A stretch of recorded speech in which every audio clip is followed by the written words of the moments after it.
Jennifer Van Dyke.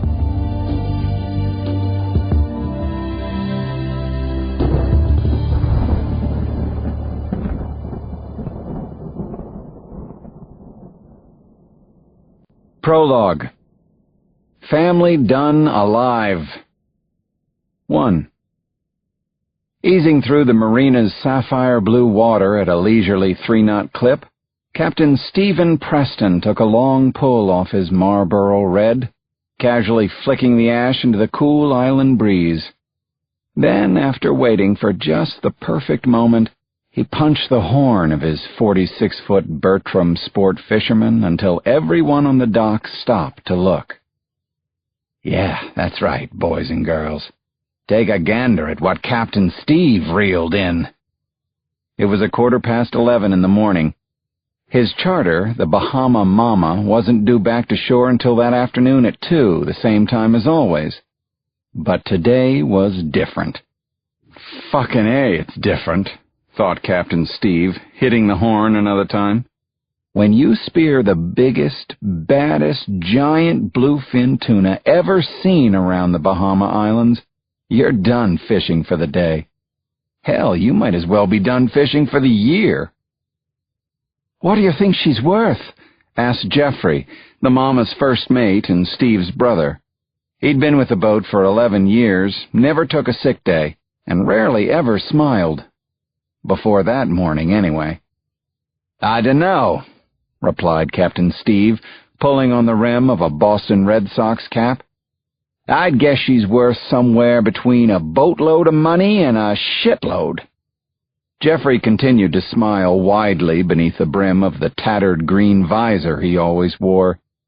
He knew a tuna this size could fetch upwards of $20,000, cash money, maybe even more if the sushi bidders at the Tsukiji fish market in Tokyo liked what they saw. And why wouldn't they? Whatever the amount, he was in line to get a very healthy cut. The captain was good that way, a fair man in every sense.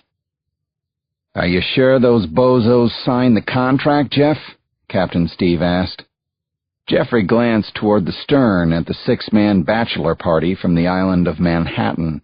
They'd been drinking since sunrise when the trip began, and were already so stinking drunk they could barely high-five each other without falling overboard.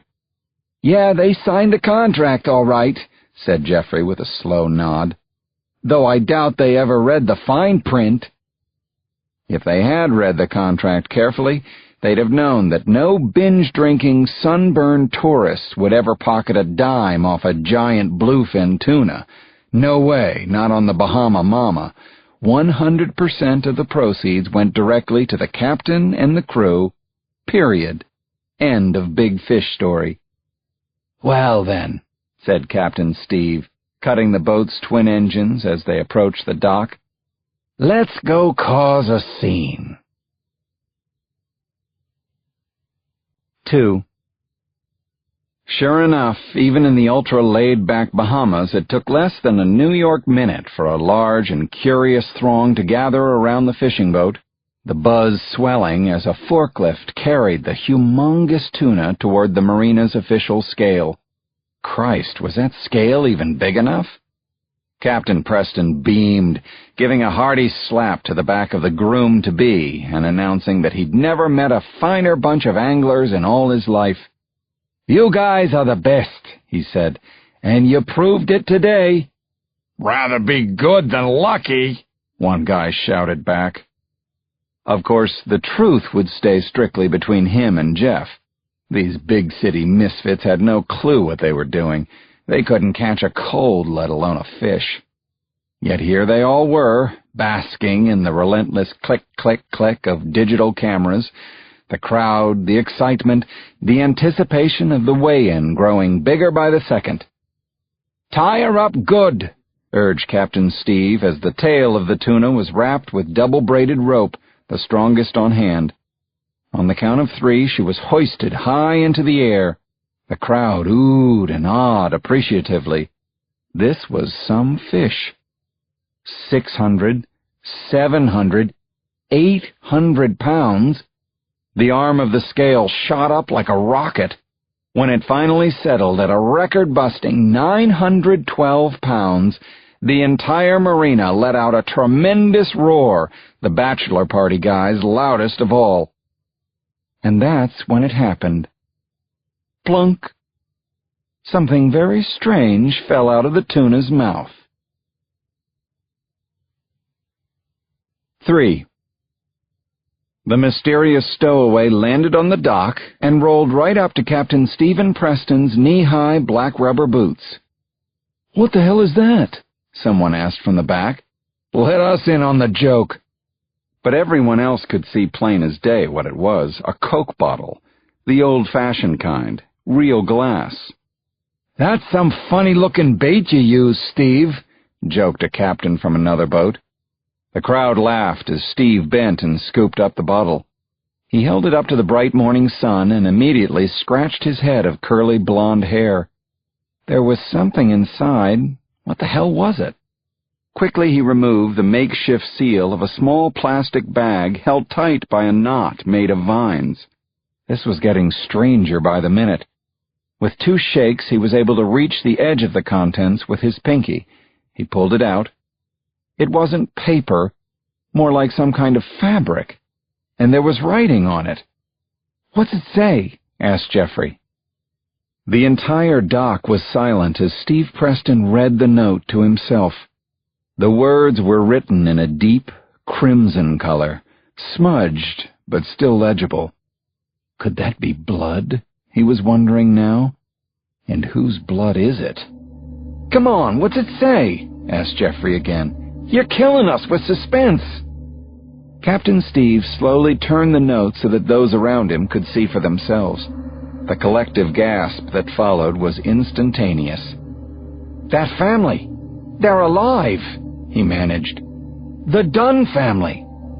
In a flash, a vacationing reporter from the Washington Post reached for his cell phone to call his newsroom.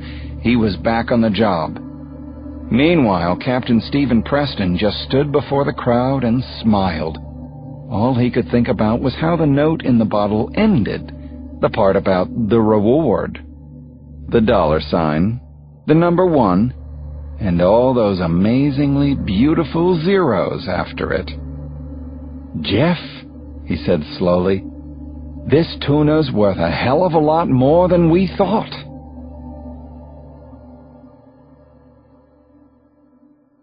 Part 1. The Family Undone. Chapter 1. I'm crazy, right? I have to be absolutely certifiably mad to take this trip. This sailboat extravaganza with my family. And Jake. I've had this same thought for weeks. But today is the first time I'm saying it out loud. Screaming it, actually, at the top of my lungs. Thankfully, Mona's Upper West Side office used to be a recording studio for a talk show host. The walls are soundproof, or so Mona tells me. The way I'm acting, they should also be padded. "No, you're not crazy," says Mona, being her usual calm self. On the other hand, are you biting off more than you can chew, perhaps? "But don't I always?" "Yes," she says, "for as long as I've known you anyway. Don't say the number." 27 years, to be exact. Ever since Mona and I met during our freshman orientation at Yale and discovered we were both closet General Hospital fans and harbored ridiculous crushes on Blackie, the character played by a very young and incredibly cute John Stamos. Wow, did I just date myself or what?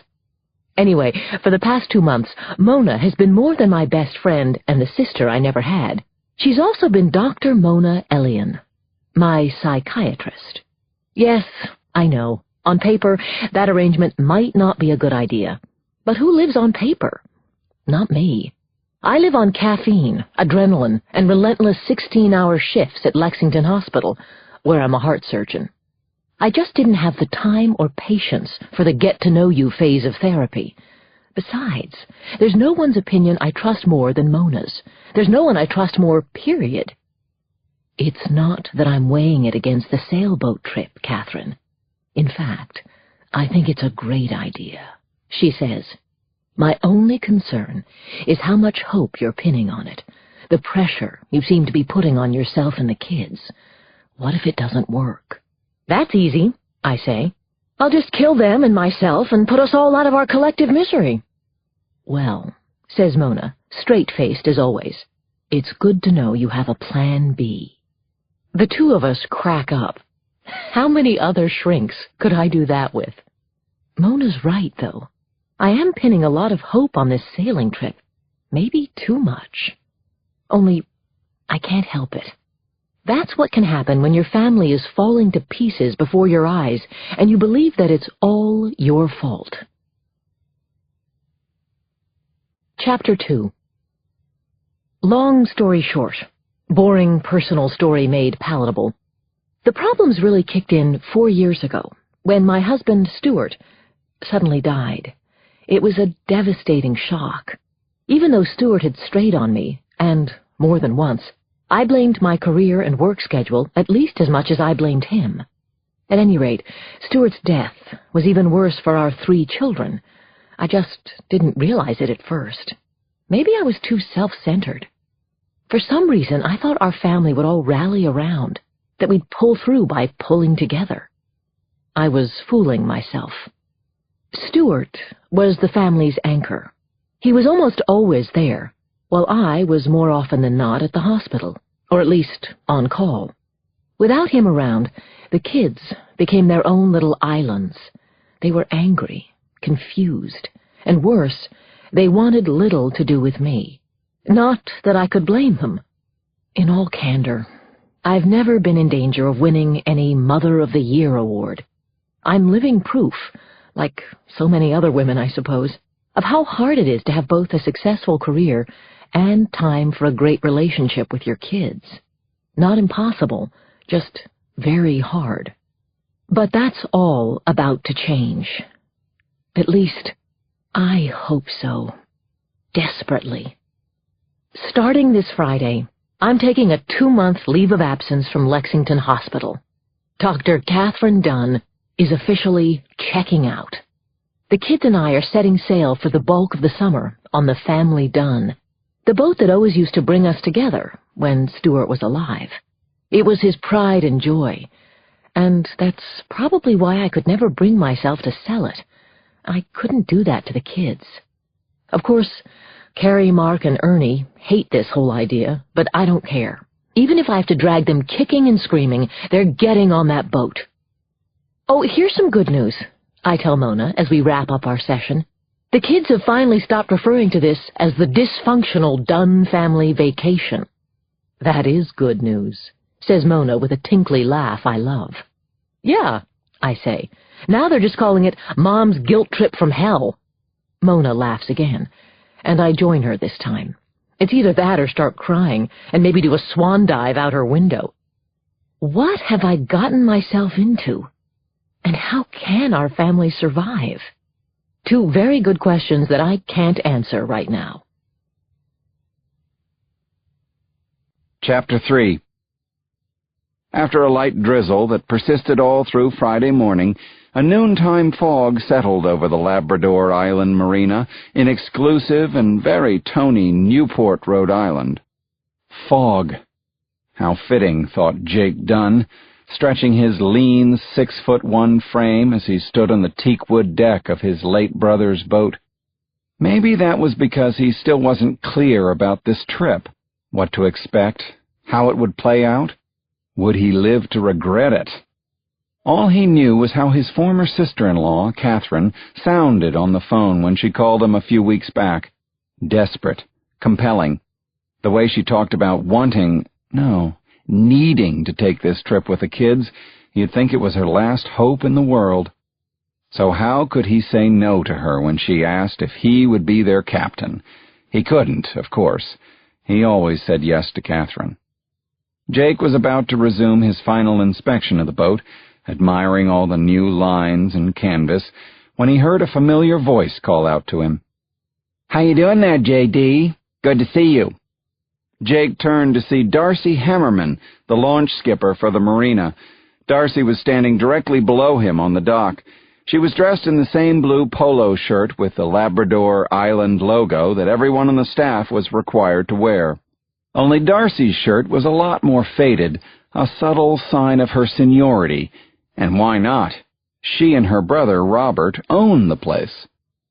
"Hey, Darcy, what's happening?" said Jake in his usual laid-back tone.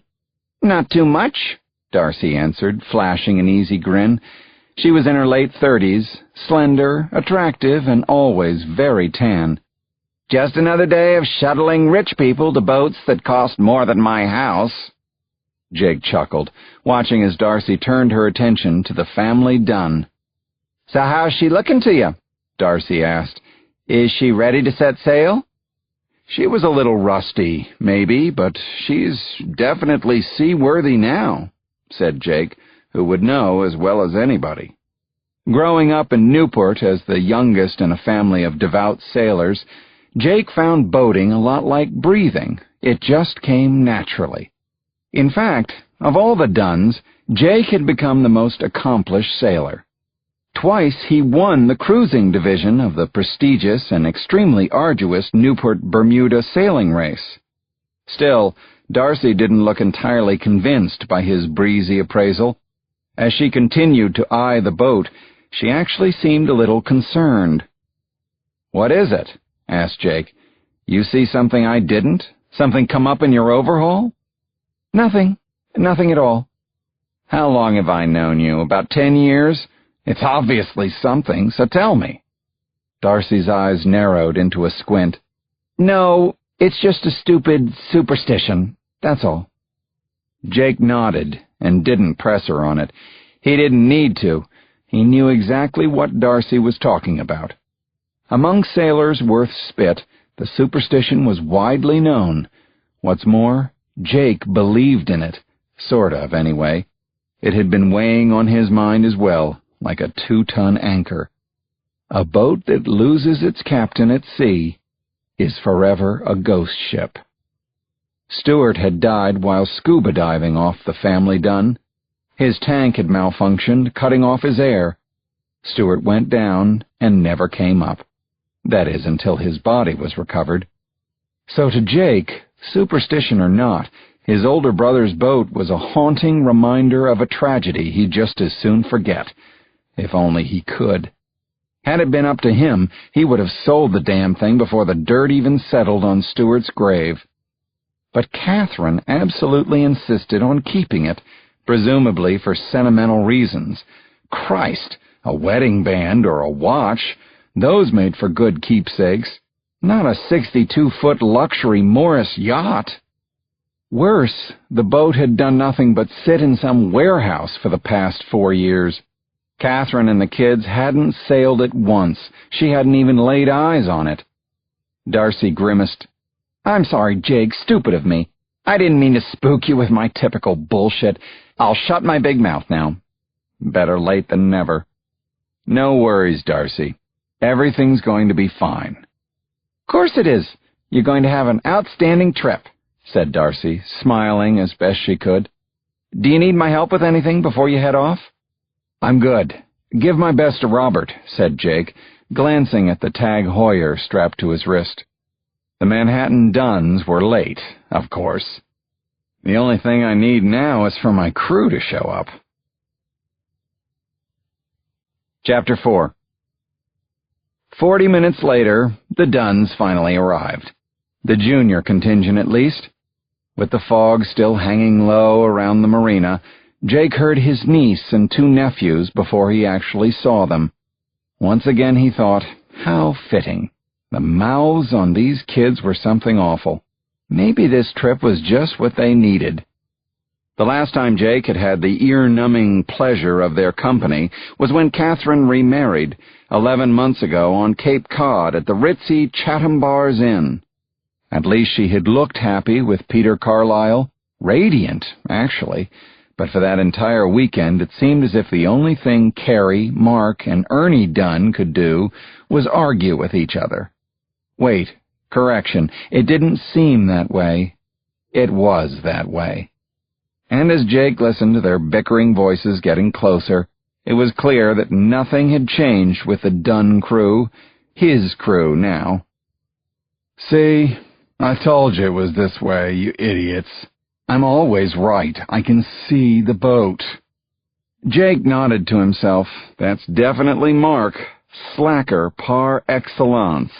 Holden Caulfield for the 21st century. "Who are you calling an idiot, you idiot? I'm not the one who got caught smoking weed in his dorm room last month. That was impressive." And that's definitely Carrie, our Yaley, our troubled Yaley, from what I hear. "Oh, yeah," said Mark. "The only reason you stopped smoking weed is because the munchies were making you fat. Your ass is dragging, sister." "Up yours." "Right back at ya." A third voice chimed in then, much higher-pitched, kind of sweet, really. "Sorry to interrupt this stimulating conversation between my chronologically older siblings, but I was wondering something." "What is it, twerp?" asked Carrie. "Why hasn't Uncle Jake ever gotten married? You don't think he's gay, do you? Not that it's a bad thing." Jake started to laugh. That's absolutely positively Ernie. An inappropriate question for each and every situation. The 3 Dunne children finally appeared through the wisps of fog. They all smiled instantly at the sight of Jake. Whatever contempt they had for one another, they all loved their uncle. He was the cool relative. In fact, he was the only reason they had ultimately relented and agreed to the trip. Not that they were about to admit it to Jake, though. That would be so uncool. "How are you, Carrie?" asked Jake, giving her a hug. Everything about the poor girl looked thinner to him, too thin. Well, hopefully they would remedy that soon. Carrie plopped a hand on her bony hip. "I gave up an entire summer by the Seine in Paris for this family bonding nightmare. How do you think I'm doing?" she huffed. "Paris, the family Dunne. Paris, the family Dunne. Which would you pick, Uncle?" "Good to see you too, sweetheart," said Jake, unfazed. "And I already picked the family Dunne for my summer." Next he turned and banged fists with Mark. "What about you, good buddy? What did you give up for this trip?" "Valerie d'Alexander," Mark answered, running a hand through his disheveled, long brown hair, which hadn't seen a barber, or maybe even a comb, in months. "Valerie!" squealed Ernie. "That's his hot and heavy girlfriend from Exeter? Well, actually, she's not heavy. They're having premarital sex." "Sorry I asked," said Jake. "Did I ask?" Ernie shrugged his chubby shoulders. His baby fat continued to be a stubborn holdout on his body. "Actually, Uncle Jake, I think I'm the only Dunne kid who wants to be here," he said. "In fact, I know that's true." "I suppose one's better than none." "Yeah, I read in one of Mom's medical journals that a change of scenery is considered essential for kids who are raised in a predominantly urban environment." Jake chuckled in disbelief. Whatever happened to kids reading comic books? "How old are you again, Ernie?" he asked. 19, right? 10, but in Manhattan years, that makes me about 16. Plus, I have a 12th grade vocabulary." "Duly noted. Now, where's your mom?" "Back with Mr. Hotshot Lawyer in the gear," answered Carrie. "Mr. Hotshot Lawyer, huh? Do I still detect a touch of hostility toward your new stepfather?" asked Jake. Never mind. What about the gear? Don't they at least need a hand?" "Duh. What do you think the limo driver from the airport is for?" said Mark. Jake blinked a couple of times in disbelief. Did the kid really just say that? Yeah, he did. As the fog around the marina began to lift, something clicked for Jake. He still wasn't totally clear on how this little boating adventure was going to play out, but one thing he was suddenly sure of. Doesn't Catherine see what the problem is? The real problem? These brats are spoiled, rotten. They're getting love all right, but the wrong kind. It was nothing he couldn't fix, Jake figured. 2 months on the family Dunne would be ample time, he thought. Rigging, raising, trimming the sails, cranking the jib, scrubbing the deck. Come hell or high water, he was going to work these kids' spoiled asses right back to normal. Chapter 5. "Cat, are you sure you don't want me to come along?" asked Peter. "I will, you know." Let's see," said Catherine, playfully scratching her chin. "You've got a big, important trial just about to start back in Manhattan. Your plane is waiting for you at the airport with the engine practically still running, and you don't have a single change of clothes with you. Sure, honey, come aboard." The two stood in the parking lot of the Labrador Island Marina as the limo driver, a burly Italian man with thick arms and an even thicker accent, labored with a huge pile of luggage. Not that the limo guy minded. He knew a big tipper when he drove one, and this Peter Carlisle fellow fit the bill in every way, beginning with the fact that he owned and piloted his own Cessna Skyhawk. We're talking serious dinero here. Plus, Mr. Carlisle was polite and not the self-centered, bossy type, a pleasure in every way. Catherine reached for Peter's hand and played with his platinum wedding band, which still looked shiny and new. "I appreciate your flying us all up here," she said. "It means a lot to me, to all of us, sweetheart." "Really, it's the least I could do. Oh, geez, I'm going to miss you so much, Cat." "I'm already missing you." She kissed him softly on the mouth, then gave him a second kiss. "I've got some nerve, huh? We're not even married for a year, and here I go leaving for 2 months.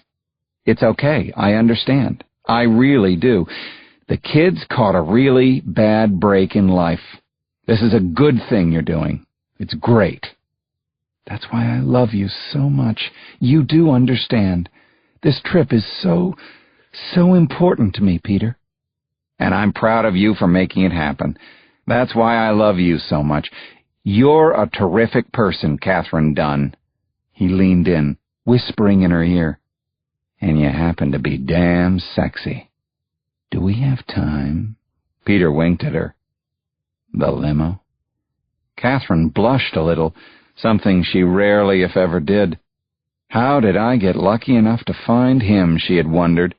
She had never thought she could be in love again after Stuart's death, and yet here he was, Peter Carlisle, the famous New York trial attorney. Truly, the newspaper idiots had him all wrong, just as they got most things wrong. They called him Gordon Gekko with a law degree, and the love child of Genghis Khan and the Wicked Witch of the West. But Catherine knew it was all an act, a role he played to defend his clients. The Peter she had come to know and love, the man outside the courtroom, was a kind and gentle soul and almost always considerate of her needs. Of course, it didn't hurt that he was also handsome and pretty sexy himself. Best of all, though, Peter clearly didn't want anything from Catherine except her love in return.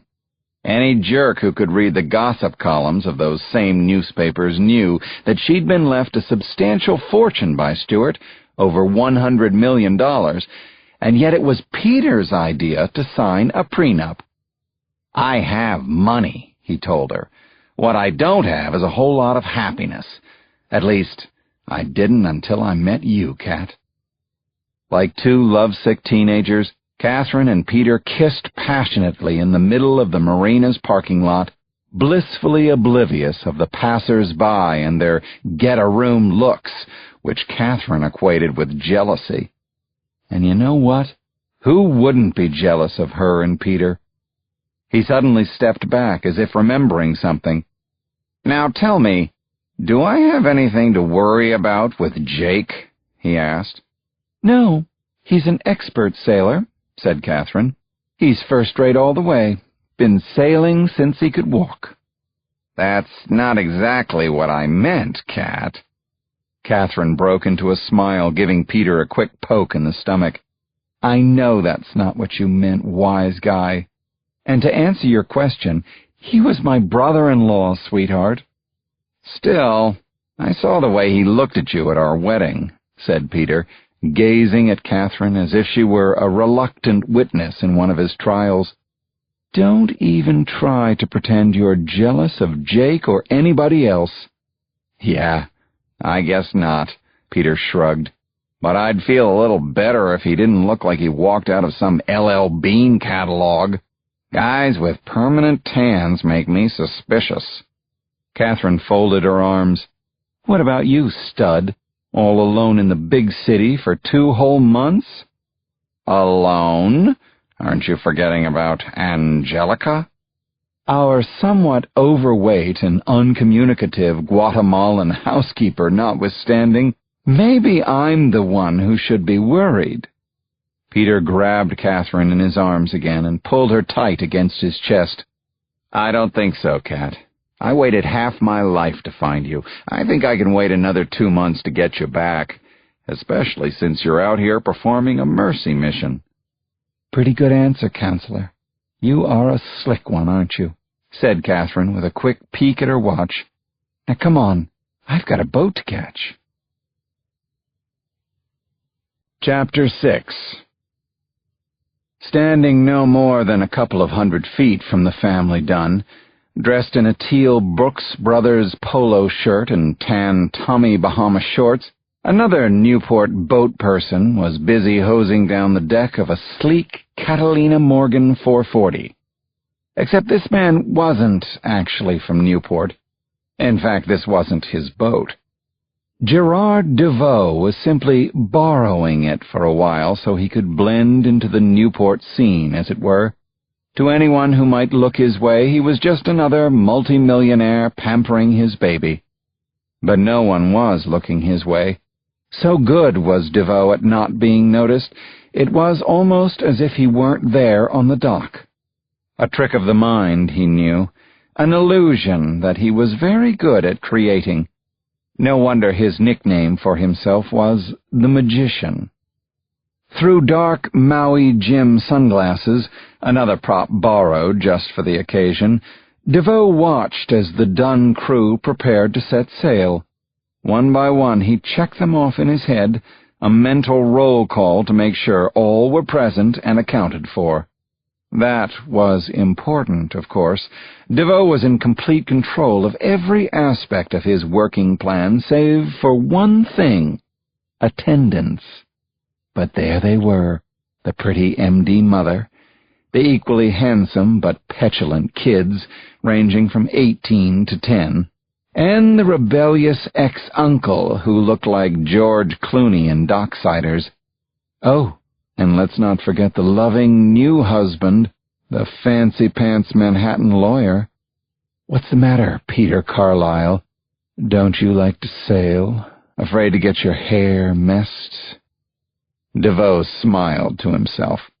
This was usually a part of his work he didn't care for, surveillance duty. Totally necessary, yes, but also boring to him, a waste of his impressive skill set, as far as he was concerned. Only today was a little different. DeVoe was actually having a decent time, reveling in the moment, and, more importantly, in what was to come. And he knew exactly why. This was no ordinary job. It was his biggest, boldest, most challenging undertaking yet. It brought all those impressive skills of his to bear, and then some. In short, this had the potential to be a masterpiece of planning and expectations fulfilled. DeVoe glanced down, checking the time on his brushed steel Panerai watch. Submersible to 1,000 meters, it fit right in with the rest of his nautical costume. However, it was the one thing he actually owned. DeVoe loved watches, but only the very best of the best. He bought them like Carrie Bradshaw bought shoes in Sex and the City. $10,000, $20,000, $50,000, the cost didn't matter. What mattered was the precision, the perfect orchestration of many different complex movements resulting in unyielding accuracy. There was no greater beauty than that. None that he had discovered, anyway. 2:01, declared the Panerai. Precisely. Soon DeVoe would slip away from the marina, vanishing not unlike the noontime fog. Until then he would stand his post and keep a watchful eye, waiting for the family Dunne to head off over the horizon, never to be seen again. Because Gerard DeVoe, a.k.a. the Magician, specialized in one trick, and one trick only.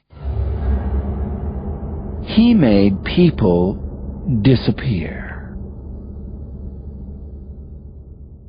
Chapter 7. I stand at the tip of the bow, like Kate minus Leo in Titanic, and take a deep breath, sucking in all the fresh air that my lungs will allow. Then, with my lips pursed, I let go of it gently, as if I'm blowing out a candle in slow motion. I am getting thoroughly drenched, but that feels pretty damn good. In fact, so far, amazingly, this entire trip feels pretty good. Who would have thunk it? Maybe I'm not so crazy after all. Or maybe I'm simply getting too much oxygen, an ocean high, as the boating crowd calls it. We've been at sea for only a little while, but with the land fading away at our wind-blown backs, I'm filled for the first time with a very strange feeling about this trip. I think it's called hope, and it's definitely a very positive vibe. Jake's sense of humor has really taken the edge off the kids. Well, at least off Mark and Ernie. Carrie continues to look beyond miserable, and I'm worried about her. Jake's so good with them, though. Why can't I be better? I do love them more than anything. Give it time, Catherine. Be patient. I do notice something a little different about him, however. Jake, that is. Usually he's Mr. Laid Back, and for the most part he's that way now, but there's something else thrown into the mix, although I can't quite put my finger on it. Maybe it has to do with this being Stuart's boat. Whatever the reason, he does seem more focused. Or is it a different word I want? Responsible, perhaps? Of course, he does have the responsibility of being our captain, something he made clear the moment we left the marina. He gave the kids some time to settle in, unpack their gear, and get their sea legs. Then we'll go over the rules, he told them. Rules? I didn't think Jake Dunne knew the meaning of the word. This is the guy who's never much followed anything except the wind. He's never actually owned a car or a home, never voted in his life, and as far as I know, never paid a dime of income tax. He owns only two things in this world, a duffel bag full of clothes and a vintage 1968 Harley-Davidson. He bought the motorcycle the day he decided not to return for his sophomore year at Dartmouth. Instead, he took a job crewing on some millionaire sailboat. An extended semester at sea, he called it. His father called it something else. The biggest fucking mistake you'll ever make, Jake, mark my words. This is the beginning of the end for you. But Jake didn't care. His parents already had Stuart, the golden boy, the firstborn, the one walking the straight and narrow down at Wharton. As roads went, Jake much preferred, in the words of another Dartmouth dropout, Robert Frost, the one less traveled. I allow myself a secret and forbidden thought. No wonder I've always been attracted to him. Hey, Catherine, he calls out. It's possible that he's psychic. Wouldn't surprise me one bit. I walk back to Jake, who's at the wheel of the boat, his absolute favorite place on earth to stand. He told me that once, and only once, since Jake doesn't repeat himself. Can you gather up the kids? He asks. I want to go over those rules I mentioned. I know they don't want to hear them, but too bad. Sure thing. And then I mutter, rules? This should be interesting. I duck below decks, where I immediately see Carrie and Ernie in the galley. Ernie's snacking on double-center Oreos, no surprise, and Carrie's looking at him as if he's a big fat pig. Also, no surprise. While Carrie's still too thin, at least she's not in the bathroom throwing up lunch. Purging, as it's called. I've noticed that her teeth aren't stained, and her hair is regaining its fullness. Good signs. Both the school psychologist and her nutrition counselor at Yale said she's making progress, so I shouldn't nudge her about her eating. I won't go there. But would it kill her to cheer up a bit, Snap out of it, kid. You're stuck on this beautiful boat with all of us, so get used to it. And I'm here for you, Carrie. I am. Uncle Jake wants to have that talk now, I announce. Where's Mark? Carrie and Ernie both point toward the sleeping quarters. I head in that direction, while the two of them climb up on deck, as if they're about to be drawn and quartered by good old Uncle Jake. Mark? I call out. He doesn't answer, which is his usual response. So I check each cabin, and he's nowhere to be found. Mark? I call again. And finally he answers. Busy here. I'm in the head, he says. 1 minute. I'm about to tell him to come up and join us when he's done. Then I hear it. That incriminating sound. Sssst. And I completely go apeshit. Chapter 8. I bang on the door so hard, I think I'm going to break the lock. Open up this instant, I yell. Mark, open the door now. I'm not kidding, Buster. I hear the porthole window snapping shut, and that telltale sound again. Psst. Now all I can smell is the air freshener. It reeks of potpourri. Or should I say, pot be gone. Mark finally opens the door, and tries to look innocent as a newborn, which is pretty hard to do with glazed-over eyes. I lay into him so hard and fast, he doesn't know what hit him. He's just lucky it's not my fist. That's how pissed off I am at my oldest and most immature son. And when he tries to deny he was smoking, I yell even louder. I've taken way too much of his crap lately. Whoa, whoa, whoa, I hear over my shoulder. What's going on? Asks Jake, who has Ernie in tow. I fold my arms and take a deep breath, trying mightily to reel in my anger. It's a losing battle, though. Why don't you ask the little stoner here? I say. We're barely underway, and he gets high. This finally brings a little half-smile from him. Gee, I'm sorry, Mom. Should I have waited a whole day? Don't be a wise-ass, Mark. It doesn't become you. You're in enough trouble already, warns Jake. What? Like you never smoked pot when you were younger? There it is. The quintessential teenage gotcha question. As Mark lobs it into Jake's court, he looks like the smuggest 16-year-old living on the planet. But Jake doesn't buy any of it. Yeah, I smoked weed, buddy, and you know what it did? It helped turn me into a huge asshole and idiot for a while, kind of like the one you're being right now. Game, set, match. Mark has no comeback, no return. He's not used to Jake's being angry at him, and he's speechless. The only sound is a stifled giggle from Ernie. Rule number 1 of the boat, says Jake. No getting stoned. He sticks out his palm, practically in Mark's face. Now hand it over. All of it. With a defeated sigh, Mark reaches into his pocket and surrenders a tin of Altoids. Needless to say, it's no longer housing curiously strong mints. Here, Mark snarls. Don't smoke it all in one place. Jake cracks the slightest of smiles as he stuffs the tin into his back pocket. Meanwhile, I can't help thinking how lucky I am that he agreed to come with us. Then something dawns on me. Who's steering the boat? I ask. I gave the wheel to Carrie, says Jake. She's fine. It's like driving a car in an empty parking lot. No sooner do the words leave his lips than the boat suddenly swerves hard right, tossing us like a salad. I go down, and my head hits the floor. Smack! I nearly black out. My brain flickers on, off, on. Carrie! Yells Jake, scrambling to his feet. What are you doing up there? She doesn't answer. The boat rolls violently again, upending Jake for the second time. He falls hard on Mark, knocking the wind out of him. Carrie! Yells Jake again. No answer. The boat finally steadies, and we quickly rise to our feet. What the hell's going on?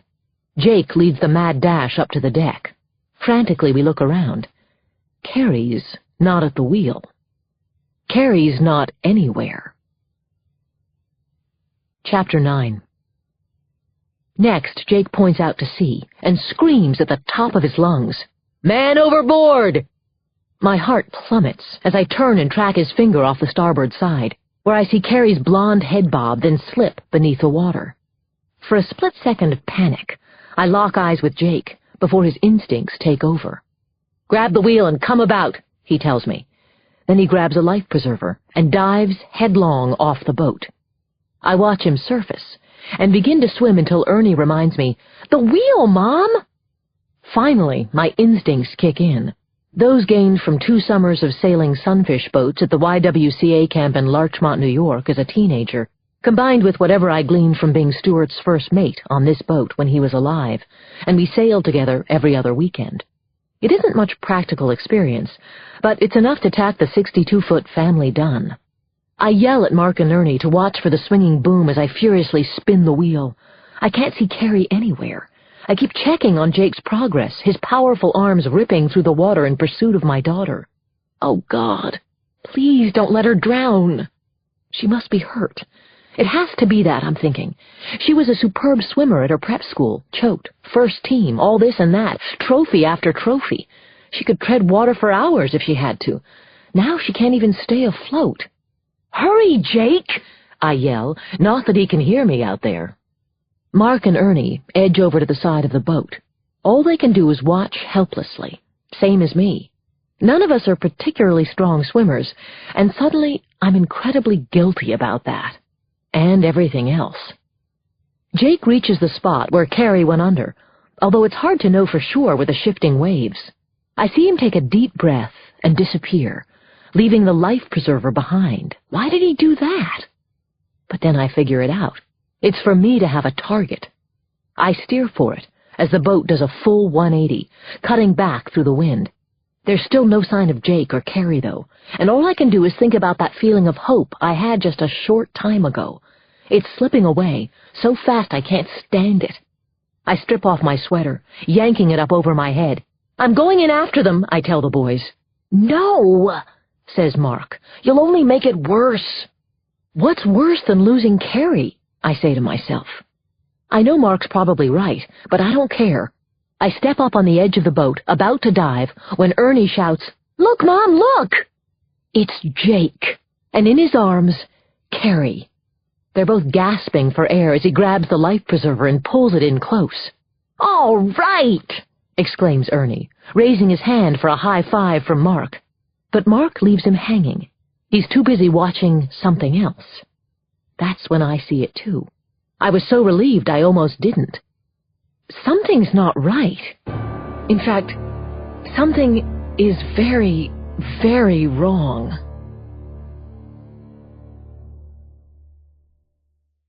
Chapter 10. Jake just couldn't believe the pain shooting through all his body. His heart was pounding in his chest like a jackhammer. His arms, his legs, his lungs, everything ached. From the boat, Carrie had looked so close.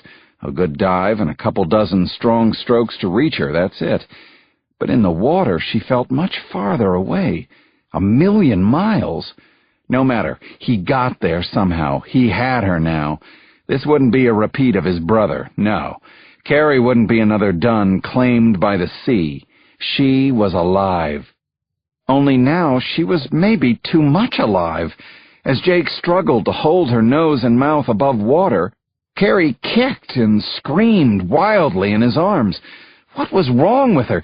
"Carrie, I've got you. Just relax," urged Jake, trying to sound calm against her panic.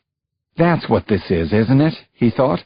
Carrie was still panicked from almost drowning. She was scared to death, literally. That's why she was fighting him. He tried again, louder. "Carrie, it's me. It's Uncle Jake. Stop fighting me." He was sure she'd snap out of it any second. She'd realize she was safe and calm down. But she didn't. If anything, she was getting worse, twisting and thrashing around like a tornado in his arms. A 98-pound killer tornado. Where was she getting so much strength? Meanwhile, Jake had none to spare. His muscles were spent, his thighs and calves beginning to seize up and cramp. For the first time in his 44 years, he actually felt his age. Forget the calm voice. Jake yelled at her, "Carrie, stop it now!" Her name and a couple other words were all he could get out of his mouth before it was filled by a swell of salt water, burning the back of his throat. He managed to hold on to her with one arm. With the other, he clung to the life preserver. Carrie was splashing so wildly now he could barely see her or anything else. Certainly not the boat. Do I scream for help, he wondered, thinking it might be his only choice. The thought had barely crossed his mind when he felt Carrie slip out of his grasp.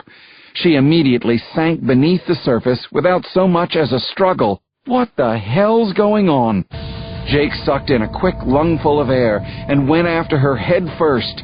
Damn it, the water was too murky to see through. The best he could do was feel around for her. She was going to drown, wasn't she? Just like Stuart. 10 seconds, 20 seconds, 30 seconds, he felt nothing, except his lungs about to explode. Then, a few more feet down, as his head began to ache from the pressure, he felt something. The soft, slippery feel of flesh. Carrie's arm. Jake pulled on it fast and hard, as if he were starting a lawnmower and had only one try. Hang on, girl. Up they went, breaking through the surface without a moment to spare. They both gasped. Air had never felt so precious to him. Jake even found the life preserver again. For a second time, he'd saved Carrie. And for the second time, it seemed as if... No, he thought, this can't be happening. But as he continued to struggle with her, what else could he think? She was no longer just kicking and screaming. She was violently pushing him away. Carrie knew exactly what she was doing. She had known all along. Jake was certain of it now. His niece didn't want to be saved. Carrie was trying to drown herself.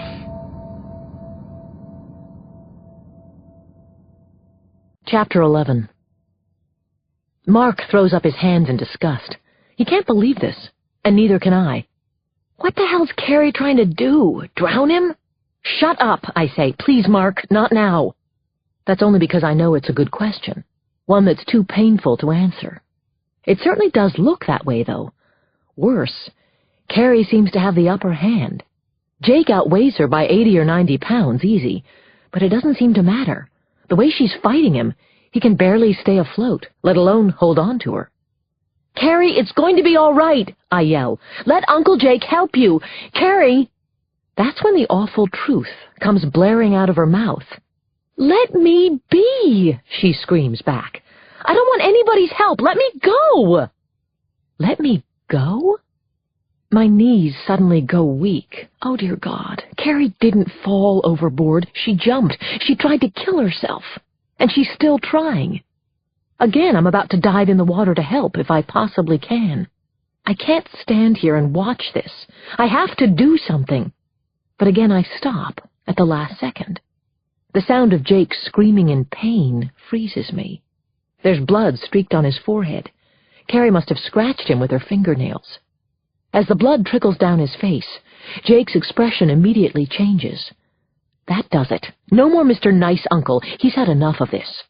With a thunderous grunt, he swings his arm around Carrie's neck, taking her in a tight chokehold I've seen cops use in the emergency room at the hospital. I never thought I'd be so happy to see someone do that to one of my children. Carrie's still kicking, but with her arms restrained against her chest, Jake can now drag her over to the side of the swimming platform at the stern. Mark, Ernie, and I reach out and grab her by her wrists and ankles. We pull her onto the platform, landing her like a fish. "Stop it!" she wails. "Leave me alone! Just leave me alone!" My heart is breaking into a million little pieces. We walk her up to the deck, where she flops around, throwing a tantrum. Finally, she curls up in the fetal position, crying pitifully. It's contagious, and I start crying too. I'm at a loss. I don't know what to say to her. What can I do for Carrie? "A little help here, guys," comes Jake's out-of-breath voice from behind us. We turn to see him treading water, waiting, next to the platform. He's a lot harder to pull up than Carrie, but we finally get him on board, too. "Thank you, Jake," I tell him. "Thank you." For a few very strange moments, all we can do is exchange confused looks, saying nothing. Eventually, Jake speaks up. "Boat rule number 2, he says between heavy breaths. "No trying to kill yourself." The line doesn't lighten anyone's mood, but as I catch Jake's eye, I realize that that wasn't his intention. He's serious, and so is what just happened. First things first, though. Carrie's freezing, shivering from head to toe. "Mark, go grab some towels," I say. He nods, taking off below decks. Within seconds, however, he's standing at the top step to the main cabin, a panicked look etched across his face. He doesn't have the towels. "We're in deep shit," he says. "I'm not kidding either." Chapter 12. What now? That's the exhausted look I give Jake, and he gives it right back to me. I have no idea what Mark has discovered, but I know from his tone, the quiver in his voice, that it's definitely something. And it's definitely very bad. "Ernie, stay right here with your sister," I say, falling in line behind the still dripping Jake, who looks as if he's answering the bell for about the 50th round in a prize fight. The two of us head below decks, so Mark can fill us in on the latest crisis. But he doesn't have to say a word to either of us. It's obvious. It's right there at our feet. Water. Everywhere I look. It's covering the entire cabin, 4 to 5 inches deep and rising quickly. "Where's it coming from?" "The only place it can," answers Jake. "Down below. Has to be, Cat. I'm going." He pushes past Mark, trudging over to the galley and the small square hatch in the floor that leads to the engine room. The Atlantic Ocean is literally forcing its way up through the hinges as Jake reaches down and pops the handle. He's about to open the hatch, and God only knows what he'll find when he does. My heart is in my throat again. "Are you sure you want to do that?" asks Mark. "It's either that or we sink, buddy," says Jake, matter-of-factly. I choose taking a look. Mark's Adam's apple literally disappears beneath the collar of his Abercrombie & Fitch t-shirt. "What can I do?" he asks quickly. "I'll tell you in a minute." It's more like a split second. Pulling up the hatch door, he takes one look at the situation beneath our feet and starts giving emergency orders. Chapter 13. "Catherine, I need a mask and a snorkel from the Hail Mary box." "The what?" I ask. "It's a red box under the boom with anything and everything for emergency situations," he explains quickly, "like now." "Oh, I get it. Unfortunately, the Hail Mary box." Jake turns to Mark, pointing at him. "And Mark, you grab anything and everything that looks like a bucket." Mark nods hesitantly, but doesn't move. I haven't moved either. What are we waiting for? "Go!" shouts Jake. "Go!" That does the trick pretty well. Mark and I bolt from the main cabin as if we're on fire. "What's going on down there?" asks Ernie. Mark beats me to the punch. "The boat's gonna fucking sink," he blurts out. While it's not exactly the way I would have phrased it, I'm not about to quibble. Not right now. "Ernie, help your brother find some buckets," I say. "We're not going to sink. Please, God, don't let us go down." "What about Carrie?" Ernie asks. We all look at her at once. She's curled up on the deck, her head buried in her hands. Again, Mark beats me to the punch. "Don't worry, we all may be jumping ship soon." Ernie stares at me, his eyes wide as frisbees with stress and fear. The little boy, who's always acted older than his age, is suddenly like any other 10-year-old. He can barely get the next couple of words out. "Is that really true, Mom?" "It's going to be okay," I tell him. I hope. "Just help your brother, okay? No, you keep an eye on Carrie." I'm about to turn around to dash for the snorkel gear when I catch a glimpse of the only good thing to come out of this latest drama. Carrie. Slowly she's climbing to her feet, wiping away her tears. "I'll help," she says softly. Maybe she doesn't want to die today after all. So this flood down below is a good thing?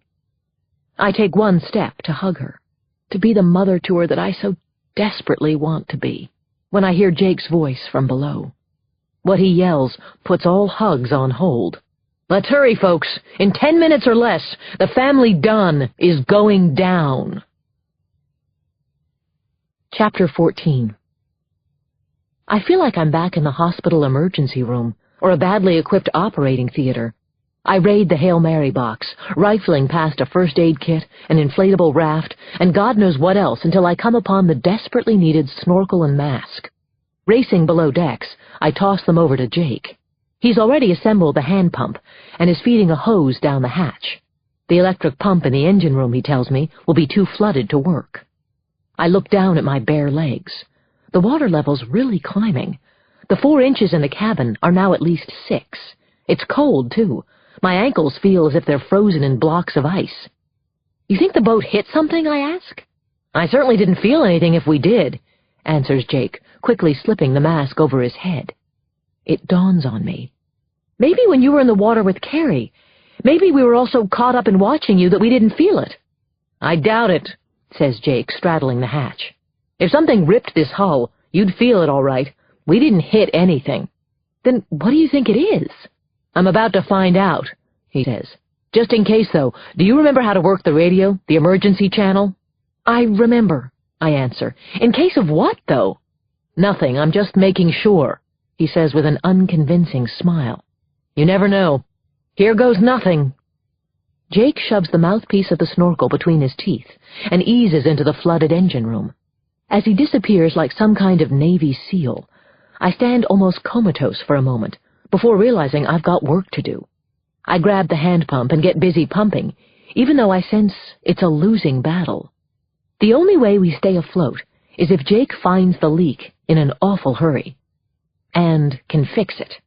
Otherwise, the Dunnes will officially be listed in the Guinness Book of Records, the world's shortest family vacation. Chapter 15. "Where's Uncle Jake?" asks Carrie, the first of the bucket brigade to descend the stairs into the main cabin. Mark and Ernie follow right behind her. I haven't seen this kind of togetherness among them in a long while. "He's down there, hopefully saving us," I say, pointing at the hatch. "In the meantime, you need to start bailing while I pump." I get the kids to form a line heading up to the deck. It's the best way, I explain. Carrie will scoop the water, hand a bucket off to Ernie, who'll hand it off to Mark, who'll dump it over the side. Simple as that. A definite NB, as I like to say in the operating room. No-brainer. Ha! We've barely started before complaining begins. So much for family harmony. "Ernie, hold the bucket steady when you pass it. Can you concentrate on one single thought? You keep spilling the water," gripes Carrie. "Yeah, well, Carrie, you've got to move faster," says Mark. "Get with the game." "Look who's talking, stoner boy," she counters. "At least I don't have a death wish." "Hey, why don't you shut up, Mark?" says Ernie. "Make me, you little shit." The next thing I know, Ernie flings a full bucket of freezing water past his sister and right into Mark's face. "Whoops, there I go spilling the water again," cracks Ernie. He starts to laugh at his own joke when wham! Mark leaps from the steps of the cabin, his body slamming Ernie and his arms grabbing him in a headlock. As Ernie tries to break free, the two spin around and around, officially turning my no-brainer assembly line into a free-for-all wrestling match. "Stop it!" I yell, moving in to break them up. "Stop it right now!"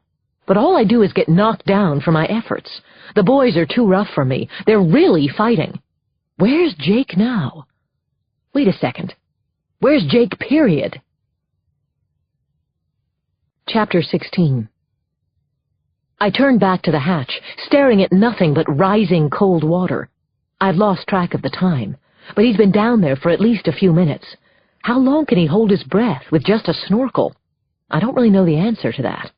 Not this long, I'm thinking. I grab a mop from the storage closet by the refrigerator and start jabbing the end of the handle through the water, banging hard on the floor of the galley. The noise immediately gets Mark and Ernie's attention, and they both stop to see what I'm doing. What about Jake? Did I get his attention? "He's been down there a long time, hasn't he?" says Carrie. At least her head is clear now. I nod as we all stare at the open hatch. There's no sign of Jake coming up for air. Meanwhile, for the first time, I feel the weight of the gathering waters drag on the boat, It's as if the ocean is slowly but surely sucking us down. From the corner of my eye, I glimpse the radio and remember Jake's words about using the emergency channel. "You never know," he said. And I don't want to. "Come on, Jake, where are you? Come up for some air, please." Suddenly, we see a rush of water surging up from the hatch. A hand appears, and then a head. Jake hoists himself up to the galley and stands before us in his mask and snorkel. And nothing else. "What happened? Where are your clothes?" I ask. "Plugging the through-hull fitting," he answers. I shake my head. "The what?" "It's the hose that takes on water from the outside to cool the engine," he explains. "Don't ask me how it ruptured, but it did, and it took everything I had on to plug the leak. As soon as we bail ourselves out, I'll rig a more permanent fix." It's good news. No, it's great news. Still, all I can say is one thing. Jake? "Yeah?" "You're naked." He looks down. "Oh, yeah, you're right," he says with a sheepish grin. "Then again, it's nothing a doctor hasn't seen before, right?" "I was thinking about the kids." "Nothing I haven't seen before either," says Carrie with her first half-smile of the trip. "Oh, really?" I say back with a half-smile of my own. "Then there's no reason you should be staring at it so much." Carrie blushes a healthy red. Ernie and Mark start cracking up, and Jake grabs the bucket out of my hands and covers himself. "On that note, I think I'll go put some clothes on," he announces. Chapter 17. It turns out there's no quick way to rid a boat of more than 1,000 gallons of freezing cold, sloshing seawater, nor, for that matter, is there a pain-free way. For the remainder of the afternoon, and deep into the evening, Jake and the rest of us unload bucketful after bucketful back into the ocean. We keep waiting for the electric bilge pump to kick in and help us, but it never does. Jake's guess is that the motor's too flooded to recover. We discuss returning to Newport, or calling Seatow to pull us back to shore, but agree to keep on. If the boat has more problems after we've pumped it out, we'll reconsider. Head to toe, and all parts in between, we're completely exhausted. So much so that by the time the family Dunne is finally dry again, Carrie, Mark, and Ernie have only one word for me: good night. Too tired even to eat dinner, they trudge to their bunks and probably conk out before their heads ever hit the pillow. I'd be doing the same, if not for the fact that Jake is still slaving away down in the engine room. There's got to be a better fix for a ruptured cooling hose than stuffing it with clothes, right? I hope so. We've all had an impossible day, but with Jake's having to save Carrie and then the boat, he is definitely our hero. The least I can do is stay up until he finishes. Besides, it's an absolutely beautiful night out on the deck. So many stars. The heavens peaceful and calm. I'm reminded of my days as a churchgoer, and I say a few prayers of thanks. Then I lean back on the cushioned bench behind the helm, wrapped warmly in a fleece blanket, my eyes tracing one constellation after another. Orion, Lyra, Cassiopeia. When I come across the Big Dipper, I can't help a bittersweet smile. You know, sweetheart, technically the Big Dipper is not a constellation. My father told me over and over when I was around 8 or 9. He either didn't know he was repeating himself or was worried that I'd forget. It's an asterism, he'd explain, practically sounding out the word for me every time. That means it's only part of a larger constellation. My father was the consummate backyard astronomer, and also a great talker and storyteller. And he was the one who took us to church every Sunday, not my mom, who was an ER nurse. On summer nights, with a cool grass beneath my bare feet, I would stand with him for hours as we took turns looking through his telescope. One of the legs on the tripod was broken at the hinge, and I remember how my father held it together with thick black tape from his basement workroom. In a way, he'd continue, we're all Big Dippers, part of something much bigger than ourselves. At least, I hope that's how you come to see yourself. I think that's why he liked looking at the stars so much. My father believed there was something out there, a higher power, something much bigger than we are. Maybe I'm starting to believe that again myself. To this day, I still miss him so much, all the time. When people ask me why I became a cardiac surgeon, a field dominated by men, I always give the same answer. It's one sentence that never needs further explanation. When I was 16, my father died of a heart attack. Chapter 18. There you are, Jake says, almost sounding as if he's back to normal. I'm so wrapped up in my father and the stars that I don't hear his footsteps coming up from below decks. He's standing behind the railing of the helm, smiling at me. How's it going? I ask. Any luck? Yes, finally. I was able to trim some of the hose from the fuel line and insert it where the cooling hose had ruptured. It was kind of like one of your bypass surgeries. A sailor and a surgeon. I'm impressed. Don't be, Kat. At least not yet. We'll have to see if it holds. They're radically different sizes. And if it doesn't? Plan B. What's that? Sea tow, Coast Guard, chopper. I was hoping you knew. You usually have a backup for everything. In the operating room, yes. Out here in the real world, sometimes no. We both laugh as he walks around the helm to join me. In his hands are 2 glasses and a bottle of white wine. What a good idea that is. I thought we could both use some of this, he says, for medicinal purposes. That's the understatement of the year. Jake sits on the bench opposite mine and removes a corkscrew from his pocket. He's changed into some warmer clothes, a red crewneck sweater, and a pair of faded jeans with some rips and a splattering of white paint that remind me of the kind you see back in Manhattan selling at some Soho boutique for $500. Of course, his pair is the real deal, authentic, just like Jake. As he opens the bottle and pours, I catch a glimpse of the all-black label and immediately recognize the wine. It's a Laskolka Gavi di Gavi, one of our favorites. I haven't had that in a while, I say. In fact, the last time was probably with you. The words leave my mouth and are followed by an awkward silence. It's as if we both remembered at exactly the same moment, which is probably true. The last time we shared a bottle of Laskolka Gavi di Gavi was the last time we made love. Chapter 19. Jake changes the subject, or should I say, ignores it.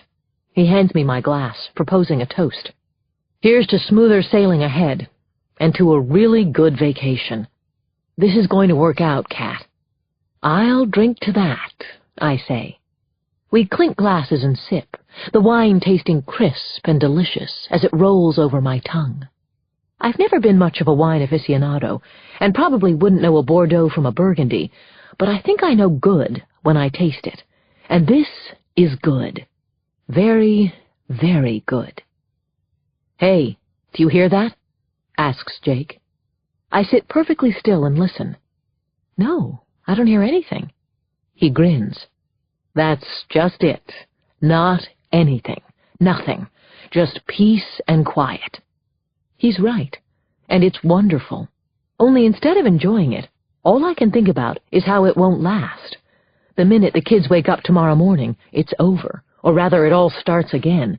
The insanity that has taken over my family. Mark's serial pot smoking is one thing, but a suicidal daughter?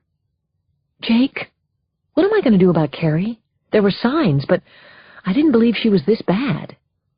He thinks for a moment before letting go with a slight shrug of his broad shoulders. One of 2 things, he says. We can turn the boat around and drag her to a psychiatric hospital, where they'll observe her for a few days while making sure to keep her away from all sharp objects and any clothing that can be turned into a noose. After that, they'll either dope her up and commit her, or dope her up and send her home to you. Either way, you'll never really know if she'll try to kill herself again, or if she would have gone all the way through with it. Remember, Carrie is a terrific swimmer. Gee, you make it sound so appealing, I say. That's because it isn't. What's the other option? I ask. It can't be any worse. He leans toward me, his voice dropping to a near whisper. We keep sailing for the summer, and show her that her life is worth living. Do you think we can do that? Honestly, I can't say for sure. The only thing I know is that if we don't try, If you don't give it everything you've got, you'll regret it for the rest of your life. As for Carrie, I think she'll come around. Right at the end out there, she stopped fighting me. She saved herself." Jake takes another sip of his gavi-de-gavi as his words settle into my head and take root there. It's amazing, really. I know a lot of men who have more money, more possessions, certainly more prestigious jobs than Jake, but none who have more of his good old-fashioned common sense. It's a comfortable silence that ensures for the first time that I can truly appreciate the peace and quiet.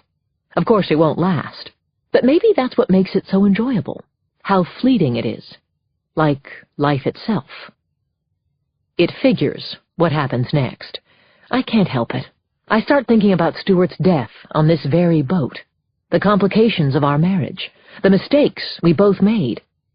Turns out, I'm not alone. "You want to hear something crazy?" asks Jake. "Crazier than the day we've had?" "Yes, if you can believe it." He pauses to refill our glasses. "About a half hour ago, when I was alone in the engine room, I thought I heard someone laughing. It was a guy's voice, very familiar. I assumed it was Mark, maybe even Ernie, but when I poked my head up through the hatch to listen for them, I couldn't hear anything. Then suddenly there it was again. I'm confused. So it was one of the boys after all? No. The laugh was coming from inside the engine room, and I realized why it sounded so familiar. It was Stuart. It was his laugh. And when I turned around to get back to fixing the cooling hose, He stops, not wanting to finish the sentence. I press him. "What? What happened?" "For a brief second," says Jake, "I could swear I saw him. I know I didn't, but I felt like I did. It was scary, Kat, especially because it seemed so real, as if he was really with us." Chapter 20. I'm not sure how to respond to this. Is Jake wigging out on me? Did he smoke some of the pot he confiscated from Mark? Maybe he hit his head earlier. "I told you it was crazy," he says. "No, it's not so crazy," I try to assure him. There are times when I'm out at a restaurant or walking down the street back in New York, and I think I see Stuart. You're talking about seeing people who look like him. I'm talking about seeing... Again, he can't finish the sentence, so I do it for him. A ghost? I'm no psychiatrist, but I can't help strapping on the shoes of my best friend, Mona. If Jake were telling her this while sitting in her Manhattan office, what would Mona say? Honestly, I'm not sure. I guess it would be something better than the obvious, "There are no such things as ghosts, Jake." That's when it occurs to me. The two of us have never really talked about it. "Do you think it's the guilt?" I ask.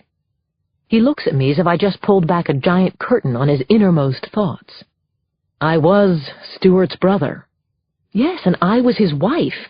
I was going through a really rough time in our marriage, and you were there for me. Neither of us expected it to happen.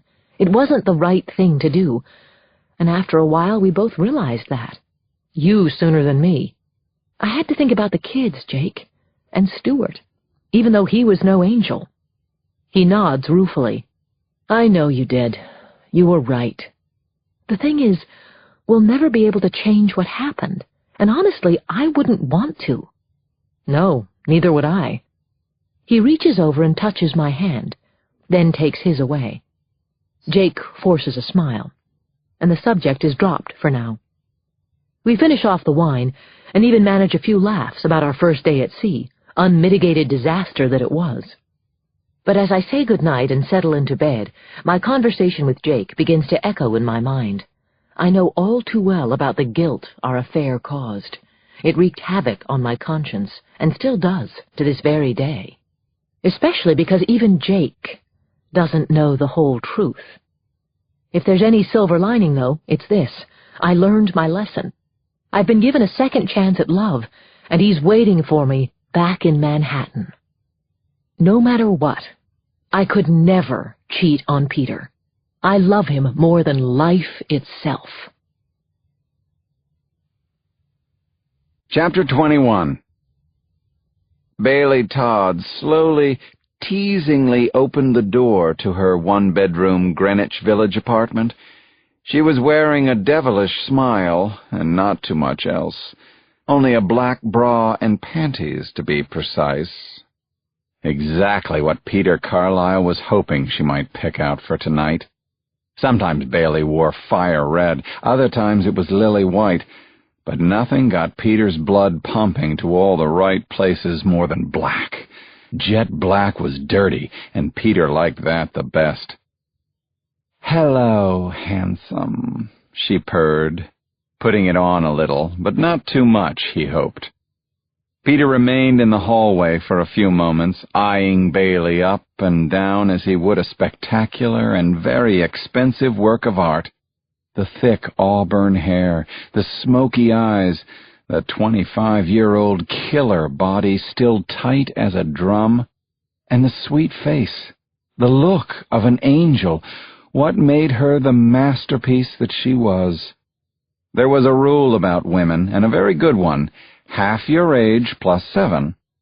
Bailey was close enough. "I couldn't stop thinking about you all day," he gushed, and that wasn't far from the truth. Bailey tilted her head. "Even when you were kissing your wife goodbye on her sailing trip?" "Especially then," answered Peter without any hesitation. Bailey at 25, Catherine at 45, there was no contest in his mind. It wasn't even close, although Cat did look pretty good for her age, which just happened to be his age as well. He stepped inside the apartment, blindly closing the door behind him with his heel. Bailey edged up against him, whispering in his ear, "I want to fuck you so bad. I want to suck, then fuck you." The feeling was way beyond mutual. Peter was so unbelievably turned on he was nearly dizzy. He leaned in to kiss her, her thick lips only inches away. Before he could reach them, Bailey stepped back with a giggle. She motioned with her index finger. "Follow me. This is my house." She led him to the bedroom, but not to the bed. Instead, she sat him down in a brown leather chair by a window that looked out on her quaint, attractive neighborhood.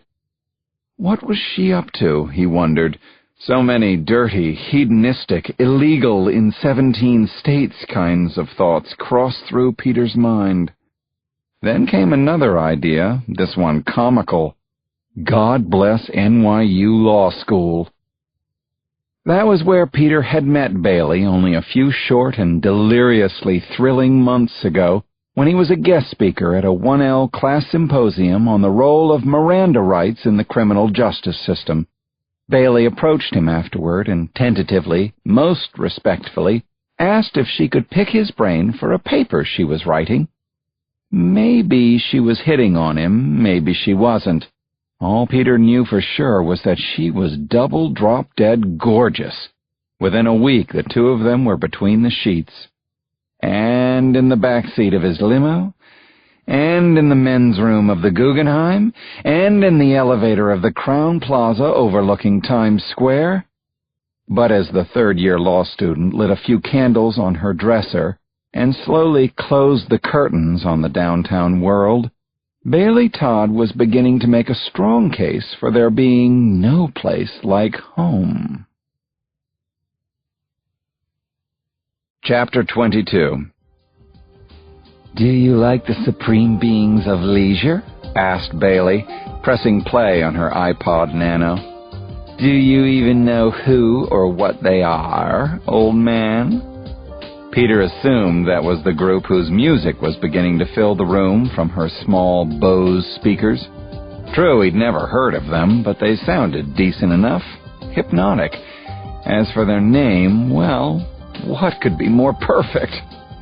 "They're my new favorite band," announced Peter, "and don't call me old man, little girl." Bailey smiled, showing off her perfect teeth. Then she danced, just for fun. To the sultry beat of the supreme beings of leisure, she began to gently sway her hips and arms, her smooth skin glistening in the low candlelight. Peter gripped the arms of the leather chair, his eyes refusing to blink. He didn't want to miss even a millisecond of this performance. "You dance beautifully," he finally said. "For a lawyer, I guess." And she was just warming up to the music. Slowly, she lifted her index finger to her lips, slid it in her mouth, and sucked on it. What Peter wouldn't give to be that finger. Soon enough, soon enough. Then out it came. Bailey removed her finger and began to work it south. She traced a line down her neck. She lingered on the curve of her breasts jutting up perfectly from her bra, down across her ribs, counting them, it seemed to Peter. Her navel, the line of her panties, over a tiny bow on the left side, until the finger disappeared behind the black lace as she spread her long legs very, very wide. Bailey closed her eyes and threw her head back, her hand working up and down as she moaned softly. A supreme being of leisure indeed, thought Peter. What he wanted most in the world at that moment, more than anything, was to jump up from the chair and throw Bailey onto the bed, or take her right there on the hardwood floor. But as he leaned forward, ready to pounce, Bailey raised her other hand, motioning for him to stay right where he was. He'd have to wait a little while longer. Peter edged back into his seat and grinned. Oh, how cruel. She was just perfect, wasn't she?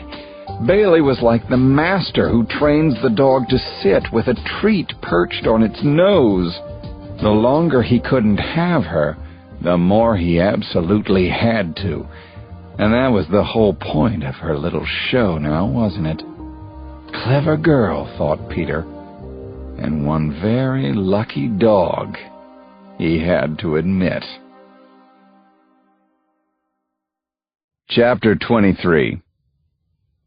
A mere 20 blocks south of Greenwich Village, the magician, Gerard Devoe, stood at the wet bar in his Soho penthouse loft, pouring 2 knuckles of 1964 Glenlivet, the rare single malt, which sold for over $2,000, assuming you could find a bottle for sale, was a gift from a former client, a very satisfied client, just as all the others had been.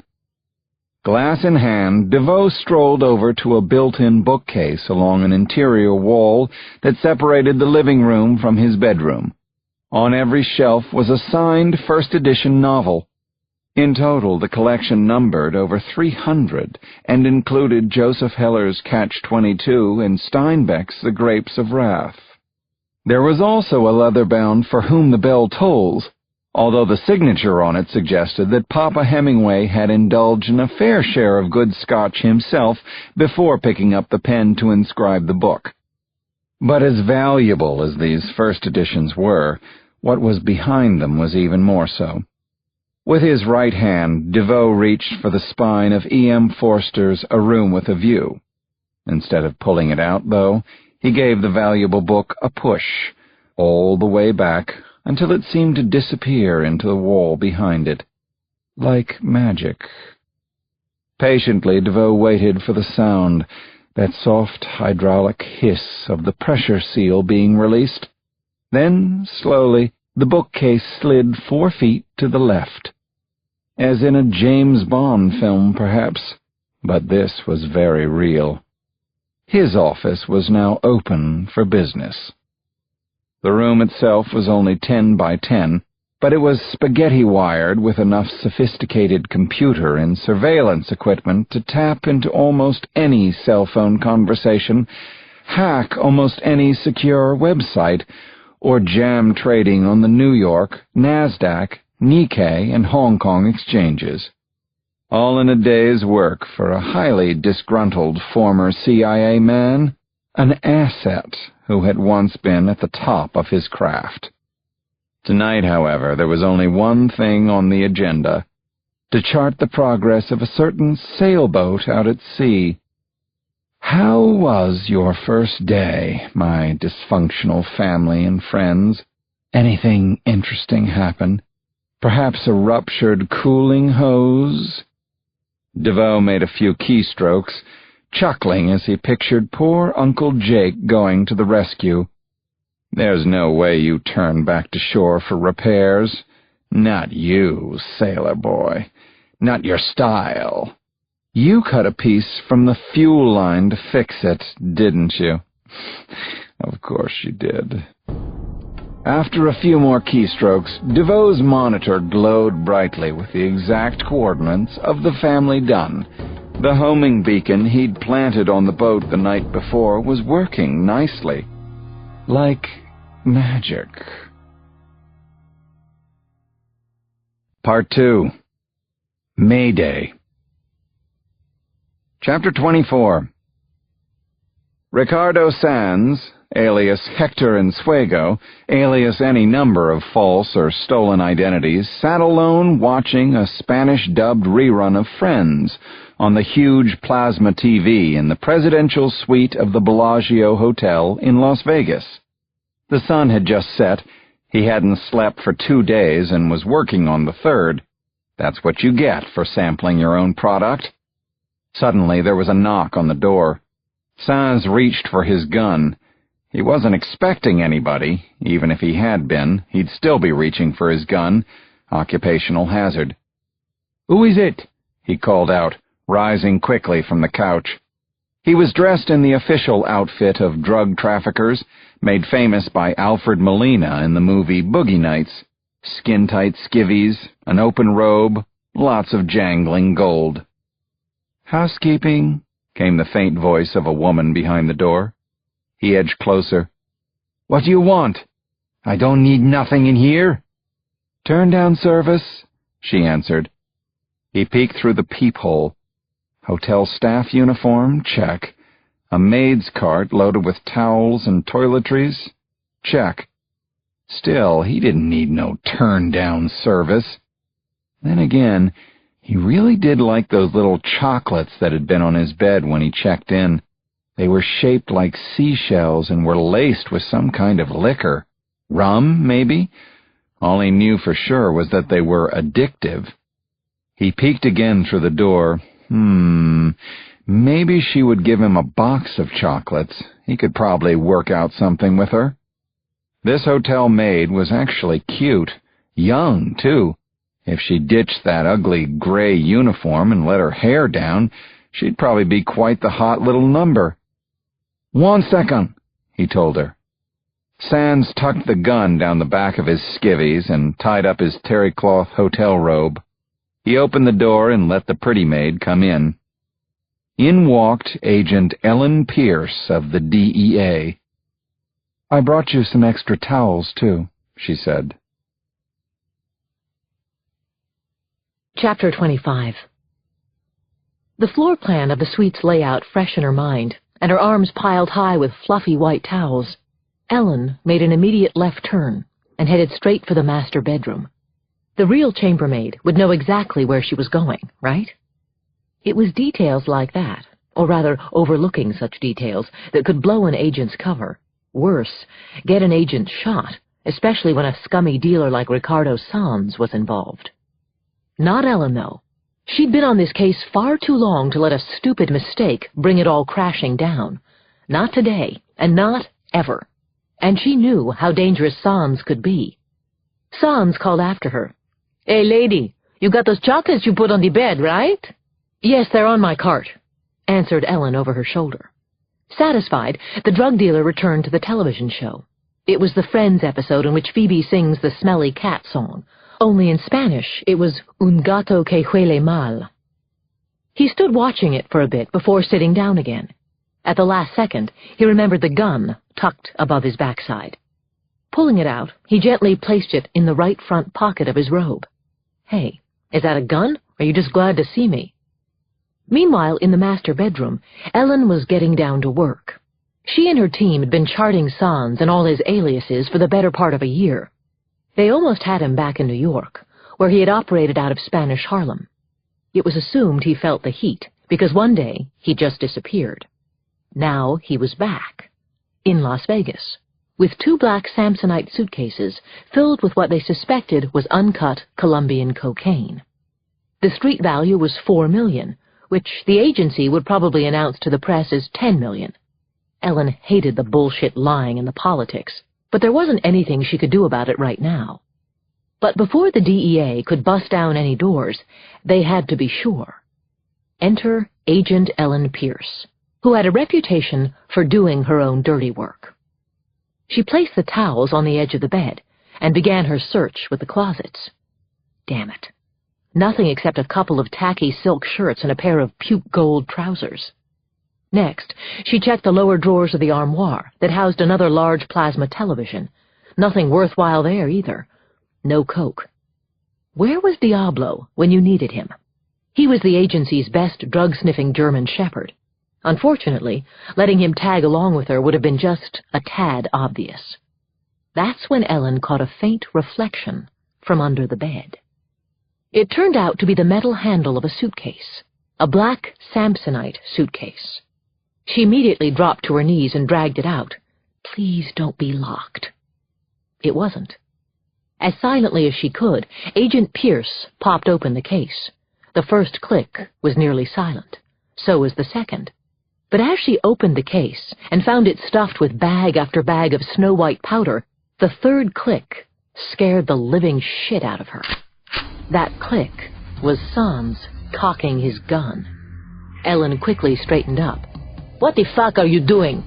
Sans demanded, standing in the doorway. His gun was aimed squarely at Ellen's head. "I need more towels," she said. "You what?" The answer made no sense to Sans, but to the DEA guys stationed in the hallway, the message was loud and clear. Ellen was wired, and she needed help. Mayday! Mayday! Within seconds, the front door to the room burst open, and a horde of agents stormed in. As Sans turned to fire at them, Ellen reached between the towels she'd placed on the bed. She grabbed her .40 caliber Glock and pumped 2 rounds into Sans. He collapsed to the floor with a heavy thud. Ellen stared for a moment, frozen, as the drug dealer's robe soaked up his bright red blood. She was known for her droll sense of humor, but there were no quips to be made as her fellow agents spilled into the bedroom. No one-liners right now. This wasn't the movies or some bullshit TV cop show. This was Ellen's real-life job, and it had almost got her shot today. Not just that, she had killed another human being. Lowering her gun, she took a deep breath and let it all out. Chapter 26. Before I left on my so-called sailing sabbatical, there must have been at least 10 people at the hospital who told me I should keep a diary while I was out at sea. Do my own 2 years before the mast kind of thing. Give Sebastian Younger a run for his money. A fellow surgeon, 2 nurses, one of the night janitors, even a candy striper flashing braces on her teeth. They all thought it would be a great idea for me to record my thoughts about our trip on paper. To think I almost took their advice and started my own little record of our journey. Good thing I didn't. I surely would have thrown the damn diary away by now. That or burned it. After all, how many entries in a row can begin with, "I want to kill my kids"? We've been out to sea for 6 days now. Our first port in the Bahamas is only a couple of days away, and it's been nothing but SOS for the Dunne family. Same old shit. Carrie hasn't tried to kill herself again, but she's a long way from becoming Miss Sunshine. I suppose we're not helping the situation, as we're constantly watching over her. It's no surprise she's getting paranoid. Worse, she's starting not to eat again, though she swears she's okay. Mark, meanwhile, is his own brand of miserable. Clearly he misses his pot and is coming down from some kind of dependence. He hasn't said anything, not that he ever would, but I can tell. Getting high was his only escape from this boat, and life itself, and now he just has this bug-eyed expression on his face day and night, as if he's trapped. When he bothers to talk, it's usually to lash out at either Carrie or me. I am well aware of the possible withdrawal symptoms: aggression, anxiety, stomach pain, decreased appetite. I'm watching Mark closely. As for Ernie, he seems caught in the middle of everything, poor kid. One minute he's trying to play peacemaker. The next he's whining like the little guy he is. Unfortunately, every minute he seems to be eating. He knows it, too. "I'm suffering from stress-related obesity," he claims, his chubby index finger pointed up as if he's some Ivy League professor. Sadly, he's probably right. Maybe he'll become a doctor when he grows up. Which leaves Jake. The poor man. He's trying his best. He's given all the kids chores to do, in an effort to instill some sense of responsibility in them, or at least some peace and quiet on the boat. I can only imagine how much he regrets saying yes to being our captain. If it's not Carrie jumping ship again, I'm afraid it might be him. It's enough to make me reach for the satellite phone. The thing is, I told Peter I wouldn't call him during the first 2 weeks. Don't ask me why I said it. I just did. I guess I wanted to look strong, show him I wouldn't come crying at the first sign of trouble. Of course, that's all I've wanted to do these past 6 days. I'm running out of willpower. I've never been a wuss, but I'm getting close now. 6 days is practically 2 weeks, right? Plus, I really miss Peter. I close the door to my cabin and dial our home number. It's about 9 o'clock at night, and he should be there. But he isn't. After 5 rings, the answering machine picks up. At least, I get to hear his voice on the tape, briefly. I dial his office next, thinking he's working late. He must be extremely busy with his big trial about to start, and Peter is maniacal about preparation. I've never seen anyone who hates to lose so much. That's why he works a lot of late nights. Bummer. There's no answer at his office, either. Where is Peter? Out to dinner? Finally, I try his cell phone. It's the fail-safe. The thing is practically glued to his ear when he's out and about. Sometimes he answers before it even rings on my end. Not this time, though. I listen to one ring, and then another. "Where are you, honey? I really need to talk to you. I really need your support." Chapter 27.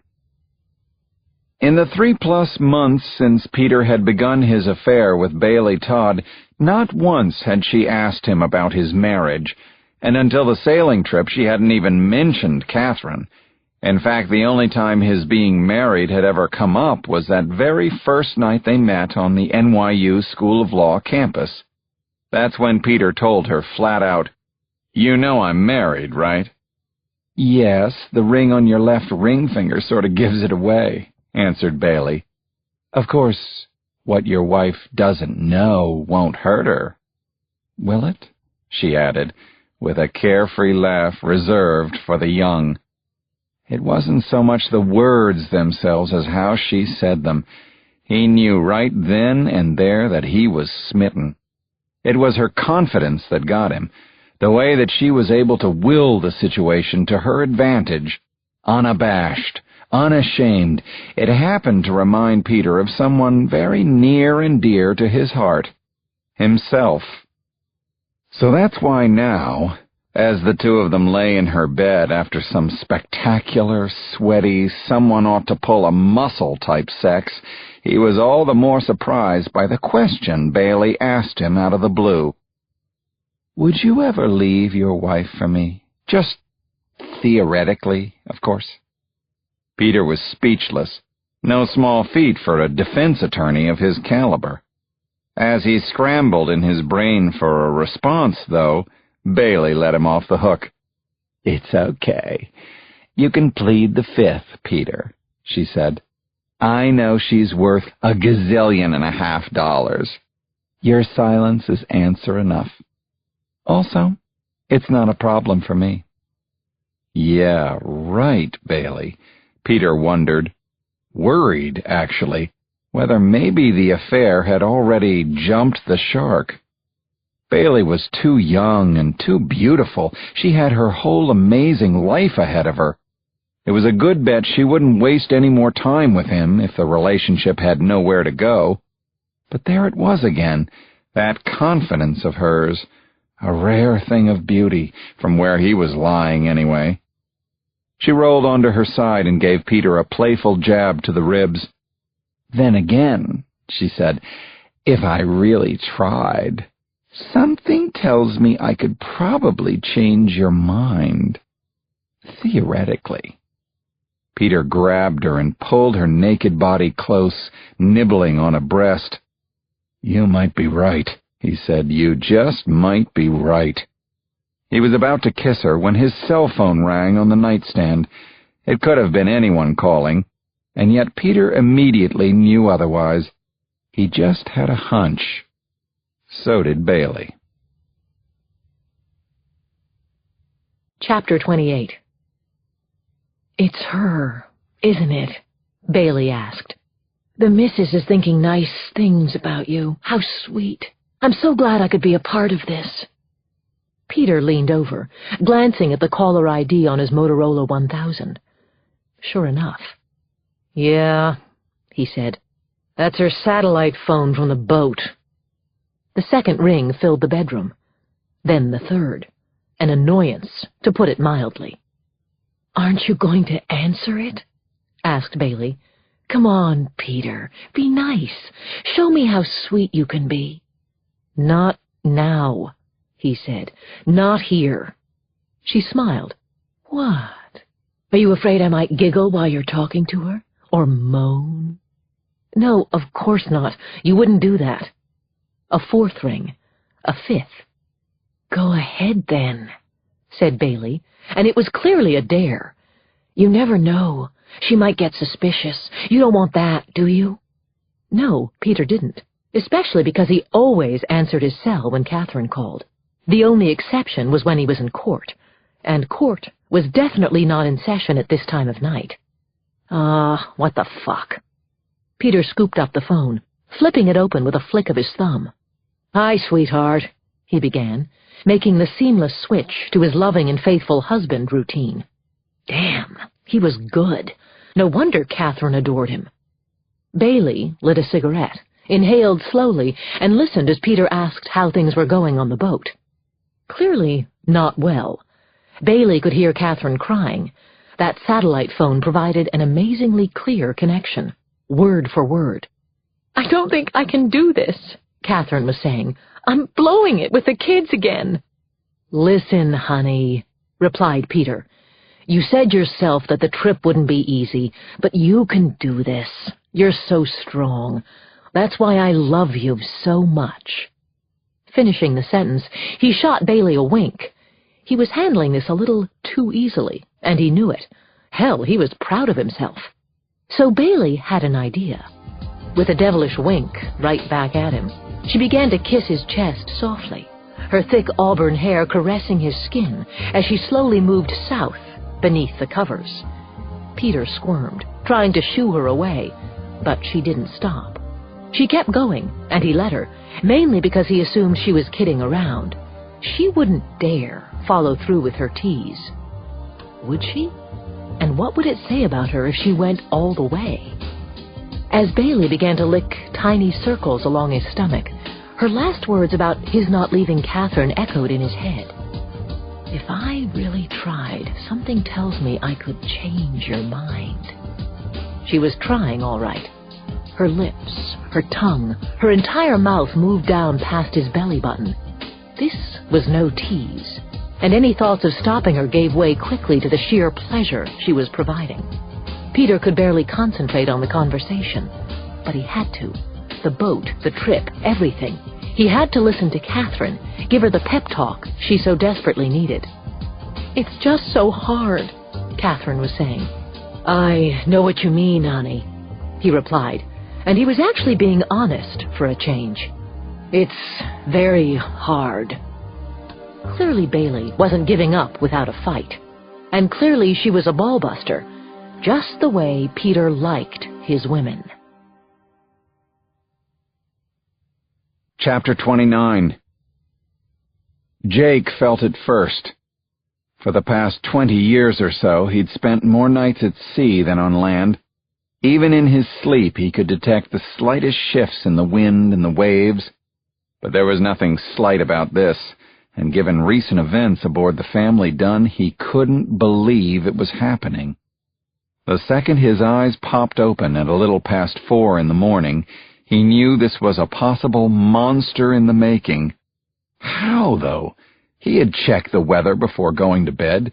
The only storm on the radar was far off and heading away from them, but there was no denying what was happening now. He rose quickly and hurried on deck where Catherine had the watch. Sure enough, she was asleep, despite the rising seas. "Wake up," he told her. "Wake the kids, too. Make sure they're all up, Cat.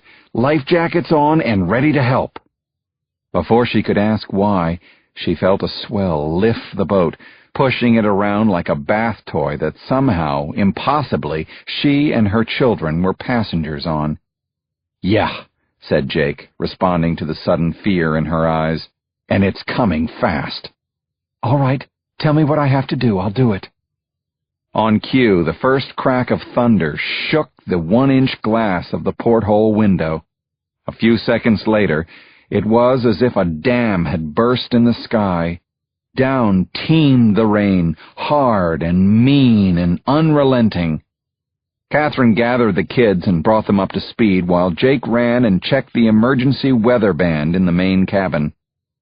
"Son of a bitch," he muttered under his breath as the latest report came in. By now all the Dunnes had gathered around the radio. The storm was as big as he thought, even bigger, and the family Dunne was right at its doorstep. This might not be the perfect storm, but it was serious. "What do we do?" the kids asked all at once. "The only thing we can," said Jake. "We haul ass and try to get out of the way." That was the game plan, pure and simple, and most of all, quick. If they were going to outrun this storm, they'd have to move faster than fast. But first things first. "We need to lift the sea anchor at the bow," said Jake. Catherine volunteered. "I'll do it." "No, it's too heavy and too dangerous," Jake came back. "Besides, I need you at the wheel, keeping the bow pointed into the wind. Mark, you'll help your mother." "What about me?" asked Ernie. "I need you and Carrie to stay here below. I want you to secure everything that's not already tied down, and I mean secure. What you're feeling now is nothing compared to what's coming at us." Ernie groaned. "I want to be up on deck." "Trust me, little man, you don't." Chapter 30. Jake paused, steeling himself before he ascended the top step to the deck. He had every right to feel sorry for himself, Catherine, and the kids, but he refused to go there. The hatch door to the cabin, closed, was rattling so hard from the storm's fury it could have been a prop in The Exorcist. He turned back to Catherine and Mark, who were still tightening the straps on their life jackets. "Wait a sec, okay? Nobody goes up on deck, got it? I need to get the jackline harnesses." "The what?" asked Mark. But Jake had already rushed past them, dashing below. This was no time for a boating lesson. 20 seconds, 30 max, he was back. "Here!" he yelled over the howling wind. "Put these on!" Catherine and Mark quickly stepped into the nylon harnesses, which looked like string bikinis on steroids. Meanwhile, Jake fastened the ends of 2 ropes to the metal rings at their waists. Click, click. With 2 more clicks, he hooked the other ends onto the rope that ran along the entire perimeter of the boat, otherwise known as the jack line. Quickly, he did the same thing for himself. "There," said Jake, once he was done. "The jack line harnesses, just in case any of us go for an unintended swim." Mark nodded fearfully, but his eyes stayed unusually intent. He was getting his boat lesson after all. Even better, he was growing up fast. Jake continued, "Now try to keep the wheel as steady as possible as I pull up that sea anchor, okay?" The words had barely left his mouth when, wham, the boat was pummeled by a huge wave, sending all 3 of them reeling. Catherine grunted in pain as she fell hard to the deck and struck the side of her face. Jake scooped her up. "Are you all right?" he asked. "Cat?" "No," she wanted to say, but as the next wave spilled over the railing, delivering an ice-cold jolt to her face, she shook it off. There were more important matters to deal with.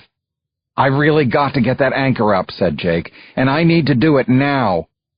He took off for the bow as Catherine and Mark positioned themselves at the helm. fighting the wheel as best they could. Through the sheets of rain, the deck light was all but useless. They could barely see Jake as he leaned like a phantom over the side of the boat. Still, they could tell something was wrong already. He was having trouble. Was it his footing? Was the anchor line caught? Jake's voice shot back to the helm. "Mark, I need you up here now. Hurry!" Mark scurried away in a flash, too fast for Catherine to stop him. Not that she could. His face showed fear, but there was something else there. Purpose. The only thrill-seeking he'd ever done until now was through drugs.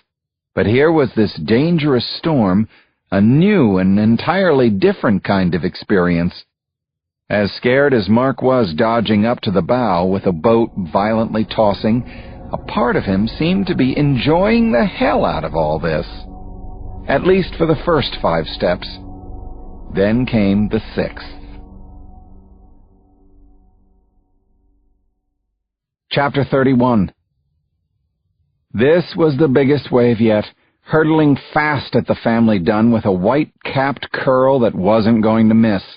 Crashing high above the boom, it practically swallowed Mark whole. As he disappeared from sight, Catherine involuntarily let go of the wheel. It was a natural impulse, but potentially devastating as she realized right away. The boat angled sharply to port, knocking her flat on the deck again. When she finally staggered back to her feet, she still couldn't see Mark. He'd gone overboard.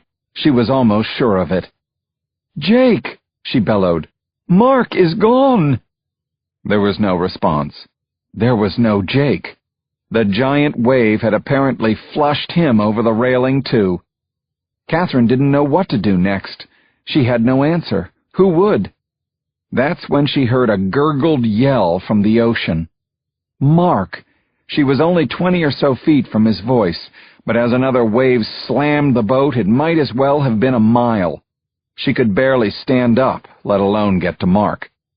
Getting onto her knees, she began to crawl. It was the only way. "I'm coming," she yelled. She grabbed anything and everything along the deck, pulling herself forward as fast as she possibly could. Finally, she reached the side and looked over. My God, there he was. Tethered to the boat by his line, Mark was bobbing amid the enormous swells, struggling just to stay afloat. Even with his life jacket, the force of the waves was way too much. He was being sucked underwater again and again. "Mark, hold on," screamed Catherine. "We'll get you up." Somehow, she thought. Catherine knew there was no way Mark could pull himself back to the boat. She'd have to do it for him, but how? And where was Jake? With both hands, she grabbed hold of the line and pulled as hard as she could, using every ounce of her strength. But the line wouldn't budge more than a couple of feet. The more she tried, the more it felt like her muscles were going to rip from her bones. It was no use. She couldn't do it herself. She needed help. Chapter 32. "I'm dead meat," thought Jake as he dangled from the side of the bow. "I'm through." With one hand, he'd barely managed to hold on when the wave flipped him over the railing. Now that one hand, 4 fingers to be exact, was slipping from the edge.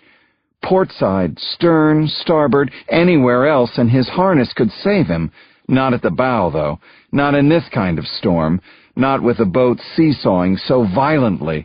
He'd be drawn under the waves the second he dropped, and then crushed by the weight of the hull. If only he could reach up with his other hand. But he couldn't. The reason was simple. He had no leverage.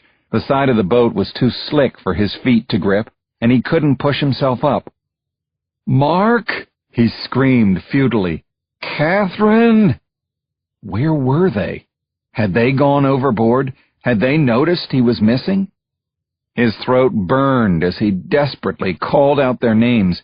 He couldn't possibly scream any louder, but he was afraid they couldn't hear him against the crashing waves and thunder. Hell, he could barely hear himself.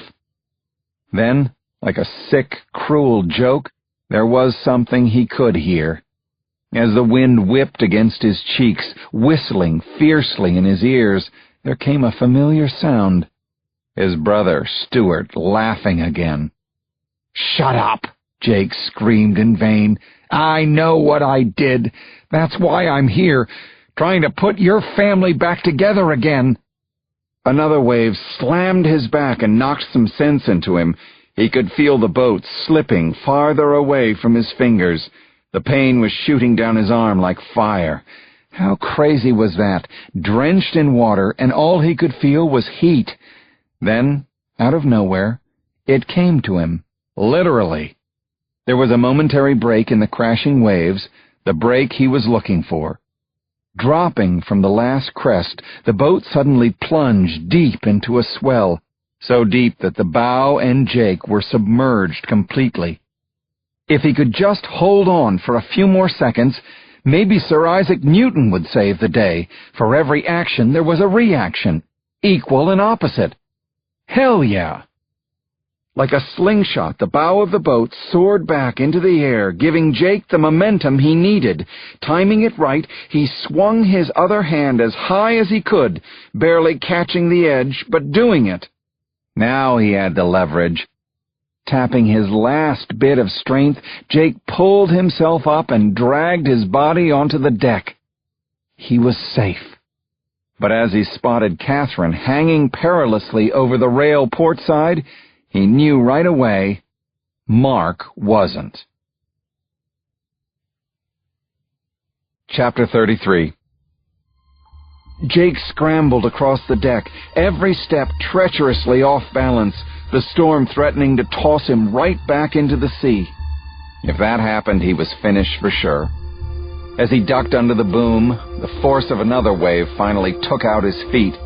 He was about to be swept overboard again when he grabbed a cleat at the last second and hung on, gritting his teeth until his jaw ached. Sprawled on his stomach, he looked up at Catherine, struggling to pull Mark from the water somehow. The line wasn't budging, but she kept pulling and pulling. Her slender frame was contorted, and she looked like a hunchback. She was something else, wasn't she? The Dunnes were all turning out to be fighters. Christ, thought Jake. He was so spent himself, could he even make a difference? Could the two of them do anything for Mark? "I'm coming," he yelled. "Hold on, Catherine." He lifted himself off the deck and covered the last 10 feet to reach her. Immediately grabbing Mark's line, he looked out to see him swallowing a wave of water, his head barely staying above the surface. "Please, Jake," said Catherine. It was all she could manage. Jake looked down at her hands, the blood dripping from her palms. They had been shredded by the rope, but she wasn't about to let go. Well, neither was he.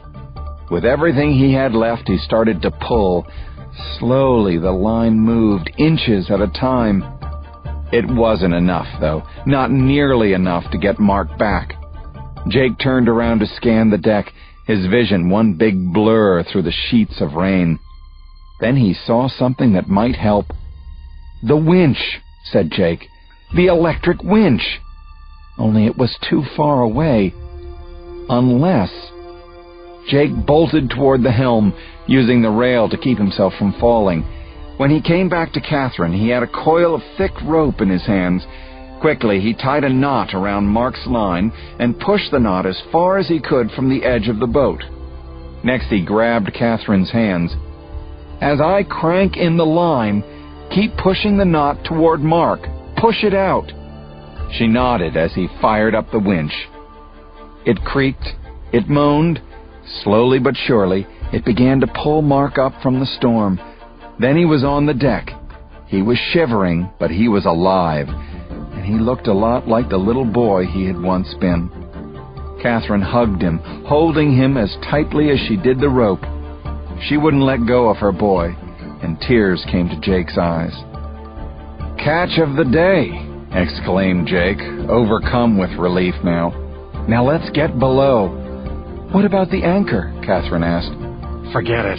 It won't be any help to us in this weather. We have to ride it out." Chapter 34. Jake settled the last piece of important business on deck. reefing the mainsail.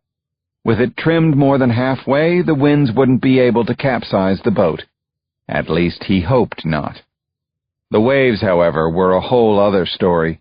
Beyond crossing his fingers, there wasn't much he could do about the power of the sea. "Okay, let's go," he shouted. "Get behind me and grab the waist in front of you." Catherine and Mark nodded agreement, no questions asked, no more arguments. The three of them navigated their way back to the main cabin looking like a slow-motion conga line, a drunk one at that, but at least it got the job done. When they reached the safety of the steps, they finally unhooked their harness lines. "What took you so long?" asked Ernie the second they descended into the galley. He was pale as a ghost, obviously scared out of his mind, but at least he'd had the good sense to stay down here. "We thought we heard somebody screaming," he continued. Jake couldn't help his gallows sense of humor. "Your brother decided to go for a swim." "Funny," replied Mark, removing his life jacket, but even he could smile a little now. "Whoa," said Jake. "You've got to keep that thing on, even down here." He looked at Carrie and Ernie. "You too, guys." "Are we going to sink, Uncle Jake?" asked Ernie, his voice trembling with little boy fear. "No way, sport. We're all going to be fine. This is the end of the Indiana Jones adventure part of our trip." Deep down, though, Jake wasn't sure. The family Dunne was a big, strong boat, but she'd never really been tested. And this storm was proving to be the mother of all tests. All the more reason why his next step was toward the radio. He wanted to establish contact with the Coast Guard, give them the boat's coordinates. It wasn't a Mayday call, at least not yet. Not that the Coast Guard, or for that matter the Navy, could actually do anything for them at the moment. The Dunnes were on their own. "Pan, pan, pan, pan, pan, pan," began Jake into the radio. "This is the sailing vessel, the family Dunne." As he waited for a response, Mark asked where some extra blankets were. He was still shivering, and he looked a little blue. A blue popsicle. Jake pointed to the bin above the galley seating, and the radio crackled with static. The Coast Guard was responding. "Yes, family Dunne, we copy," came a voice. Except Jake didn't hear it. Instead, all his attention had turned to Catherine, who had just finished bandaging her hands and was now helping Mark find a blanket. She was opening the wrong bin, the one with the scuba tanks. Had Ernie and Carrie checked to see that they were secure? Just then, another wave pummeled the boat, tipping it deep onto its side. Suddenly, Jake had visions of heavy metal canisters flying through the air. "No, Catherine, don't!" he yelled. It was too late. The bin doors swung open and the two tanks went flying. The first projectile missed Ernie's head by a couple of inches. The second, however, found a target, smashing it to bits. Mayday, mayday. The radio was dead. Chapter 35. Peter Carlyle approached the jury box as humbly as a man wearing a $6,000 custom-made Brioni suit and a hand-folded silk Hermes necktie could. "What do you call a bus full of lawyers that drives off a cliff?" he asked the prospective jurors right off the bat. As they all stared at him blankly, he broke into a huge, contagious smile. "A good start, that's what." Everyone laughed, even the old curmudgeonly guy seated at the end of the first row, who looked as if he'd rather be having a double root canal than serving on a jury. Peter continued, "You hear the one about the lawyer who broke his nose? No? Turns out the ambulance he was chasing stopped short." Even more laughter filled the stale air of what was reputedly the oldest and largest courtroom at 100 Center Street, otherwise known as the Manhattan Criminal Courthouse. Of course, Peter's self-deprecating warm-up act was just that, an act. He called it the Carlyle Zigzag. Just when they think you're going one way, make 'em believe it's the other, beginning with their feelings about him. His reputation, sealed by numerous newspaper articles and television appearances, was that of a cutthroat defense lawyer who made Attila the Hun look like a big, cuddly teddy bear. But if Peter could turn that unflattering reputation on its head, showing these prospective jurors that in person he was really not what they expected, there was no limit to what else he could change their minds about, including his client's guilt or innocence. This one was a real beaut, too. Candace Kincaid, the well-known socialite and former Vogue fashion editor, was charged with trying to kill her husband, the real estate magnate Arthur Kincaid. Foregoing the usual weapons of choice, a gun, a knife, a hitman, or poison in his scrambled eggs, Candace had opted for a $140,000 Mercedes SL 600 Roadster. All along, though, she'd been willing to swear on a stack of W magazines that she hadn't really intended to run over her husband. She had merely wanted to scare him, to give Arthur a little rise. No more or less than a practical joke. Only when she tried to hit the brakes, she accidentally gunned the accelerator. As Johnny Carson used to say on late-night TV, that's some weird, wild stuff. Speaking of opening monologues, Peter was about to hit the jury pool with another lawyer joke when the opposing counsel, a supposedly up-and-coming prosecutor whose silver wire-rimmed glasses and cement-gray three-piece suit made him look as if he belonged in a Cleveland courtroom, not here in New York, stood up and objected. "Your Honor, is this a courtroom or an evening at the Improv?" he asked, arms in the air. Peter suppressed a smile. What a rookie. This guy is greener than the back nine at Augusta. More experienced lawyers never took the bait. They simply let Peter finish his comedy set, as it were. To do otherwise was to draw the ire of the jury pool. They were being mildly entertained, after all, following hours of being bored. Robbing them of a few harmless laughs could only cast the prosecutor as a major stick in the mud, or possibly a loser. Sure enough, a few of the prospective jurors frowned at the moke in his off-the-rack three-piece suit. Peter quickly interceded, sparing the judge from having to rule on the objection. "I'm sorry, Your Honor, and I apologize to the prosecution for my attempt at levity. I just figured these people have been waiting around a lot and deserve a laugh. I guess we should get down to work."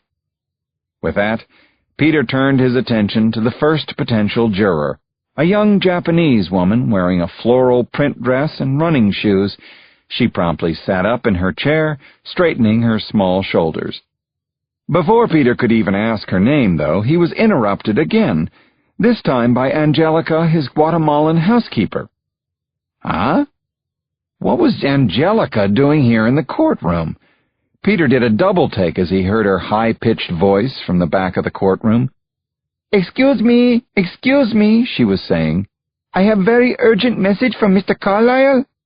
She hurried down the aisle, making a beeline for Peter. "I apologize, Your Honor," said Peter smoothly, backing it up with a quick smile. "Obviously, this has something to do with my American Idol submission tape." That got his biggest laugh yet from the would-be jurors. Even the judge smirked.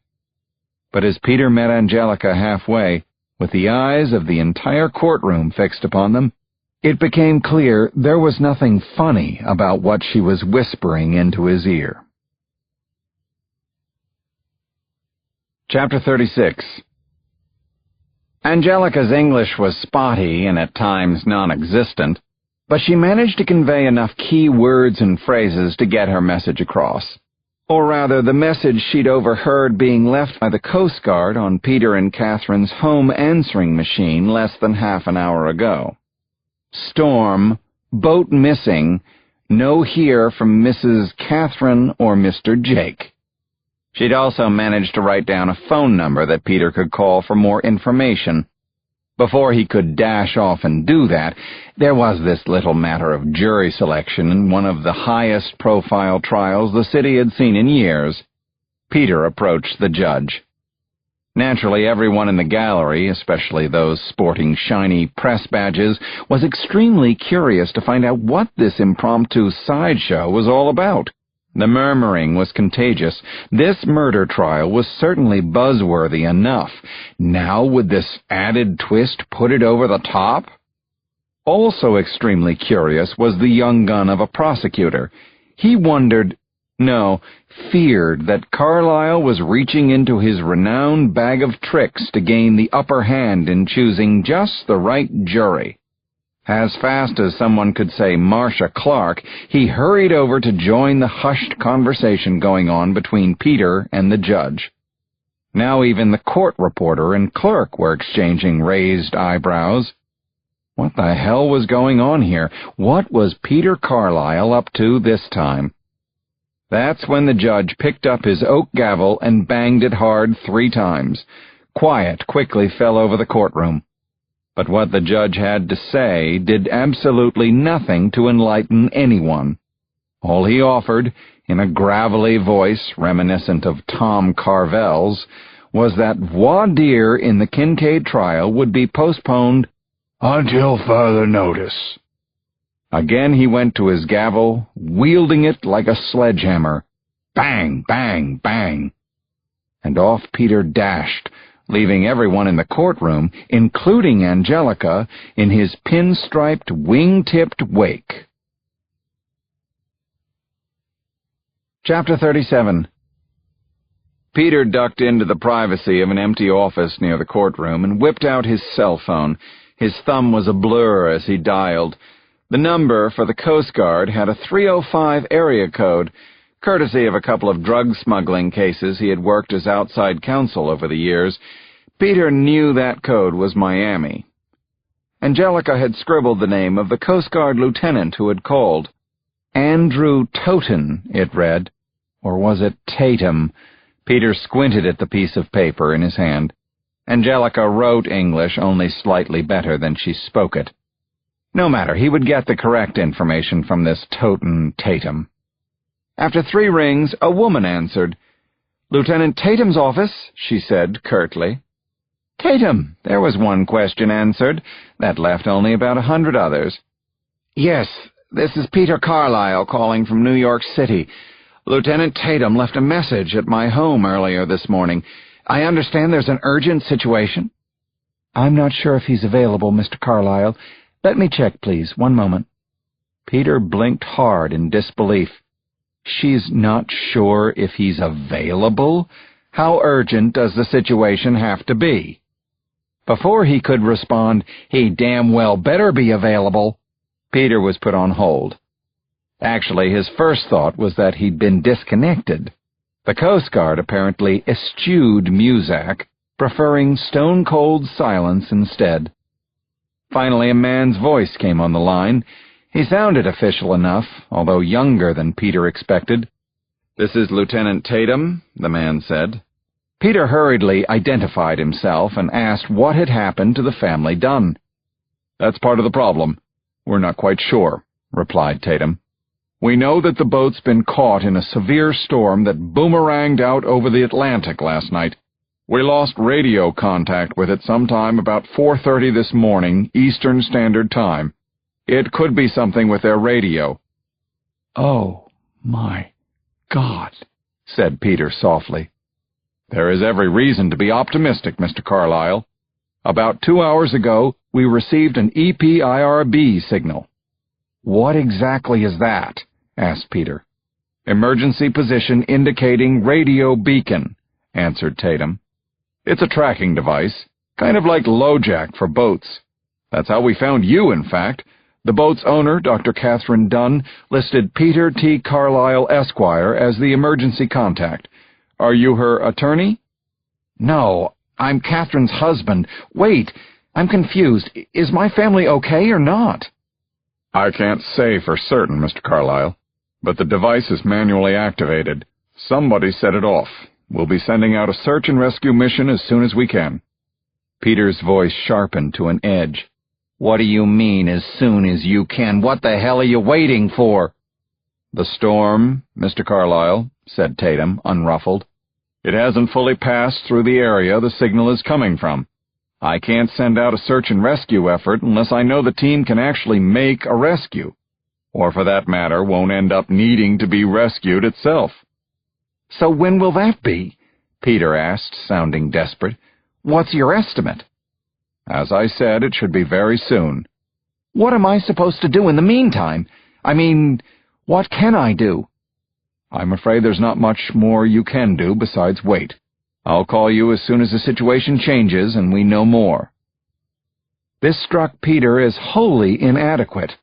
As far as he was concerned, telling people to wait was tantamount to blowing them off. He felt like he was being handled. He hated being handled. Still, there was no sense showing this Tatum character the full force of his tripwire temper. Peter knew he could ill afford to piss off the Coast Guard. He definitely needed them on his side. "Lieutenant, there must be something more that can be done," he pressed gently. Tatum exhaled a prolonged and heavy sigh. "Well, I don't know if you're a religious man, Mr. Carlyle, but if I could suggest one thing, it would be prayer." "Thank you, Lieutenant. That's good advice," said Peter, who didn't think he'd said a prayer in the last 20 years.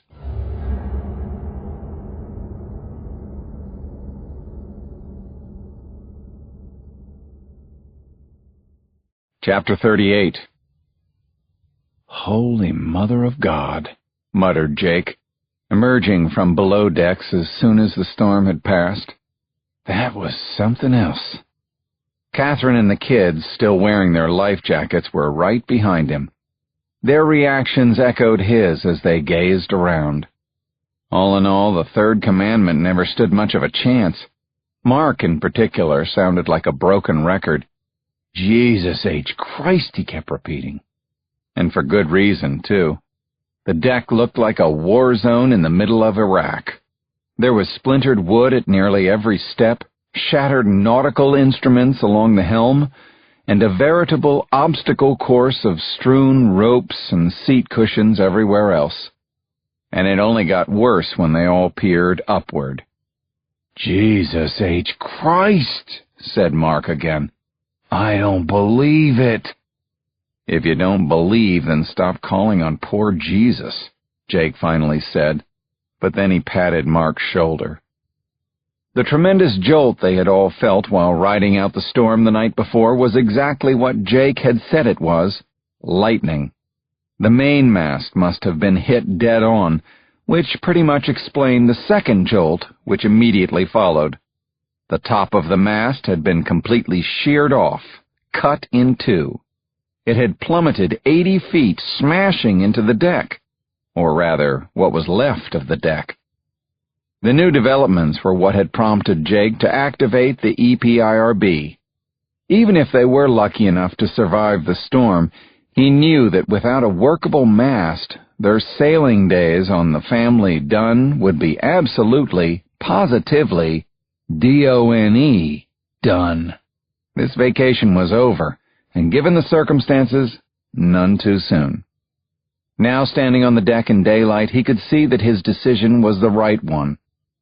"Uncle Jake, when will the rescue people get here?" asked Ernie. "How soon?" "I imagine the Coast Guard has to wait a bit for the storm to pass the area," he answered. "As soon as they can come, though, they will." "Are you sure?" asked Carrie, less than convinced and looking a little paler than usual. "Yes, I'm sure they'll be here. They know there's a problem. They're good at what they do." "They better be," said Mark, still staring at what remained of the mast. Scorched black where the top had broken off, it looked like a big burnt match. Jake assured the kids for a second time while stealing a couple of concerned glances at Catherine. They all had been holding on for dear life during the storm, but it was Catherine who appeared the most shaken up right now. "You okay?" he said to her. She nodded. And to almost anyone else, that's all it would have been, a simple nod. To Jake, though, it was more. He could read between the lines. Catherine had been dealing with more than just fear. She was also dealing with the guilt. This trip had been her idea. The trip was her fault. That's when it clicked for him. His eyes darted from Catherine to the kids, each one looking more dour than the next. I'm not doing my job, he suddenly realized. He was still captain, responsible for their well-being, and as such he was setting the wrong example right now. After the 8-hour, white-knuckled ride of their lives, this was no time for doom and gloom. They should all be happy. No, on second thought, they should be celebrating. They were alive. Who cared if the boat was basically destroyed? They weren't. None of them was even hurt. Soon, thanks to the EPIRB, help would be on its way, and they'd boogie out of here. So what do we do now? Asked Ernie. Jake flashed a grin. He knew just the thing. Chapter 39. Jake lunged forward with a mischievous laugh, grabbed Ernie by his life jacket, and swooped him high into the air. What do we do now, little man? He said. We go swimming, that's what we do. With a heave-ho, Jake launched Ernie over the railing. No! Ernie screamed all the way down to the water, which he hit with an impressive splash. Mark and Carrie broke into spontaneous laughter while Catherine dashed to the edge of the boat. She was sure Ernie would be in tears, or worse, thanks to Jake's practical joke, or whatever it was he thought he was doing. But Ernie was just fine. Actually, he was better than fine. Against the neon-bright orange of his life jacket, his smiling teeth looked whiter than white. He looked up at the boat and shook a playful fist at Jake. Then he began splashing around, having an absolute ball.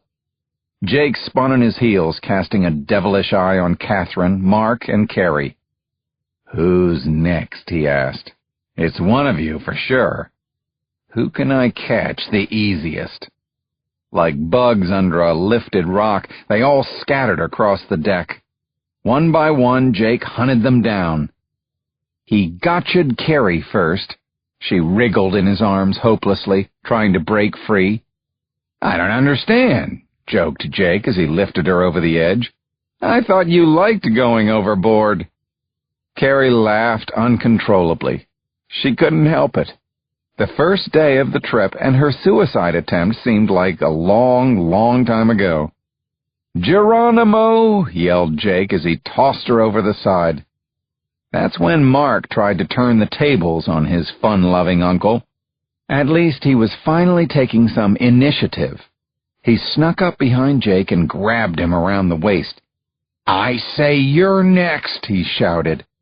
But Mark could barely lift his much bigger uncle, let alone send him for a swim. Nice try, hotshot, said Jake, before applying a wrestling spin move on Mark that would have made Dusty Rhodes proud. In 2 seconds flat, Mark was hoisted over the side. And then there was one, declared Jake, eyeing Catherine, who was trying to hide out at the bow. Okay, that's enough. I'm good, she said, palms raised. I'm the mom. I say game over. Game over? Jake began slowly angling toward her, cutting off her escape routes. She was cornered, and she knew it. No, really, come on, she said. I give up. Uncle! Uncle Jake! He shook his head. Do you really think you're going to talk your way out of this one, Doc? But my hands, she says, holding them up, her bandages looking like mittens. The water will be good for it. The kids had gleefully paddled toward the bow, making no secret of what they wanted to see, a grand finale. Come on, Uncle Jake, send her over, yelled Ernie. I'll catch her. Yeah, shouted Mark. Catherine Dunne, come on down. Jake laughed and then shrugged. Sorry, Cat, but you heard the boys. He rushed in, lifting her up in his arms and spinning her around. For a quick but unmistakable moment their eyes met, the memories of their secret flooding to the surface, only to disappear as fast as the kids screamed for Jake to hurry. Which he did. With everyone laughing and having the time of their lives that had seemed in doubt only a short time ago, Jake stood at the bow, triumphant. "I'm king of the boat!" he yelled as he released Catherine into the air. "King of the boat!"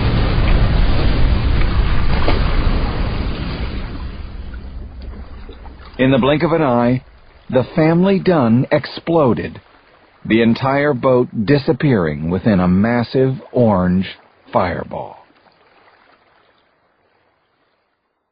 Chapter 40.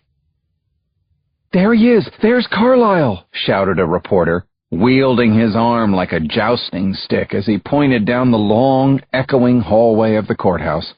Off they all raced, a pack of hyenas with roughly the same manners as hyenas. In some ways it was like a scene out of an old movie, the intrepid reporters milling around until the man of the moment showed his face. Within seconds of stepping out of the office where he'd called the Coast Guard, Peter was surrounded. Every reporter, from the Post to the News to the Times to the Journal, was utterly convinced that the message Peter had received in the courtroom had something to do with the Kincaid case. Something very juicy and rewarding. That had to be it. What else could it be to pull him out of voir dire? They weren't about to get an answer, though. Not yet, at least. Not until Peter knew more about the mystery himself. The reporters clung to him like paper clips to a magnet, but Peter didn't let out a peep to their onslaught of questions, not even a no comment. What a tease he was. Years and years of practice. The renowned attorney, Peter Carlyle, the man who loved trying his cases in a packed courtroom and always managed to have a few words, if not an entire monologue for the press, remained absolutely button-lipped this time. Instead, he silently pushed his way through the wall of handheld recorders and ducked through a nearby door that guaranteed his escape, thanks to a sign on the frosted glass that featured 5 magical words that all of this society sorely needed. No press beyond this point. The door led to the administrative lounge, and from there it was a mere 2 flights down a secluded staircase to reach an exit at the back of the building. Walking through a narrow alleyway, Peter did a quick check around the corner of the soot-laced brick building, his eyes carefully taking in the sidewalk before him. It looked reasonably good. No reporters to the left, no reporters to the right. In the clear. Peter eased his way into the crowded foot traffic of Lower Manhattan, blending in as best he could. He didn't know yet where he was going. Wherever it was, he could at least get there in peace, and then try to respond to the disturbing news he'd just gotten. But then, 2 blocks farther, a newsstand caught his eye. While those bloodthirsty reporters back at the courthouse were busy searching for tomorrow's headlines, Peter had yet to read today's. Screw the war on terror, world hunger, and the latest celebrity adoption. What were the pundits saying about him and the Kincaid trial? Or really, just him? Strangely, he felt a need for self-justification right now. Peter snatched up a few local papers before pointing at a small refrigerator with a sliding glass door directly behind the turbaned guy manning the stand. "And a Red Bull," said Peter. What happened next was unbelievable, but pure Peter Carlyle. The moment the guy turned around to open the refrigerator, Peter reached into the tip jar on the counter, pulled out a handful of singles, and stuffed them in his pocket. Never mind that he was carrying over $600 in his wallet. The counterman turned back around with a cold Red Bull in hand. He quickly added up the total, including all the papers. $5.25, he muttered, sounding vaguely Pakistani. Peter reached into his pocket and counted out 6 of the stolen dollars. "Here," he said. "Keep the change." Chapter 41. So, yes, I'm a bastard, he was thinking. Worse even than some people think. Spotting an empty bench at a playground up the block, Peter sat down and sifted through the newspapers while enjoying his Red Bull, but also the daring petty theft he'd pulled off so beautifully. The papers were full of him. Sure enough, the start of jury selection in the Kincaid trial was getting a lot of ink. That meant so was Peter. Shark, pit bull, 800-pound gorilla. Only the New York Times managed to steer clear of the proverbial zoo and the rather biased comments on his courtroom reputation. In a brief story in the Metro section, it opted for Peter Carlisle, a prosecutor's worst nightmare. That had a nice ring to it, didn't it? God bless the Times and Mr. Sulzberger. Peter read the printed phrase over and over, the words dancing in his head, the rumba, the tango, the cha-cha. That's when a soft, cultivated male voice cut in. Fancy meeting you here, counselor.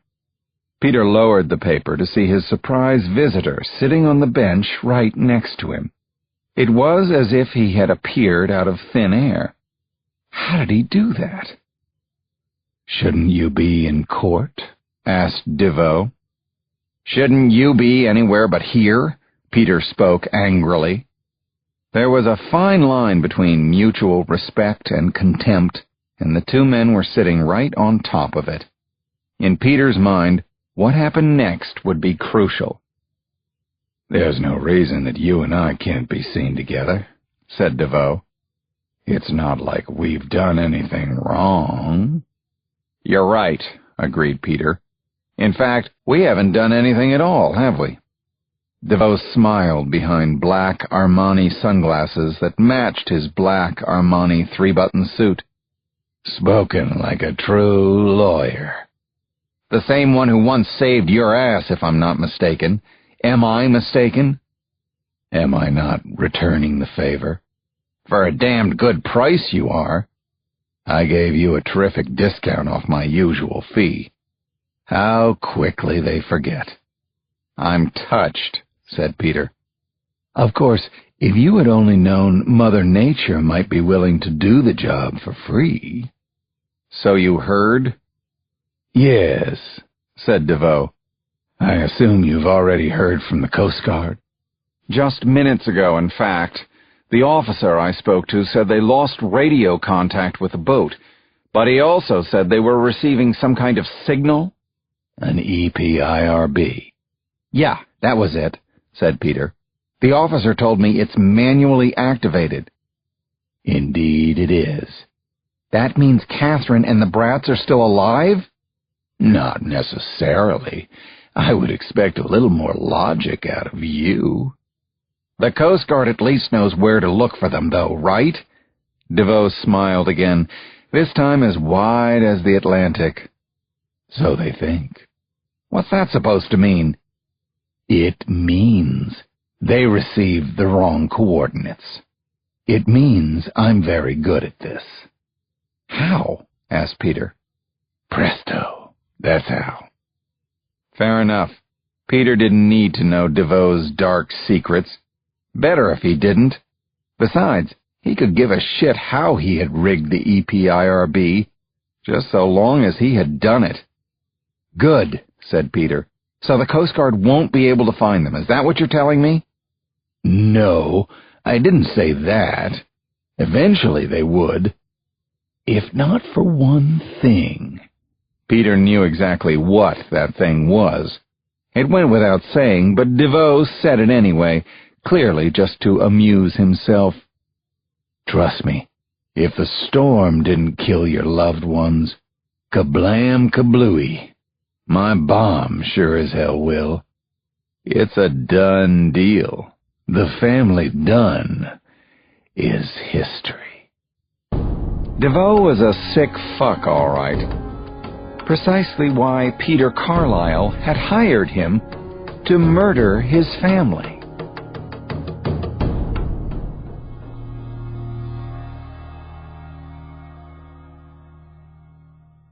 Part 3. Kablam Kablooey. Chapter 42. The first thing I'm aware of is the intense heat, red hot. It scalds my hair and skin as I tumble through the air. Everything about this is unreal. I'm on fire. And it only gets worse when I hit the water, because I don't hit the water. Instead, I come crashing down on a jagged piece of the hull that, like everything else, has been sent hurtling from the boat, or what used to be known as the boat. Snap goes my right shin bone. I know exactly what's happened. I can literally feel it burst through my skin. As I roll off the piece of the hull and into the water, my body immediately goes into shock. My arms, my hands, my one good leg, they're useless. I can't move a muscle. If not for my life jacket, I'd be drowning. This is unbelievable. What the hell just happened? I can't begin to imagine an answer. I look back at the boat, except it's not there. It's not anywhere. It's gone. As if in a magic trick, the family Dunne has disappeared from sight. That's when the terrifying, gut-wrenching thought travels down from my brain and tears through my heart at warp speed. My family. All I can see is a thick black smoke rising from the water's surface. Bits and pieces of the boat are in raging flames. Each second that passes without my seeing Carrie, Mark, or Ernie makes the fear and panic grow. Oh, God! Where are the kids? Where's Jake? I'm bobbing helplessly in the water as I call out their names between painful, racking coughs. The billowing smoke fills my lungs, and I feel myself getting weaker by the second.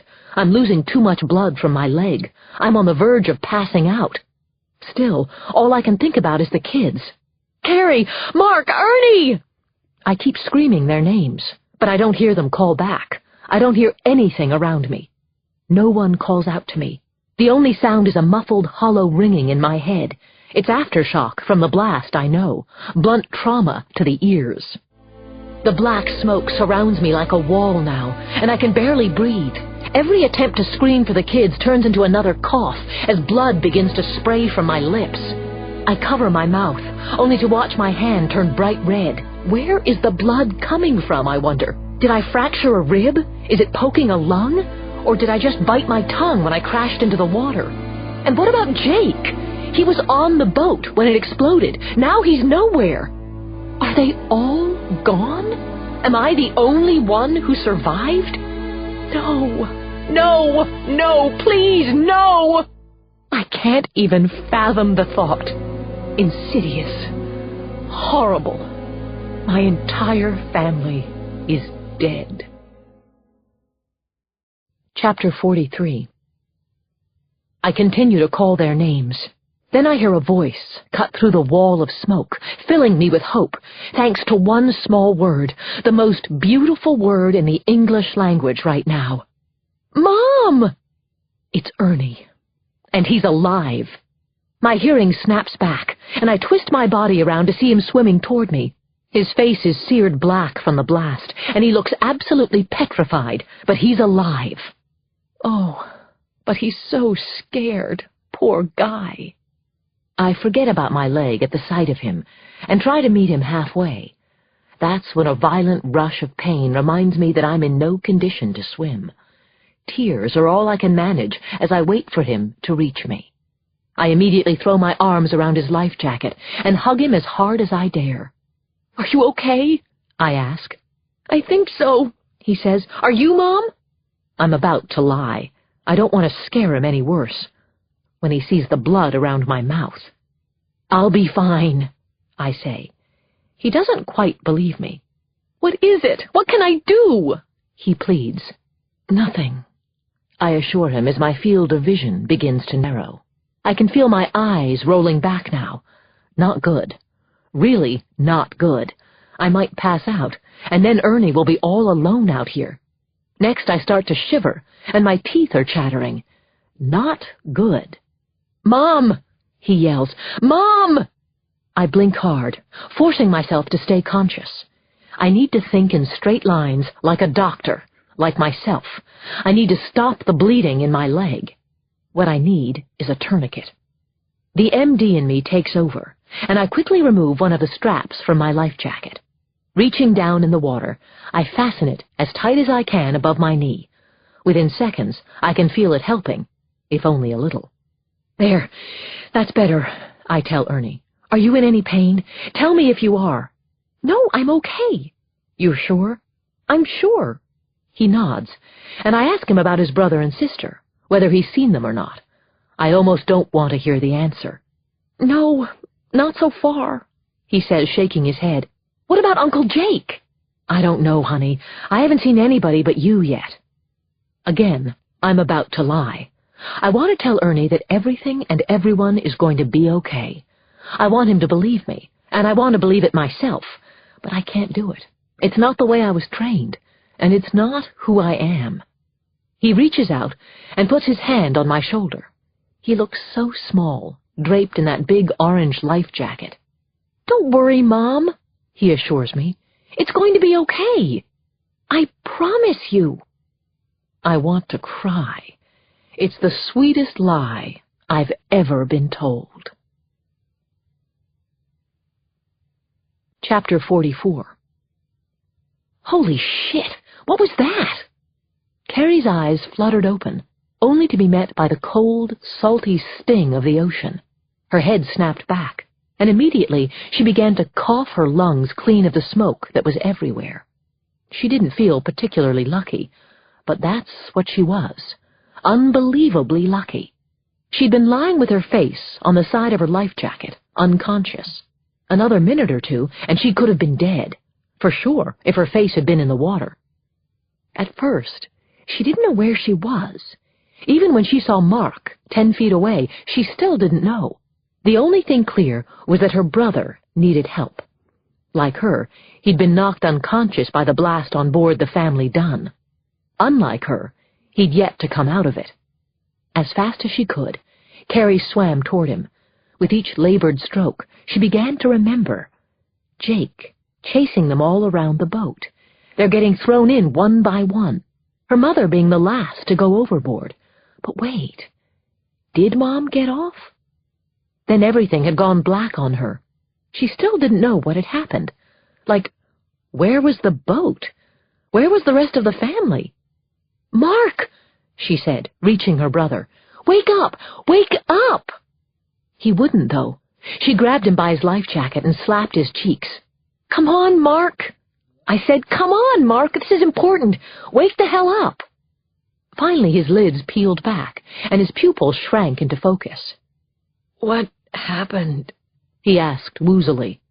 What's going on? Carrie still wasn't sure herself. There might have been an explosion, she said. Mark glanced around at what little remained of the boat, bits and pieces still in flames. His hair was singed, and a nasty gash on his forehead was bleeding freely, but his sarcasm remained unscathed. Gee, you think so? He quipped. I should have left you unconscious, Carrie was about to say when they both turned their heads. Do you hear that? Asked Mark. Carrie nodded. It's Mom! There was another voice, too. Thank God it was Ernie. She had never been so happy to hear her loquacious little brother. Mark and Carrie called out to them and began making their way through the wafting smoke and wreckage. Here! Their mother shouted. We're over here! A hurried minute later, all the Dunnes were united in the water. All of them except Jake. Chapter 45. Look! Said Ernie, pointing. Over there! Will you all look? The smoke still hovered everywhere like a dense fog. It was impossible to see anything clearly, but as the wind shifted slightly, they all caught a glimpse of what Ernie saw. Jake. He was 40, maybe 50 yards away. Uncle Jake! Called out Carrie. It quickly became obvious, painfully obvious, that he wasn't about to respond. Jake was face down in the water with his arms out, motionless, otherwise known as the dead man's float. Catherine gasped. Oh, God, no! Mark immediately commandeered Carrie and Ernie. You stay here with Mom, he said. I'll go get Uncle Jake. He pushed away from the tight square their family had formed in the water. No, wait, I'll come too, said Carrie. All she could think about was how Jake had come to her rescue on the first day of the trip. Fine, said Mark. Let's move it, though. They both took off. Mark was fast, but Carrie was even faster. Of the 2 swimming records she still held at her prep school, one was the 50-meter freestyle. It was no surprise she reached Jake first. Right away, she almost wished she hadn't. His arms and legs, what she could see of them at least, were severely burned. Blood was seeping out of the burns. His skin, raw and blistering red, had bubbled like paint under a heat gun. Carrie suddenly felt sick to her stomach. Fighting back her urge to throw up, she tried to flip Jake over. He was too heavy. Fortunately, that's when Mark caught up and gave her a hand. Together, they turned him on his back. It had to be done. "He's not breathing, is he?" asked Carrie, her voice trembling. "He's dead, Mark." Mark unhooked Jake's life jacket, then dropped his head onto his uncle's chest. "I can't hear a heartbeat," he said. "Maybe there's a faint one?" Carrie froze. She felt paralyzed and scared to death. Then she heard a voice from her past, her CPR instructor. Everyone on the Choate swim team had to be certified. It was a long time ago, but it came back to her. "Hold his head up," she told her brother. "I know mouth to mouth, Mark. We have to try." Mark propped Jake up by the neck as Carrie tilted his head back to open his airway. She pinched his nostrils together and covered his mouth with hers. Then she started breathing into Jake's mouth. "Come on, Uncle Jake," she pleaded between breaths. "Come on." 30 seconds passed. At least that long. Carrie was exhausted. Her lungs pushed past their limit. Still, she wasn't going to give up. "Damn it, Uncle Jake! Breathe!" she yelled. That's when he did. A small breath gave way to a bigger one, and an even bigger one, until he was breathing on his own. His eyes were closed, and he was still out of it, but he was back from the dead. Mark listened again to his heart, just to make sure. When he heard it beating harder and more regularly, he pumped his fist in the air. "Jesus! You did it, Carrie! You really did it!" The 2 looped their arms around Jake and slowly dragged him back to their mother and Ernie. The crew of the family Dunne was together again, just the way it ought to be. "So, what do we do now?" asked Ernie. "Who has an idea?" "We wait," answered Mark. "As Jake said, the Coast Guard should be here soon." He looked up at the huge cloud of smoke hovering over their heads. "We shouldn't be too hard to find." Chapter 46. Lieutenant Andrew Tatum stood on the edge of the giant indoor simulation pool at the U.S. Coast Guard base in Miami. With a slow, emotionless stare, he surveyed the 6 rescue swimmers in training as they treaded water in their wetsuits. They were a young, strong, and pretty bright bunch of kids, but were also green as a plate of snow peas. That would soon change, though. It was Tatum's job to make it change. These days, at least. 2 years ago, he had been one of the Guard's best rescue men. He still would be if he hadn't shattered his right leg during a mission off the Grenadian coast. Thanks to a dozen metal screws, the leg had healed. He could walk fine, in fact. Running, however, was a different story. And as for jumping out of helicopters in the middle of the ocean, those days were definitely over for him. Now he was spending half his days behind a desk. The other half he was trying to clone himself at the Guard's rescue swimmer training school. He wasn't bitter. He just really, really missed the action. "Any time you're ready, sir," joked one of the trainees in the pool. He and the rest of the group had been treading water for over 20 minutes. Tatum checked his watch. 23 minutes to be exact. They were good and tired, which was exactly the point of this grueling exercise, because now they were good and ready as well. "Let her rip," he called to the control booth. His top lieutenant, Stan Milcrest, gave a thumbs up to Tatum. Then, with a flip of a switch, he turned on the world's largest ceiling fan. The 20-foot blades began circling above the pool. Within seconds, they had reached their top speed, 3,000 RPM, or as Tatum affectionately called it, Apocalypse Now. "I love the smell of chlorine in the morning," he yelled to the trainees. "Don't you all agree?" The purpose of the exercise was to simulate the gale-force winds of a storm out at sea so the trainees would know what to expect once they were in the water trying to save lives. Safe to say, this exercise was no day at the beach. Tatum looked on as the young men and two women struggled to stay afloat, their arms and legs shifting from tiredness to utter exhaustion. At the first sign that any trainee couldn't hack it, he would signal to Milcrest to cut the rotor engine on the blades, and the trainee might be excused from the program. Tatum glanced at his watch again. 2 more minutes, he yelled. While keeping a close eye on the fake storm in the pool, he couldn't help thinking about the real storm that had raged during the night a few hundred miles offshore. All in all, the base's search and rescue teams, SARs, had been fortunate, which was to say that almost every vessel in the area had been lucky enough to steer clear of the storm's hull-battering grip. The one exception was a sailboat called the Family Dunne. That one was still missing. But there was every reason to be somewhat optimistic. The boat's EPIRB had signaled its coordinates, and his very best SAR team was already on its way. In fact, Tatum was scheduled to get an update from the team at the top of the hour. By then, they should just be arriving on the scene. They would know what had happened. Suddenly, the rotor engines stopped. Shit! Had his lieutenant seen something he hadn't? Had one of the trainees gone under? Tatum did a quick head count. No, they were all there, and according to his watch, there were still 35 seconds left in the exercise. What gives? He looked up at Milcrest in the control booth for an answer. Only he wasn't there. Instead, he was walking straight toward Tatum on the pool deck with a look on his face that Tatum had seen before. Something was wrong in paradise. Chapter 47. "What do you mean it just disappeared?" asked Tatum. "I'm not following you." He and Stan Milcrest had stepped into the pool's locker room after telling the class to take 5. The trainees were more than happy to oblige. "All I know is that the radio room just buzzed me to say they lost the EPIRB on the Dunne boat," said Milcrest.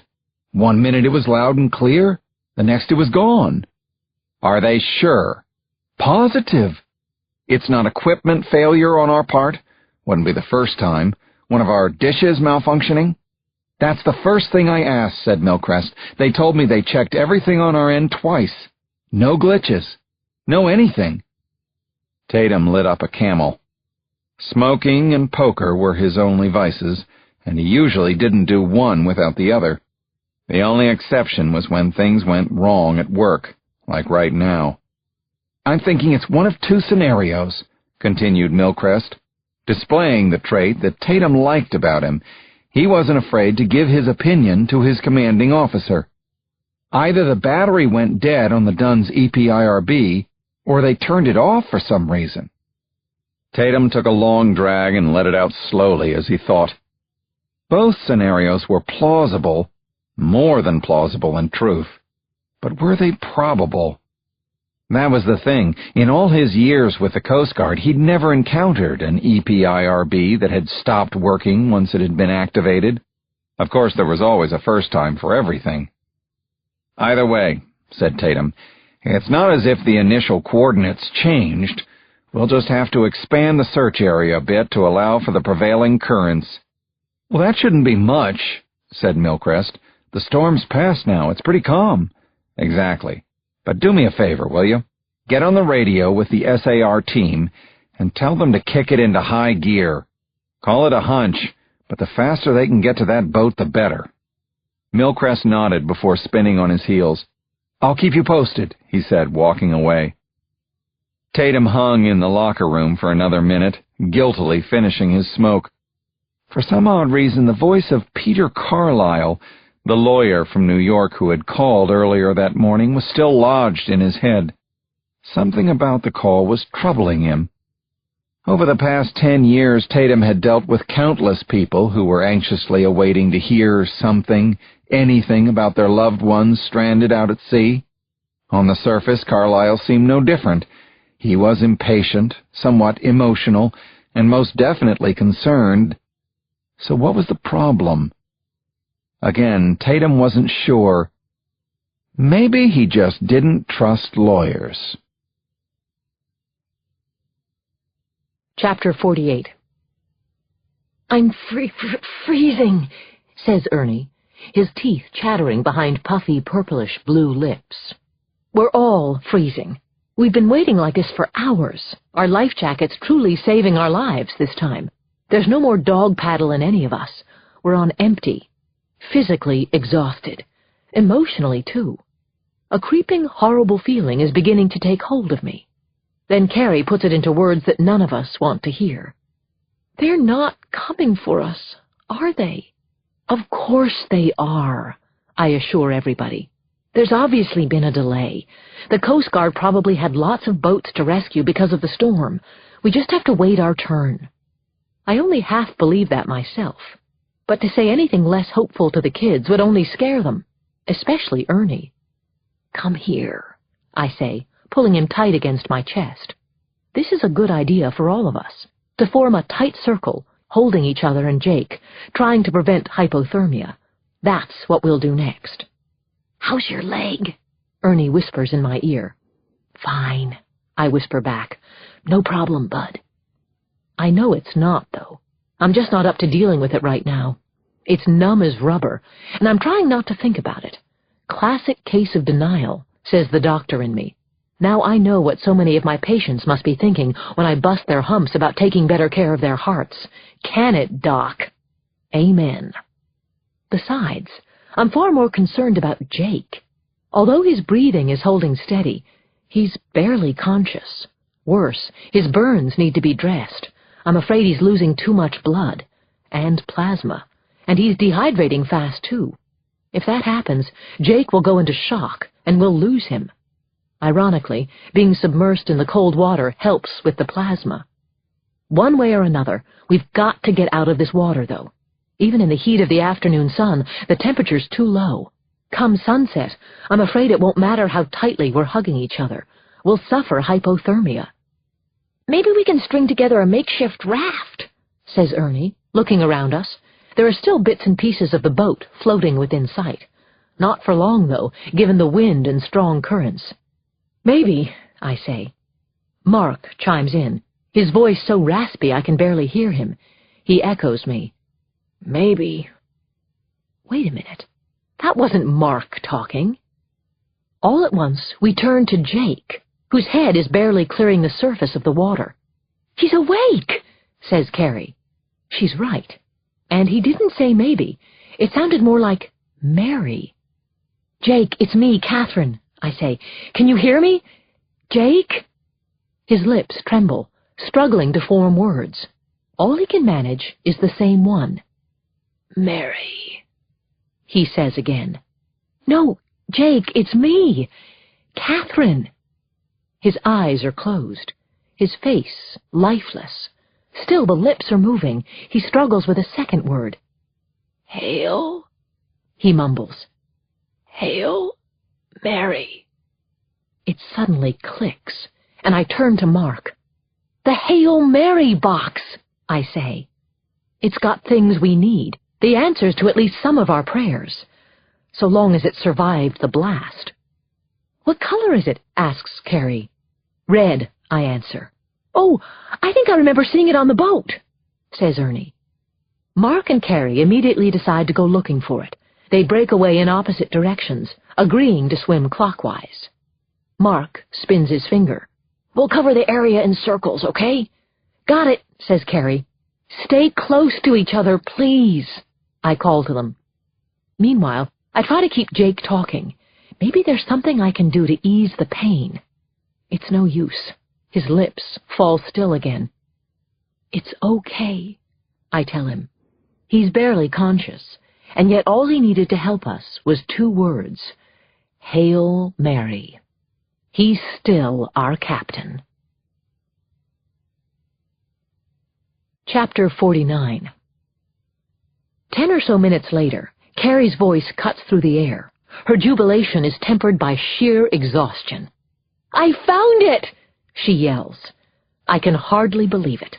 Hell, I can hardly see Carrie. She's got to be over 200 yards away, and she looks like a black dot out there. "I found it!" she yells again. "The Hail Mary box!" Hallelujah! It's a miracle. I call out to Mark, who's about as far away from us as Carrie, only in the opposite direction. He's still searching for the box. "Come back, I say! Carrie found it!" He hears me and begins swimming back, taking his time. Who can blame him? I'm amazed he and his sister can swim even a single stroke at this point. They're both in better physical shape than I'd have thought. "Do you think there's any food in that box?" asks Ernie, "because I'm starving." I think back to when I was searching through it for that mask and snorkel Jake needed. I can't remember seeing anything edible. "Let's hope so," I tell him. "We'll be okay, Ernie." We watch as Carrie slowly gets closer. Very slowly. She's dragging the box as best she can, and it can't be easy. As she gets closer, I can see the fatigue etched all over her face. The poor girl, she's absolutely pooped. "Carrie, take a break!" I yell. Of course she doesn't. I turn to Ernie, kidding. Typical Carrie. I say one thing, she does the other. Only Ernie's not listening to me either.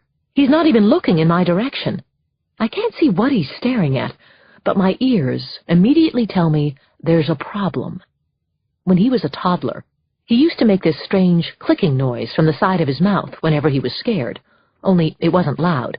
The only way anyone else could hear it was if they were really close to him.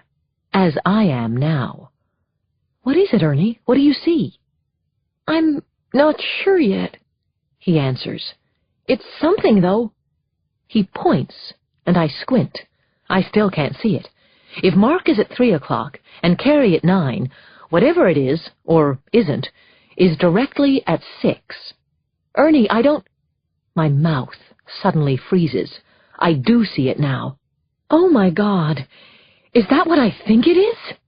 Ernie's clicking faster and louder than he ever has. "Yes," he says. "Carrie, look out, Carrie! Carrie!" Chapter 50.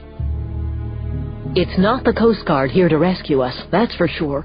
It's a shape, a triangle, 2 feet high, darkish gray, and slicing through the water. One terrible word is on my tongue. Shark. "It's coming right for us," says Ernie. "What do we do?"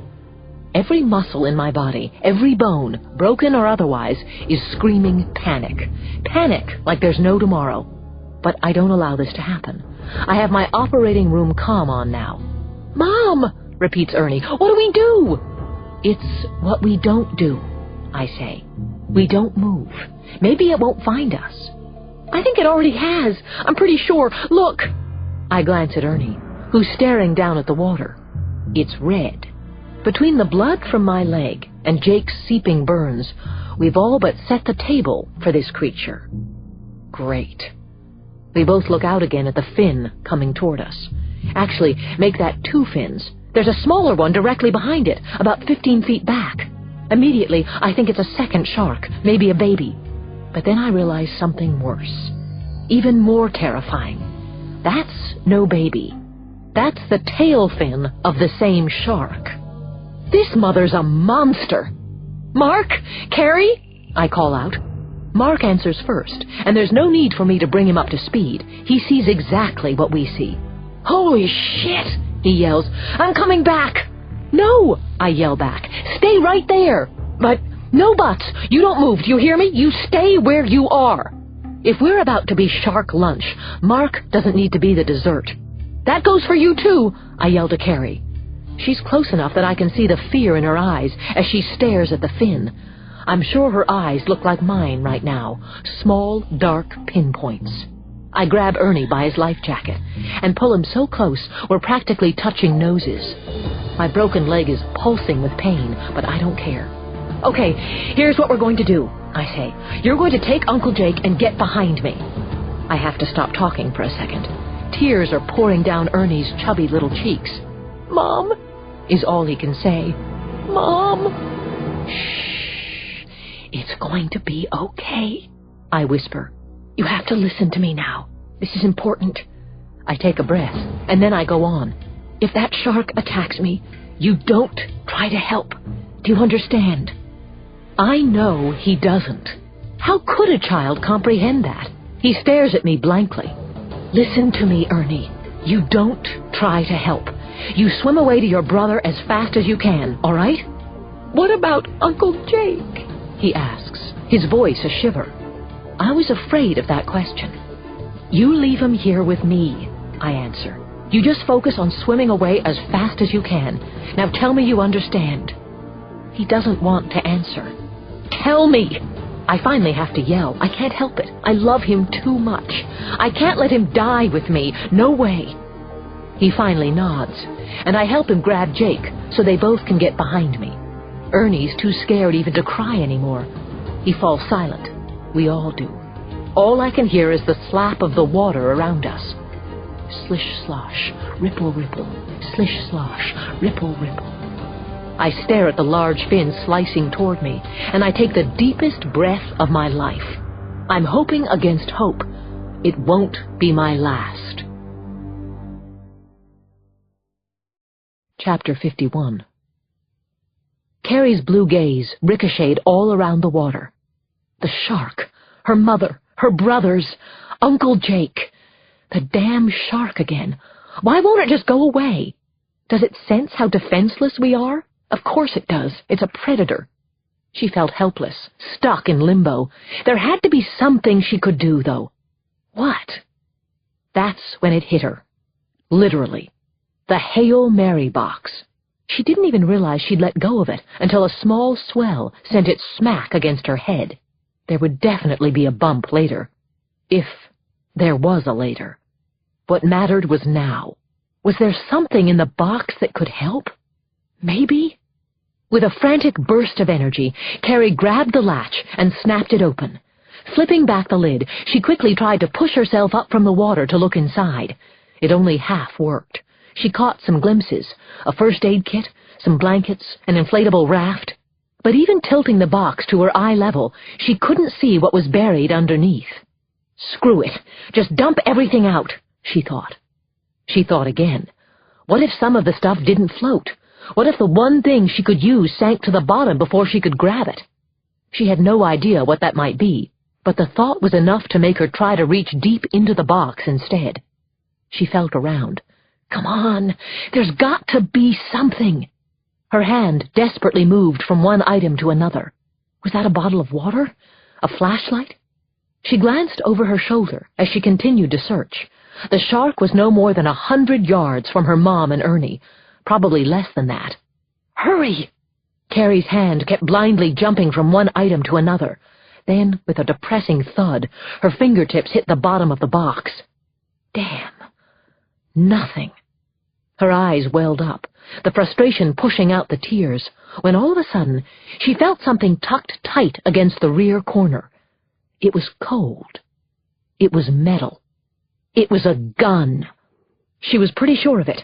The smooth curve of the trigger gave it away. She yanked as hard as she could. Out came the gun. Only it looked like no gun she'd ever seen. There were large casings attached behind the grip. Were those bullets? No, she realized. They were flares. It was a flare gun. Who cares as long as it fires? She turned back to the shark. Her hand was shaking. So was the rest of her. With her left hand, she tried to steady herself against the Hail Mary box. She'd never pulled the trigger of any gun in her life. She started yelling at the top of her voice and splashing. Sure enough, the shark turned her way. Was that really such a good idea? I can do this. Just aim it and shoot. Just aim and shoot. Carrie lined the sight up against the shark, counting back from 3, 2, 1. She squeezed the trigger. The flare fired, amid a barrage of smoke and sparks so thick she couldn't see a thing, including the gun dropping from her hand, sinking. She couldn't help it. The sparks had scalded her knuckles. Had the gun malfunctioned?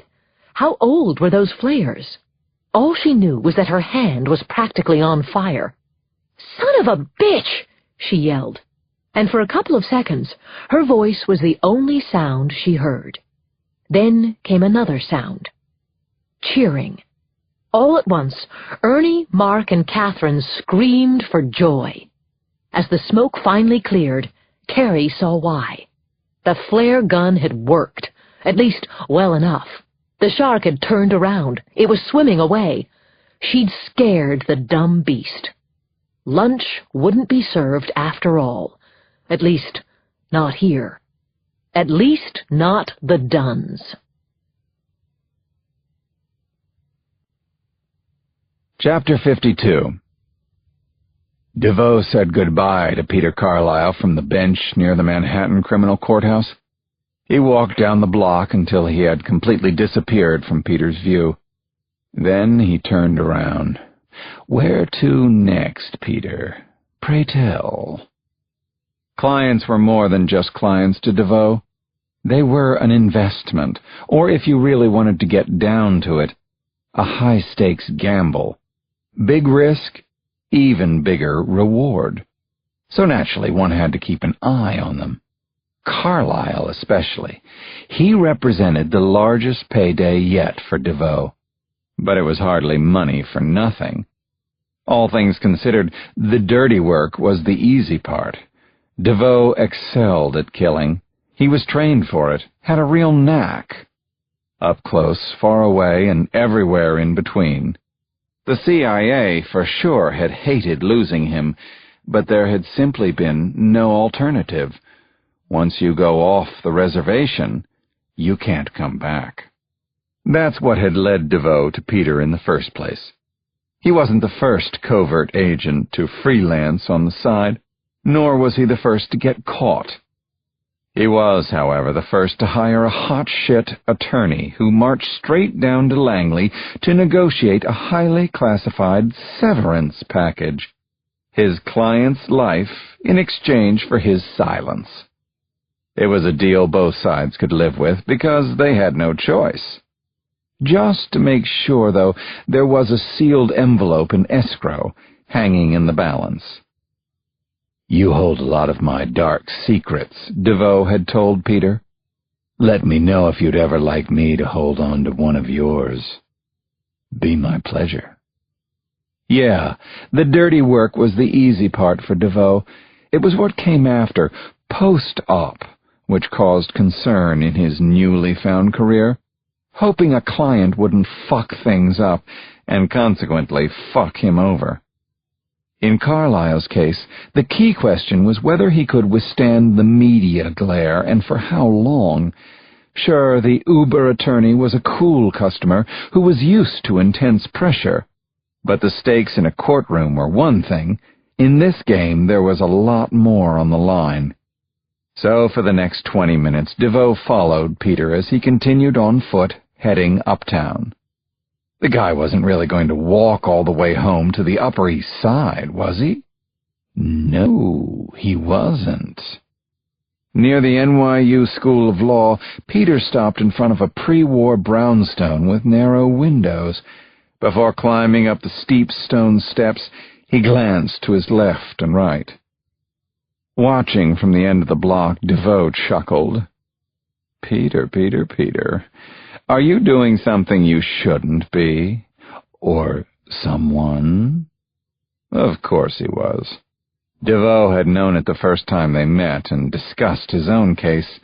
Peter Carlyle wasn't addicted to money, or sex, or anything of the kind. He was addicted to risk.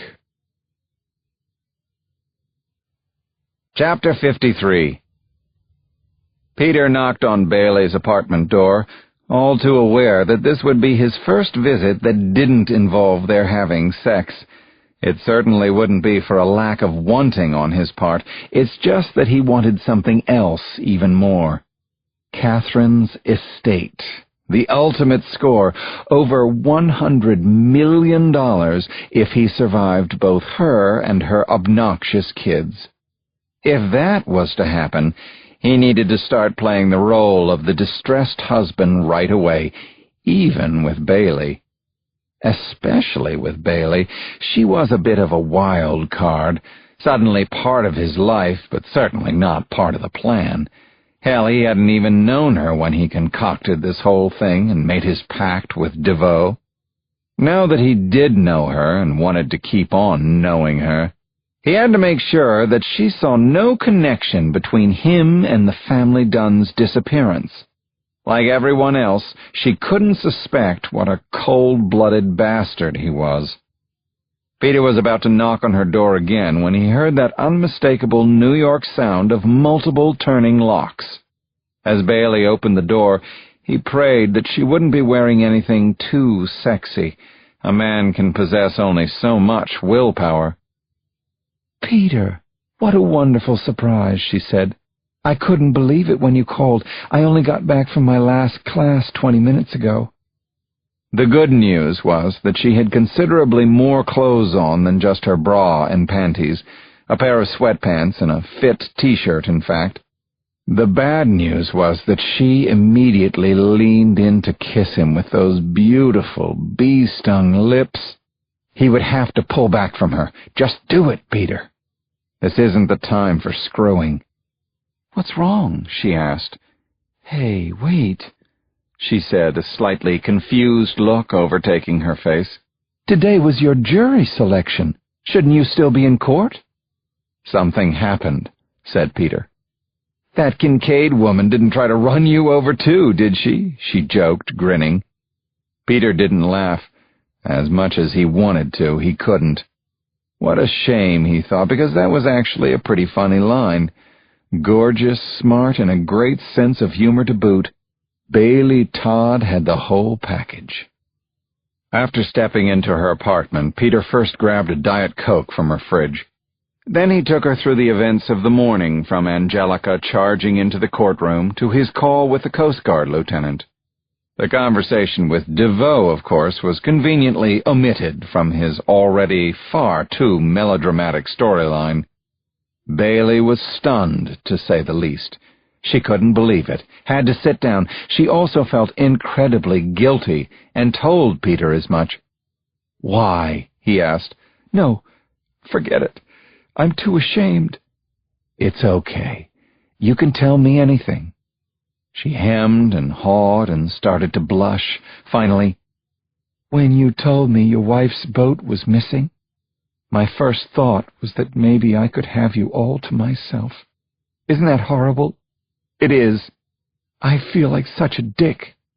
"No, it's just very human," he said, reaching out to caress her cheek. "That doesn't make you a bad person." "Really? You don't think so?" "No, I don't. You didn't do anything wrong. You're definitely not a dick. Besides, I'm sure the Coast Guard will be calling me any minute to tell me they found my family, and they're all okay." Peter had barely finished the sentence when his cell phone rang. They both had to smile at the timing. "Is it the Coast Guard?" asked Bailey as Peter dug into his suit pocket and took out his phone. He glanced at the caller ID and shook his head. Then he did something odd, at least as far as Bailey was concerned. As the phone continued to ring in his hand, he simply stared at it. "Who is it, Peter?" she asked. "You look surprised."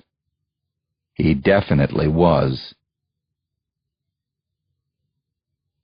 Chapter 54. How did she find out so fast? Peter knew he would eventually have to meet the press, as it were, regarding the disappearance of the family Dunne. It was only a matter of time. He just didn't think it would be quite so soon. After listening to one more ring, he finally answered. "What took you so long?" he said sarcastically into the phone. If he had let the call go to his voicemail, he knew she wouldn't be content to leave a message. Instead, she'd have one of her attack dog production assistants track him down in person. That's how she worked. "Peter, I'm so sorry," said Judith Fox, host of the #1 daytime cable talk show. "You must be worried sick about your family. I know family comes first for you." "Thank you, Judy. Yes, it's been a very hard day so far." Peter mouthed who it was to Bailey, who immediately looked impressed. Indeed, Judith Fox was a household name, even giving the Queen herself, Oprah, a run for her money lately in the ratings. One reason was Judith's uncanny ability to break stories. She was a dogged reporter, first and foremost, with a genuine sixth sense for the news. Plus, she had the mother of all Rolodexes. She knew everybody, including Peter. They had first met at an American Bar Association party in the ballroom of the Waldorf Astoria, while Judith was still a beat reporter for WNBC. Peter had just successfully defended a big-time rap star on an attempted murder charge and was enjoying his first bite-sized taste of national publicity. Naturally, Judith sought him out at the party, and in turn, Peter managed to charm the pants off her that night. Panties, too, which was why she allowed him to call her Judy. For the next year, right up until she launched her cable show from Times Square, the two became what page 6 of the New York Post referred to as best friends with benefits. Of course, the merciless bloggers who covered the media had another term for it: fuck buddies. Put simply, he and Judith Fox had history, and now she had his ear and dibs on the story. Counting the seconds in his head, Peter waited for her pitch. For sure it was coming. "You absolutely, positively have to do my show this afternoon," she pleaded. "You must." Peter was about to say no, that it was too soon, when she beat him to the punch. "Peter, before you decline and tell me you're still digesting the news, consider this," she continued. "By getting this story out there right away, you ensure that the Coast Guard spares no effort or expense in finding your family. You want that, don't you? Of course you do." The irony was so thick Peter could have choked on it. No, he didn't want that. But the game now was all about appearances, wasn't it? And like it or not, that would mean doing his best acting job on the Judith Fox show. Hell, maybe it was a blessing. The sooner he could expand his role as the worried, emotionally distressed, innocent husband to a wider audience, the better. "Sure, Judy, I'll do it," he said. "Anything to help save my family."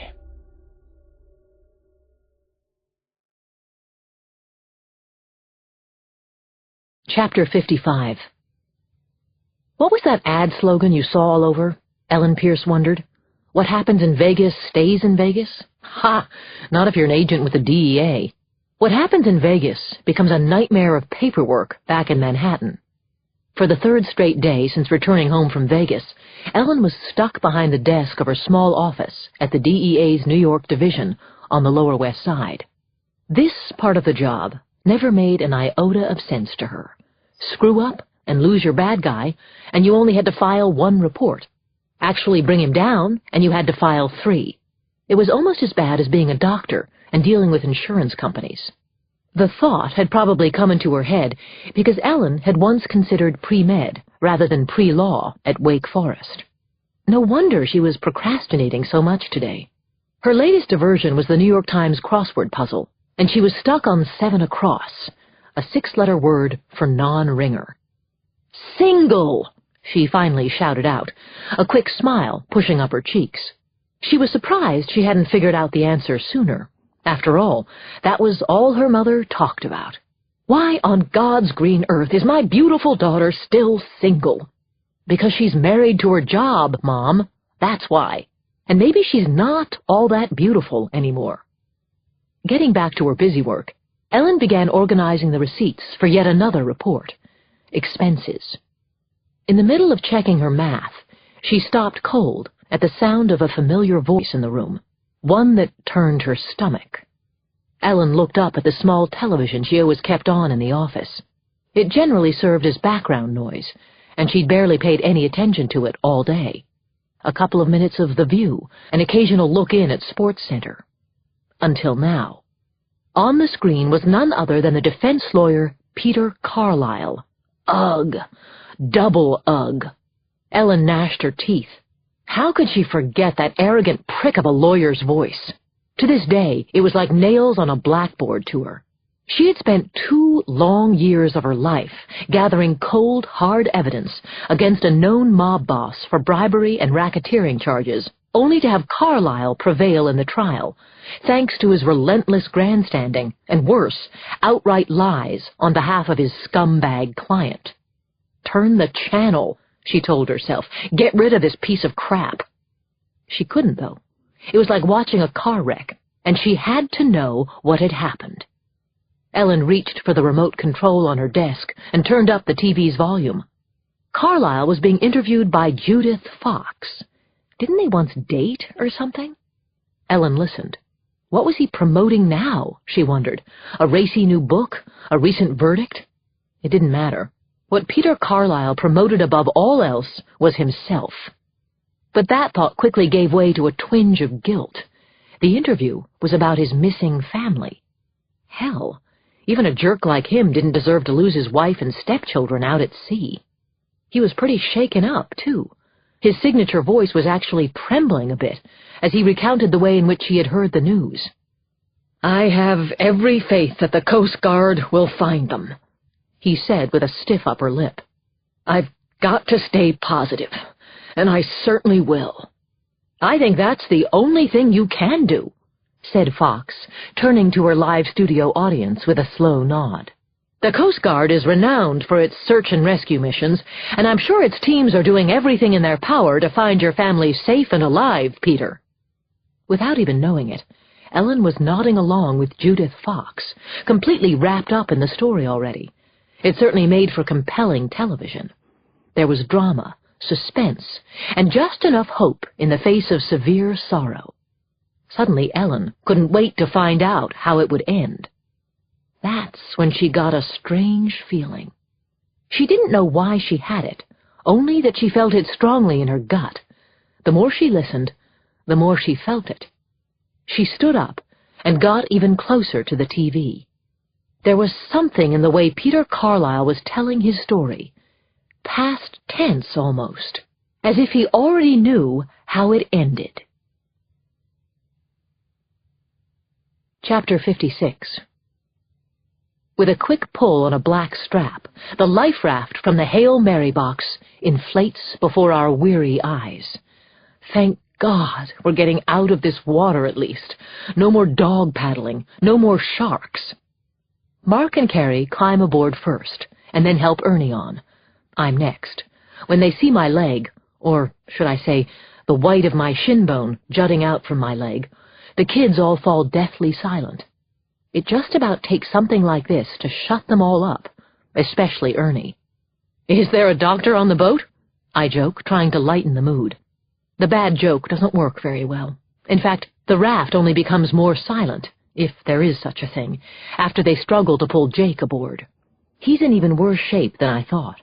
Almost his entire body is covered with second and even some third-degree burns. His skin is like bubble wrap, with every bubble popped. Carrie can't bear to look, and obviously she's feeling extra guilt because of what happened earlier, when she tried to drown herself and possibly Jake. Back on land, in the burn unit of Lexington Hospital, there would be a host of available treatments. Out here in the middle of nowhere is a different story. There's virtually nothing I can do for him. "Hand me that first aid kit," I say to Mark, gritting my teeth over the effort to speak. The rest of what was packed in the Hail Mary box is scattered about the raft. In addition to the first aid kit, there is a surprisingly large amount of bottled water and food, though the food is mostly dried fruit, crackers, and nuts, all vacuum-packed in plastic. In total, it's not a lot, but it's certainly better than nothing, and nothing is something we've got covered in spades. We have no motor, no shade, no sunblock, no radio, and no satellite phone. No fair. We also no longer have a flare gun, but no one's about to get on Carrie's case for that, after she saved our butts, and every other edible part of us, with one very timely shark-skedaddling shot. "Here," says Mark. He hands me the first aid kit. I find some antibiotic ointment and gently dab it over the areas on Jake that run the highest risk of infection. Then I slowly pour as much water as I can into his mouth, until he can't swallow any more. With his head resting on the side of the raft, he doesn't move or say anything. I think he's drifted back to being unconscious, or just doesn't have the strength to talk. There, I say, after applying a thin layer of gauze around his arms and legs, which will still allow his skin to breathe. That will have to do until help arrives. "What about you?" asks Ernie. "Your leg?" "For now, it's okay.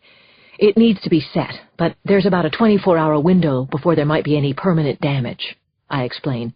"By then I'll be safely in a hospital bed, having you all sign my cast." "You really think they're still coming for us?" asks Carrie. "Of course I do. Why wouldn't they be?" Chapter 57.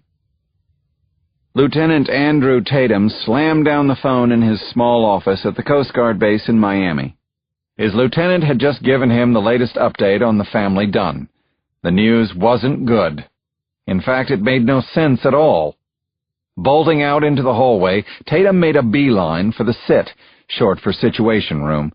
Milcrest had just called him from there. "What the hell's going on?" Tatum demanded, pushing through the SIT's double doors. "This isn't tracking for me, not one bit." No one in the room said a word. Not the land-based mission supervisor, not the radio specialist, not the petty officer whose sole responsibility was charting the location of the SAR helicopter searching for the boat. Instead, they all turned to Milcrest. It was one of those rare moments when the lieutenant wished he didn't have such a good relationship with his commanding officer. It was just assumed he'd do the talking to Tatum. "Well, it's like I said," began Milcrest slowly. "The chopper reached the coordinates of the Dunne's EPIRB, only there was nothing there. Not even the EPIRB itself." Tatum immediately wanted a cigarette. Badly. "Give me the SAR team," he ordered. "I want to hear exactly what they didn't find." Milcrest turned to the radio technician, who nodded with a crisp snap of the head and quickly announced the helicopter's call signs into a microphone. The entire wall where he sat was lined with monitors and maps. Within seconds, the head pilot responded over an annoying burst of static.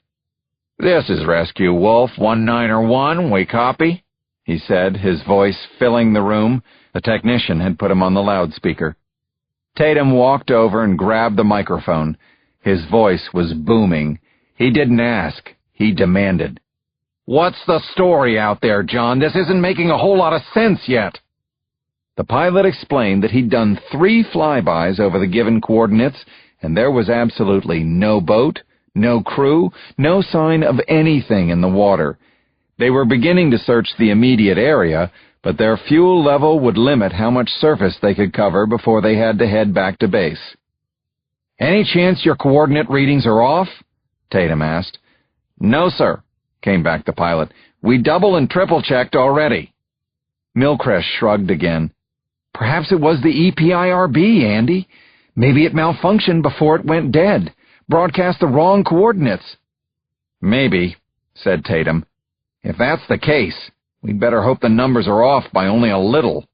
Otherwise, our search area is as big as that storm and then some." "Even with multiple SARs, that could take us over a week," said Milcrest. "Exactly, which means we'd better get started." Tatum folded his arms, half talking to himself as he turned to walk out. Let's hope this Dunne family has some fight in them. Chapter 58. It's a beautiful sunset. How ironic is that? If only we could enjoy this incredible orange glow dipping toward the horizon, the blue of the ocean seemingly melting into the purple clouds fanning across the sky. Instead, rocking endlessly back and forth on this raft, all we can see is the darkness that awaits us. Nightfall, and the numbing chill that's coming with it. Never will a couple of blankets have to work so hard. "I think Carrie was right," says Mark, his voice sullen. "They're not coming for us. No one is." "We can't think like that," I say. "We have to stay positive, and that's not a cliché, guys." It's as if Mark doesn't hear me. "If the Coast Guard has our coordinates, don't you think they would have been here by now?" "Yeah, something's wrong," says Carrie. Ernie nods in agreement, sage little Buddha that he is. "Listen, all we can do right now is stay here and wait for them to come," I say. It's not exactly the most persuasive argument I've ever made, but it succeeds for a reason I didn't intend. All because I said the word wait. It makes Mark stare down at my leg. As he looks back at me, his eyes do all the talking. There's one thing that can't wait. At least, not much longer. Nothing like an open-grade 3B tibia fracture to change the subject. "It's time to do something about that, isn't it?"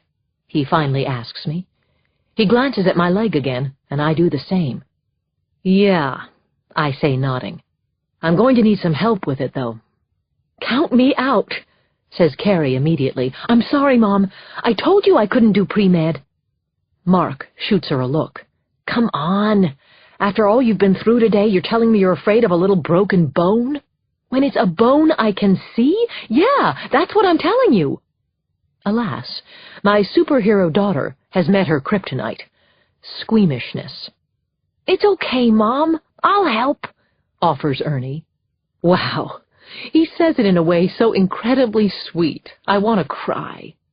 Still, cramming a bone back into my exposed flesh and setting it isn't something for a 10-year-old to experience, no matter how mature he is.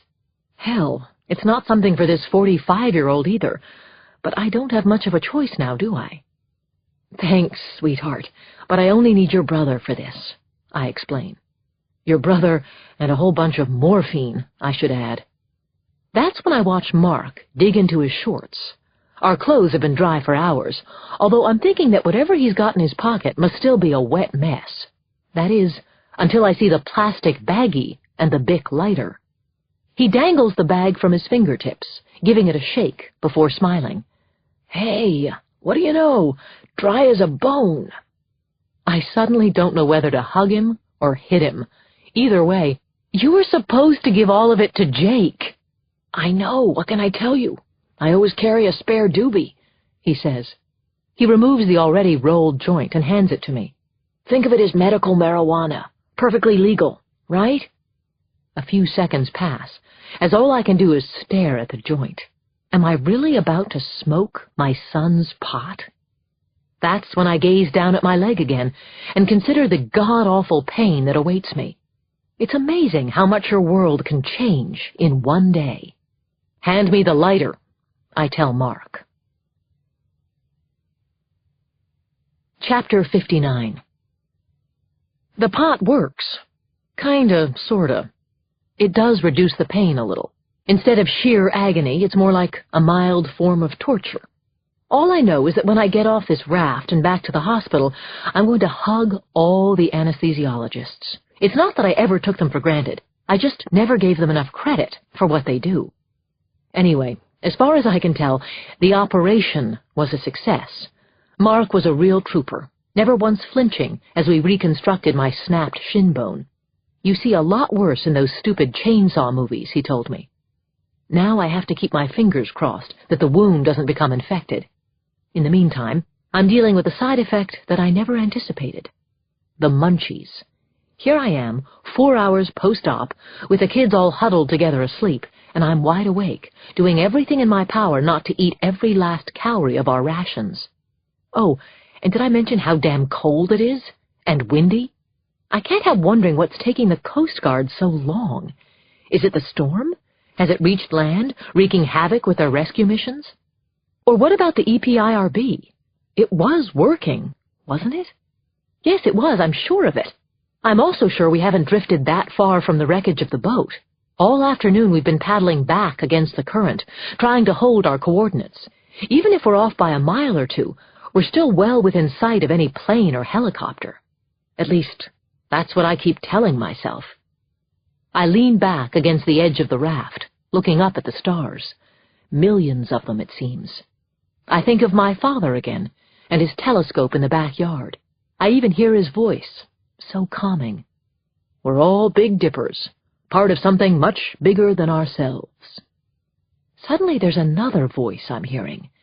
It's faint, barely audible, and I think it's one of the kids talking in his sleep. Then I realize it's Jake. I quickly scoot over to his side. I see his eyelids flutter. He's barely conscious. "Jake, can you hear me?" I whisper in his ear. He lets out a slight moan. "Jake." I try again. "It's me, Catherine." "Jake?" He turns his head now and sees me. The words form slowly. "What happened?" he finally asks. "There was an explosion on the boat. A big one. Do you remember anything?" He doesn't. I can tell by the look on his face, the confusion in his eyes, and the fear. "You were chasing us around the deck, throwing us in the water," I continue. As I say the words, it dawns on me. That's why we're still alive. Because of you. "I was... Jake stops, wincing in pain. It hurts for him to talk, so I tell him not to. But he keeps talking anyway. Jake is always Jake, no matter what's going on around him, even this. "I was at the bow with you," he manages. "Now I remember." "That's right. That's when the explosion happened. You were the only one still on the boat. That's why you were burned." Damn. Where's my bedside manner? He didn't need to know that, not now. Jake struggles to look down at himself. That hurts him even more than trying to talk, and his face contorts in agony. "How bad?" I take his hand in mine. "It's going to be okay. You're going to be okay. The EPIRB, you set it off, remember?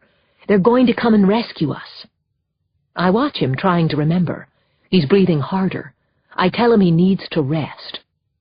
"I can still hear him," he says. "Who?" "My brother." It takes me a second before it clicks. He told me about hearing Stuart on the boat, seeing him even, although he said he knew it hadn't really happened. I squeeze Jake's hand. "I'm sure he's not laughing anymore," I say. Jake's tan face is now white as a ghost's. His breathing grows more labored, and it scares me. "You've got to conserve your strength," I tell him. "Please." There's something else he wants to say. Despite the pain, he needs to tell me something. "I was never sorry," he says, his voice faint. I don't want him to talk anymore, but I also don't know what he means. Maybe he sees it in my eyes. Because of all things, he smiles. He pulls me inches closer and whispers in my ear. "I was never sorry. I loved you," Jake says. I turn away as my tears begin to fall. They spill from my eyes, streaking down my face. It was complicated back then, when Jake and I had our forbidden summer. Stuart was away all the time, constantly, and I almost felt that he knew and didn't care about Jake and me. Maybe Stuart was moving on and wanted me to do the same. I look out at the ocean, the lovely reflection of the moon. I look back up at the sky and all its teeming stars. And I look at my kids, who are all still asleep. It's strange, but I don't think I've ever loved them any more than I do right now. I squeeze Jake's hand again, because there's something I need to tell him. "Jake," I say, finally turning back to him. "Jake?" My mouth stops. Everything stops in my universe. Jake's no longer breathing. He's gone. Part 4. All Together Now. Chapter 60. "Mom, are we going to die too?" Ernie's question shoots me in the heart, and for a few moments, I'm speechless. I thought the hardest thing I'd ever have to do in my life was telling my children that their father had died. Turns out I was wrong.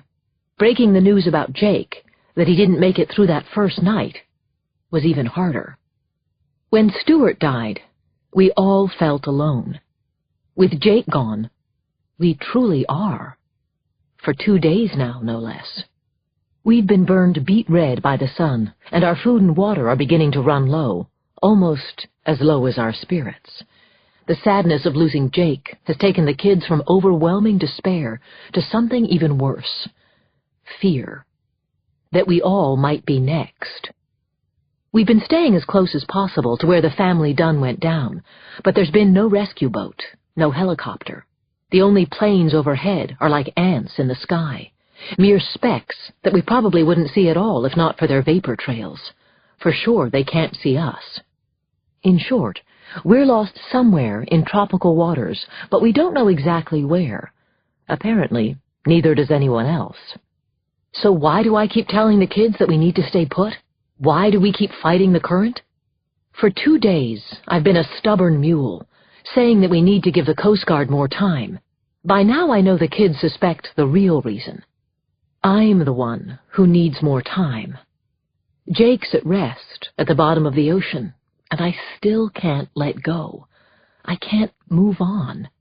Physically. Truth is, if I were the only person on this lousy raft, I wouldn't leave. I'd stay here near Jake until I was either rescued or not. But that's not the way it is. I now realize that. My children are on this raft with me, and I'm their mother. We may be alone out here on the ocean, but we're alone together, and we need to be saved. I stare through narrowed eyes at their sunburned bodies, their cuts and bruises, the sea salt clinging to their scabs. Looking between their chapped white lips and disheveled heads of hair, I stare deep into their eyes. No, Ernie, I answer, we're not going to die too. It's time to let go, to stop fighting the current, and see where it takes us. Chapter 61. Operation Chance Encounter has begun. That's what Ellen Pierce called it, as she walked into the small, albeit well-equipped gym that the DEA offered its agents in the basement of the New York Division building. The time was 5:20 a.m. Early, with a capital E. Not surprisingly, Ellen had the gym to herself. Good thing, too. This way she could pour some Poland Spring water into a towel and strategically dab her face and wet down her T-shirt without having to explain herself to anyone, including the man she was waiting for, her boss. She knew that Ian McIntyre worked out every weekday morning, starting at 5:30. He was a fitness freak, having competed in Ironman triathlons up until his late 40s. Now that he was a card-carrying member of the AARP, he had scaled back a little. He only did marathons, 3 a year to be exact, Boston, New York, and Philly, his old hometown. Needless to say, the man was hardcore, all the more reason why Ellen had to go through this little charade just to have a private chat with him. During the day, on Uncle Sam's time and dime, Ian McIntyre did everything pretty much by the book. The subject matter of work conversations he had with agents was logged in what was famously known as the tomb. In the era of knee-jerk congressional hearings, it was a pretty smart thing to do, actually. There was also another benefit. The tomb kept agents from wasting McIntyre's time, because when it came to far-flung hunches, no one liked to go on record. It certainly didn't bode well for your annual performance review. Sure enough, at 5:30 sharp, Ian McIntyre came bouncing into the gym via the men's locker room. Immediately, he did a double-take as he spotted Ellen Pierce stepping off a treadmill. He wasn't used to having company at this early hour.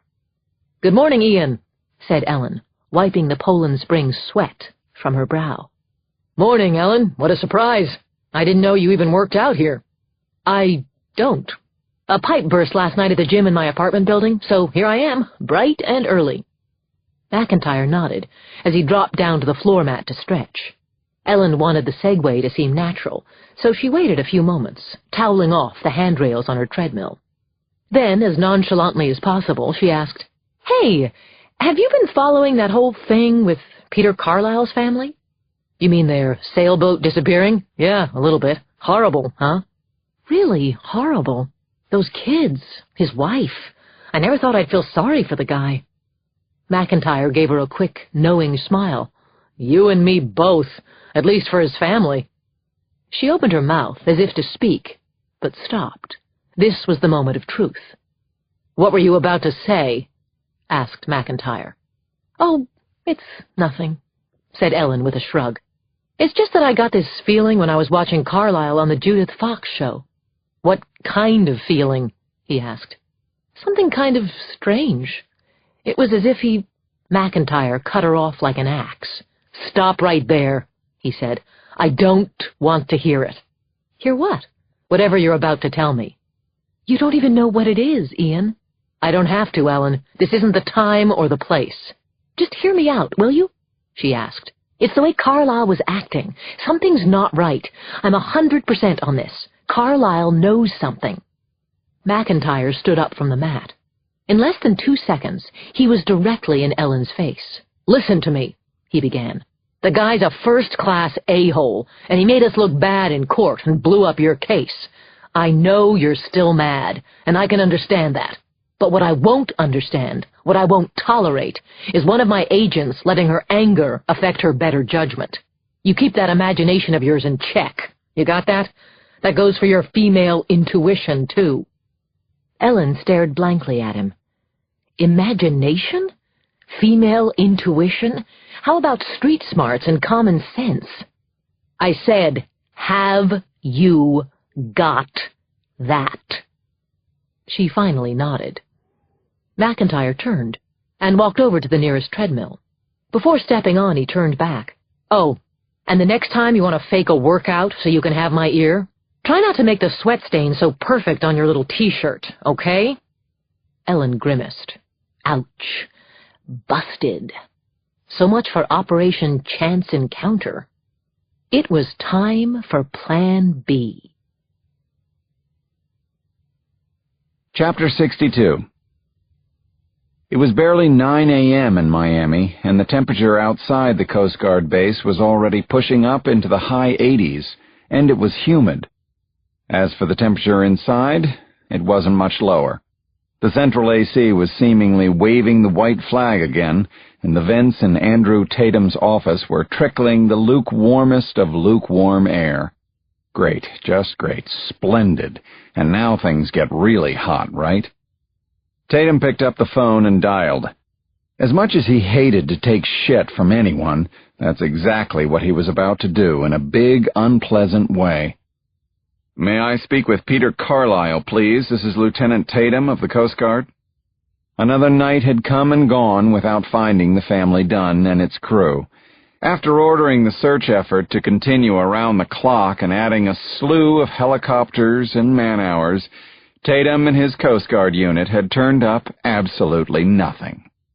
Now, in what had become a twice-daily routine, Tatum had to call New York and share the news. Or rather, his no news.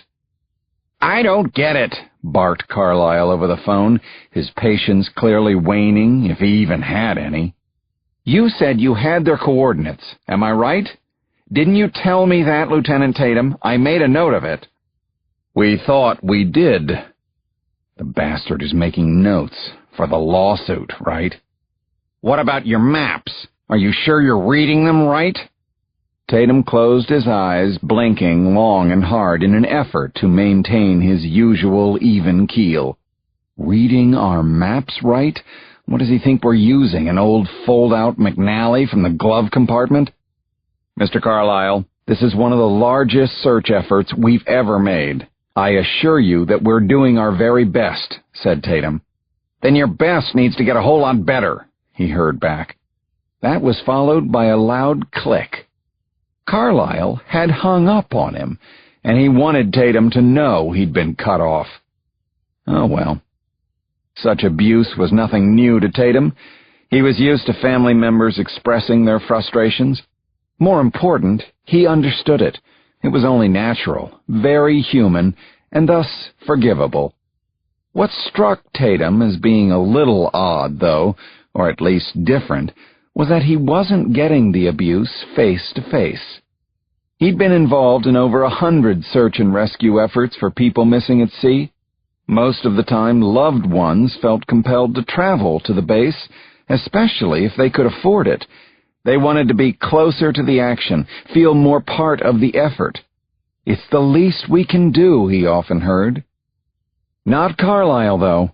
He wanted to know everything that was happening, only he wanted to know it while he was back home in Manhattan.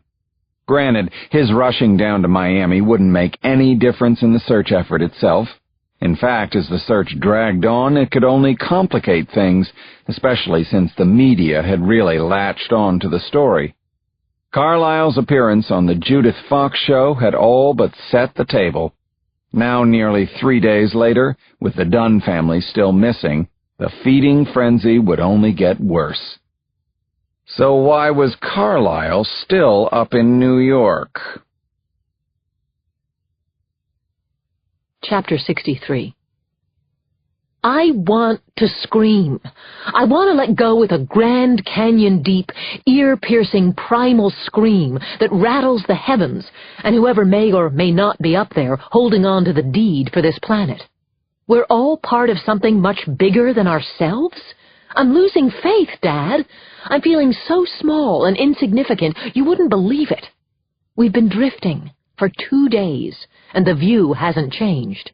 Everywhere we look, it's just ocean and more ocean. Nothing else exists in our universe.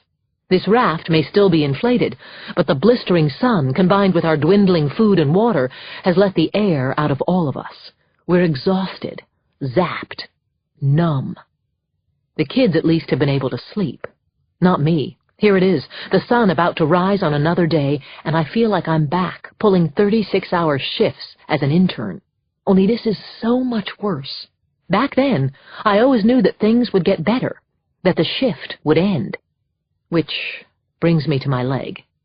The bone may be mending, but the skin around the wound has turned a very unfortunate shade of green. Even if my medical background consisted merely of watching Grey's Anatomy or House, I'd know that the one thing I feared has happened. It's infected. I'm infected. A raging fever can't be too far behind. I haven't said boo to the kids about any of this, nor do I plan to. At least, not yet. They've got enough on their minds. So I'm keeping my leg covered and hoping against hope that the scenery changes for us soon. Really soon. Actually, I'd laugh out loud if I had the strength. For the longest time, years and years, I wanted to buy a great beach house on Martha's Vineyard, or maybe Nantucket. It would be my escape from Manhattan.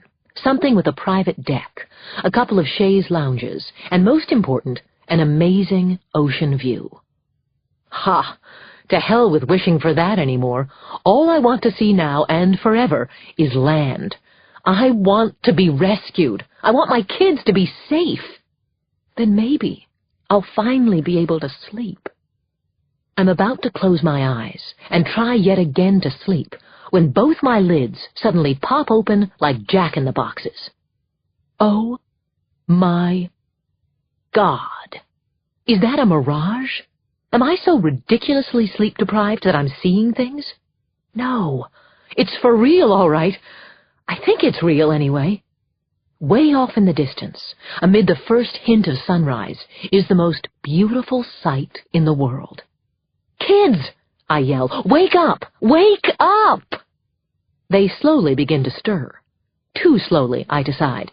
So I supply them with a little added incentive at the top of my lungs. It's a Grand Canyon deep, ear-piercing primal scream that rattles the heavens, and whoever may or may not be up there holding the deed to this planet. "Land ho!" I announce. Chapter 64. As fast as you can say, well, land ho, we turn into the Dunne family Olympic paddling team. This is incredible. It's so fantastic, unbelievable. As we scoop frantically with paddles and hands, our pain and exhaustion take a distant back seat in the raft. I even forget about my leg. We're gunning for a mere speck of green on a blue horizon, but the kids are just as sure as I am. It's an island, and we can't wait to get there. Especially our empty stomachs. "I hope they have a McDonald's," chirps Ernie. "You think?" We all burst into laughter, and it feels great. Humor, much like our rations, has been in very short supply the past couple of days. "Screw that burger nonsense," says Mark, showing no let-up on his paddling. I want the whole cow, a big-ass porterhouse steak. Maybe there'll be a Morton's on the island, Ruth's Chris, Flames. Or maybe a really great pizza place, says Carrie, getting in on the act. I could eat an entire large pepperoni pie all by myself. I'd do it, too. Talk about a couple of sentences I never thought I'd hear from her. What about you, Mom? Asks Ernie. What kind of restaurant do you want? I need to think about it for only a split second. Room service, I belt out. I want the entire menu delivered to me as I lounge on my comfy pillow-top bed at the St. Regis. Works for me, says Carrie. Order up. That would be so cool if there's a hotel, adds Ernie. Hey, I don't care if all this island has is a Motel 6, says Mark, just as long as it's a bed and not this lousy raft with its Hail Mary box buffet. Our shoulders and arms ache as we continue paddling, but it's the best pain in the world. In the back of my mind, I can't help thinking about Jake and wishing he were here to see this. I feel tears welling up in my eyes. I can't hold them back. I don't even try. Sadness? Joy? Both, I realize. I also realize how proud Jake would have been of all of us. We've hung in there, toughed this out together, like a real family, the family Dunne, the one that really matters. Chapter 65. We're about 400 yards from the island, then 300, and suddenly Ernie stops paddling. Hey, he says, raising a hand to shield his eyes from the sun. Where is everybody? We all stop and squint. We're finally close enough to shore for a good look-see at the beach dead ahead. But no matter where we look, we don't see a single person. We don't see much of anything, actually. No houses, no huts, no construction of any kind. No sign of life. Big deal. So it's a secluded beach, says Carrie with a shrug. Keep paddling, my hearties. Look how beautiful it is. She's certainly right about that. The sand, a gorgeous pastel pink, is practically sparkling under the morning sun, while in the background, huge sweeping palms gently lean forward as if each tree is listening to the surf. It's the very definition of unspoiled. I bet you $10 only the locals know about this beach, says Mark. They probably keep it a secret from the tourists.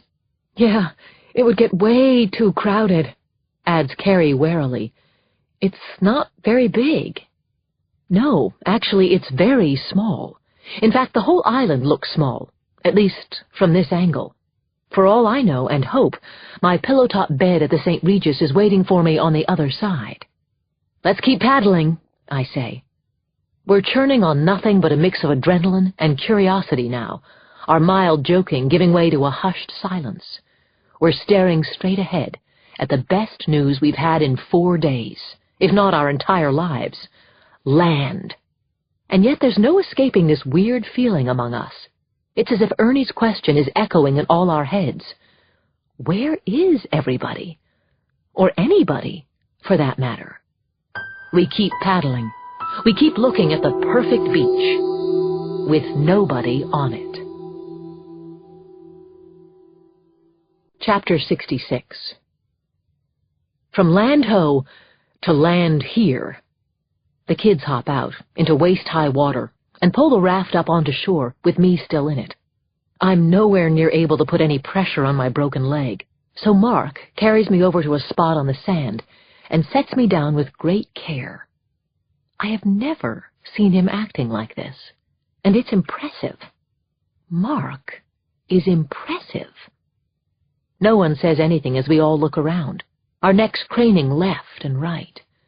Finally, Ernie sums it all up. I get the feeling we're a long, long way from any McDonald's, or even a Taco Bell. I'm afraid that's right. If first impressions count for anything, it's hard to imagine there being Happy Meals, or for that matter, a steakhouse on this island. As for a 5-star hotel, that's not looking too promising either. Or a telephone. Especially when the only footprints on this beach are ours. There's no way this is a deserted island, says Carrie, as if trying to convince herself. I mean, there's no way, right? It's highly unlikely. I assure her while trying to convince myself. Yes, but it is definitely possible, says Ernie matter-of-factly. I saw this movie in my science class that said there are a lot more deserted islands than people think. Mark rolls his eyes. That movie was probably made 50 years ago. At worst, this place might be uninhabited at the moment, but it's not deserted. What's the difference if there's no one here to help us? Asks Carrie. A big difference, says Mark. It means that somewhere on this island there's probably a house, or a couple of houses, with a satellite link. E.T., phone home. You follow? Carrie nods, cowering slightly at the thought that her younger, pot-smoking Deerfield brother has shown up his older, wiser, better SAT-scoring Yaley sister. Sibling rivalry knows no bounds, even on an island. So what are we all waiting for? Asks Ernie. Let's go find a phone.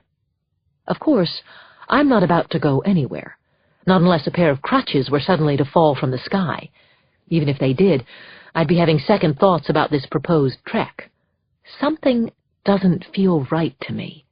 Whoa, I say, raising my palm like a traffic cop. Maybe that's not such a good idea right now. Maybe what's not such a good idea right now? Asks Mark. Calling the Coast Guard? Going off, exploring the island right away. The sun's not even all the way up yet. It doesn't matter. All we've done so far is trade in a raft for a beach. We still need to find help, and help's that way. He points beyond the beach, as Carrie and Ernie nod in agreement. He's right, Mom, says Carrie. We have to find out what's here. I know they're both right. That's the problem. Okay, here's the deal, I say, sounding exactly the way I feel, like a nervous mother. The three of you absolutely have to stay together and look out for one another. Whatever you do, don't get separated, and there can be no fights. Mark salutes. Gotcha, Doc. I'm serious, you guys. Don't take too long, either. Don't worry, we'll be quick, says Carrie. We won't leave you here long, and we'll be on our best behavior. As the three of them walk off, Mark shouts over his shoulder, If we're not back in a couple of hours, call the Coast Guard. Chapter 67. I know I told them to be quick, but I didn't mean this quick. This is either very good or very bad. In less than 20 minutes, the kids are back. As they emerge from the palm trees and trudge across the beach, I notice something dangling from Mark's fingertips. What is that? I call out. What did you find? The only sign of civilization here, he answers. He holds it up for me to see. It's caked with sand, and the label has completely worn off, but the shape is unmistakable. Classic. It's a Coke bottle. Yeah, we found it right beyond the beach, says Ernie. That's it? No house with a satellite link? I ask. No anything, says Mark. No roads, no signs, and definitely no people. He glances at the old Coke bottle. At least, not recently. Are you sure? You guys weren't gone for too long. We didn't need to be, he says. It's literally a jungle out there. Thick, and nothing more. This island is deserted with a capital D. So now what do we do? Asks Carrie. It's a good question, and one I don't immediately have an answer for. I'm too busy thinking about all the awful signs I'm beginning to get from my body. What began as a low-grade fever is starting to climb. I don't need a thermometer. I can feel it, much like the chills I'm also having. The result is a cold sweat from head to toe. The only reason the kids don't notice is that we're all sweating in this heat, too.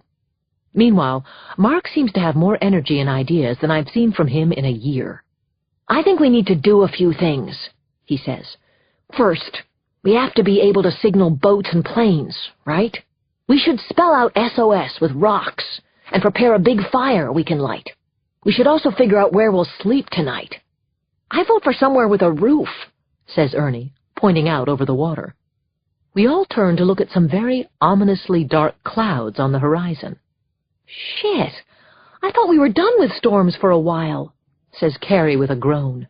Yeah, just like we all thought we were saved, says Mark, kicking at nothing in the sand. He's pissed. Suddenly he rears back and heaves the Coke bottle into the surf. Hey, don't! Objects Ernie. Mark bristles. Why not? What? Do you want to keep it for the deposit? Ernie ignores his big brother and wades into the water. He snatches up the Coke bottle floating amid the waves. Don't you get it, Mark? This could save us. Oh, yeah, says Mark incredulously. How would it do that? It's simple, you dope. We put a message in it. We all laugh, and I immediately feel awful. Perhaps Mark and Carrie ought to know better, but I definitely should. This is no time to be teasing poor Ernie. I'm sorry, honey. I know you're only trying to help, I say. We shouldn't be laughing. We're all dopes. Go ahead and laugh. You'll be thanking me later. Oh, I'm sure, says Mark. Tell me, baby Einstein, what are you going to write your message on? Ernie appears momentarily stumped by that one. So am I, actually. Then his face lights up with an idea. I'll write it on a piece of my T-shirt, he says. He grabs his T-shirt from the bottom, pulling it tight. I'll tear off a section and write on that. Mark nods, if only to play along. Okay. And what are you going to write with? I mean, I'd love to help you out, but I'm fresh out of pens. But Ernie's ahead of the curve now. I saw some red berries on a bush when we were walking before. I'll crush them and make ink. He mugs at his brother, and it's kind of cute. Let me guess. You saw that in another movie from science class. Go ahead, keep laughing. I'll have the last one, guys. Mark walks over to Ernie and throws an arm around his shoulder. Dude, in case you've forgotten, we've been drifting for days without coming anywhere near a boat. It would take months, if not years, before that Coke bottle could wash ashore somewhere else. So who do you think is going to find it in the meantime? Aquaman? Carrie laughs again, but I don't. Okay, that's enough, I say. If Ernie wants to do it, let him. In the meantime, we need to get busy making some kind of camp. Yeah, says Carrie. Camp Shipwreck. Chapter 68. Looking crisp and clean in his neatly pressed white Coast Guard uniform, Andrew Tatum stepped up to the depressing bouquet of microphones in the parking lot outside his base. Beyond the mics was the press. Their cameras liked him already. He was 38 years old, just over 6'1", with a Florida tan and shiny white teeth, which he was planning to keep all to himself today. The media frenzy that he knew was coming had come all right, and the street directly outside the front gates to the base looked like an overbooked satellite dish convention. One after another, reporters lined up before the cameras, their caked-on makeup barely withstanding the sweltering summer heat of Miami as they doled out the latest on the mysterious case of the missing family Dunne. But the pack was growing restless. For an entire news cycle, a veritable lifetime for these media types, they hadn't been fed any new information. Tatum knew why, of course. Because there wasn't any. Nonetheless, Tatum also knew he had to let them do their jobs. Reporters were a fickle bunch, and the last thing he needed right now was to have them turn on him. Hence the press conference. Slowly, calmly, methodically, Tatum delivered his prepared statement. The search continues, no effort being spared. It's a big ocean out there. The Coast Guard remains extremely hopeful. I remain extremely hopeful. It was all true. It just wasn't new. Which was why Tatum braced himself as he stopped, drew a deep breath, and made a simple offer. I'll answer your questions now. All at once the air exploded with shouting as the reporters verbally elbowed one another in order to be heard. At what point will you call off the search effort? Can you confirm that the family Dunne issued a Mayday call before it disappeared? Why hasn't the Navy been brought in? Tatum had given his fair share of press conferences, but they had never been like this, not even close to this magnitude and intensity. One man off to the side, a scraggly-haired beat reporter from the Daily Miami, was particularly relentless. Florida was this guy's turf, and he clearly didn't want anybody to forget it. What's your reaction to the rumor that you're about to be replaced as the officer in charge of this search effort? He asked. Tatum blinked. Replaced? I'm certainly not aware of any such rumor, he answered. The reporter turned to the brunette next to him, muttering loudly enough to be heard. "They never are." Tatum ignored the unpleasant remark, not to mention the overwhelming urge to leap from behind the microphones and lock this asshole in a half-Nelson before dropping him down to the pavement. "What's your reaction to that, punk?" It was time to wrap things up. "I'll answer one more question," he announced. Immediately, the shouting escalated, the gaggle of reporters pushing up closer to the microphones. As nonchalantly as he could, Tatum raised his hand to wipe away a bead of sweat from his forehead, only to hear the air explode again with the sound of clicking cameras. Damn, they didn't miss a gnat fart, did they? He could see it now, his photos splashed across every major newspaper in the country. "Coast Guard Lieutenant Andrew Tatum on the hot seat," the caption would read. Or worse, Andrew Tatum only hours before being replaced in Miami. He suddenly wished he'd never heard of the Dunne family and their damn sailboat. He had felt sorry for them, but in the media's intense glare, this ridiculous 24/7 circus, the feeling had shifted to intense frustration, even some anger. What the hell happened to that family? It didn't make any sense so far. Tatum suddenly saw something out of the corner of his eye. It was Milcrest. His lieutenant was walking straight toward him with that familiar look on his face. There was something Tatum needed to know, and it couldn't wait. Chapter 69. Tatum stepped back from the microphones as Milcrest whispered up against his ear. "We found something, sir." That was it. 4 words he'd been waiting to hear. That's all it took. Quickly copying his best poker face, Tatum turned to the crowd of reporters and announced that there was another matter he had to attend to. No one bought it, but he didn't care. As they all began shouting, "What other matter?" he was hightailing it back inside the base, directly to the sit room. "It's a life jacket from the boat," Milcrest told him along the way. "There must have been a fire on board because part of it was badly burned." "You said it was from the boat. How do you know?" asked Tatum. "Because it said so," answered Milcrest with a slight smirk. "They actually had monogrammed life jackets, if you can believe that. The family Dunne was sewn along the back of the collar." "Only one life jacket was found?" "So far." "Nothing else? No other debris from the boat, the fire, whatever happened?" "Not yet. We're circling the area again, widening the perimeter." "With the jacket being scorched, though." "I know," said Tatum. "That's probably all they'll find." Milcrest grabbed the door of the sit-room and held it open for Tatum, who immediately locked eyes with the junior officer on the radio. "Which team was it?" Tatum asked. "Powell?" "No, it was Hawkins," answered the officer. "They on a secure channel?" "Yes, and waiting for you, sir." The officer radioed the SAR team, and they answered within seconds. "Nice catch, boys," said Tatum, which he truly meant.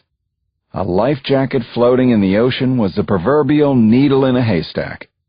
Now came the key question he had to ask them.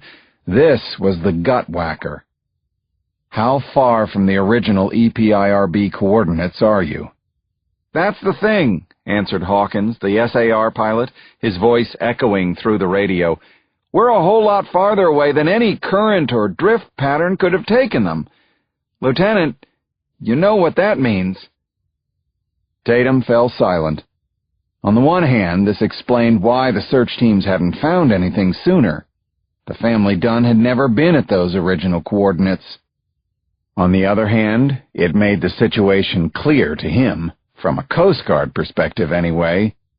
It was hopeless out there. "Sir?" asked Milcrest. Tatum's mind returned to the room. "I'm sorry, what?" "Would you like Hawkins to fan the area one more time?" Tatum took a moment, squeezing his temples as if to force out the answer he didn't want to give, but had to. "No," he finally said. "Bring 'em home. Bring 'em all home. The search is over. The area's too large. The family Dunne went down."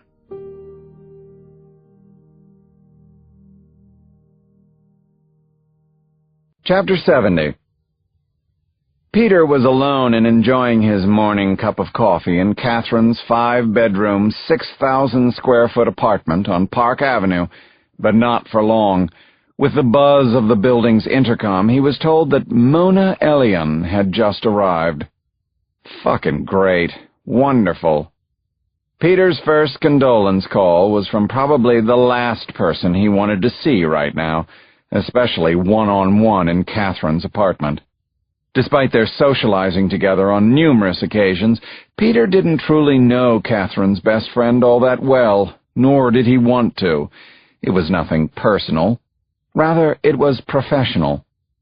Mona was a New York shrink. Peter hated shrinks from any city. He had ever since he was a kid. When Peter was 12 and growing up in Larchmont, his parents had caught him stealing from their wallets. His excuse was that his allowance wasn't big enough. They grounded him. At the same time, they doubled his allowance, their loopy thought being that he would no longer be tempted to steal. A few months later, though, they caught Peter at their wallets again. That's when they realized it didn't matter how much money they gave him. Enough would never be enough for their troubled son. He had to have more. So they took Peter to see a psychiatrist. When that shrink couldn't get through to him, they dragged him to another, and another. By then, Peter loathed psychiatrists. He thought they were nothing more than smooth-talking, note-taking phonies, asking bullshit questions like, "How does that make you feel?" He couldn't stand being in the same room with them anymore. There was only one way out, he decided. Lie to them. Peter told his next shrink exactly what he figured she wanted to hear. He said he had stolen the money to get attention from his parents, but now he was sorry he had caused them so much pain and worry.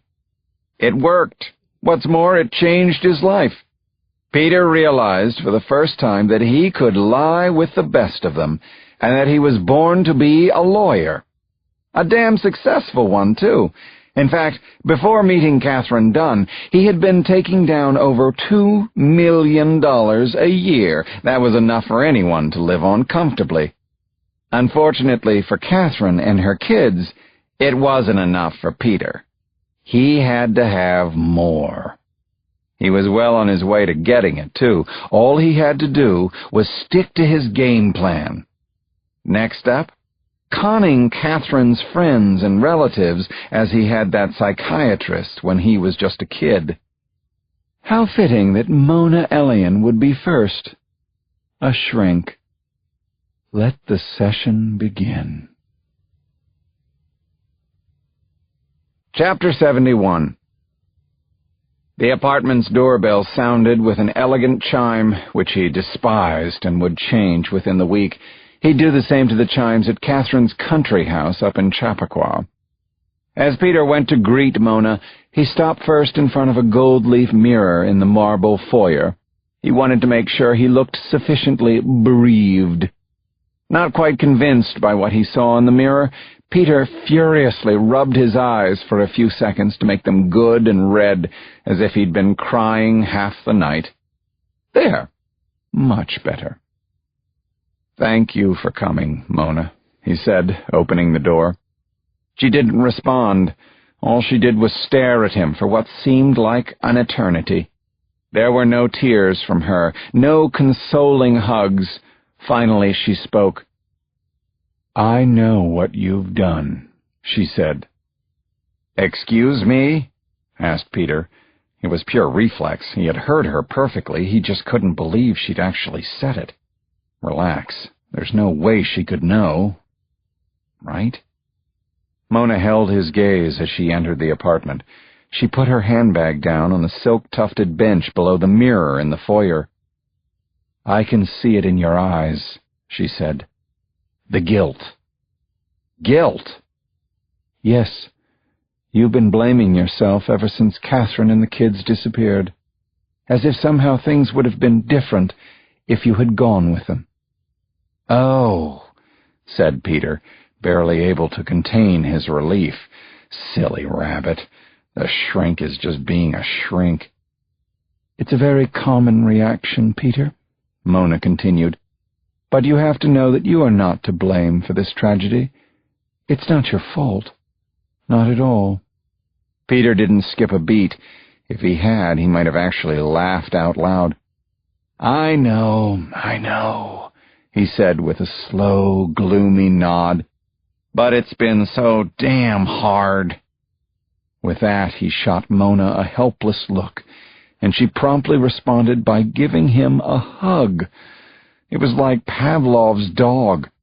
Or was that Peter's dog? For good measure, he was about to turn on the waterworks when he realized that she'd beat him to it. Her crying just happened to be genuine. She pulled back finally. "Oh, God, look at me. I'm a sobbing mess," she said, wiping away a tear. What little mascara she was wearing had smudged beneath her eyes. She could feel it. "Let me go check on the damage." Mona knew every room of Catherine's apartment, including the half-bath off the foyer. She closed the door behind her. For a second, Peter simply stood there, twiddling his thumbs. The next second, he was eyeing her handbag on the table. Insane, but he couldn't help himself. Quickly, he approached the bag, intent on finding her wallet. Whatever cash she had, he'd take only what she wouldn't miss. What a rush! She could come out at any second. She could catch him in the act. Suddenly, his hand froze. He saw something next to her wallet, and it was turned on. Chapter 72. An hour later, Peter was walking south along Park Avenue. His mind was elsewhere, though. A tape recorder? Why would Mona Elliott be taping our conversation? What is the bitch up to? He didn't know anything beyond the obvious, that she indeed must suspect him of something, or at the very least she didn't trust him. All the more reason to be doing what he was about to do next, just to be safe.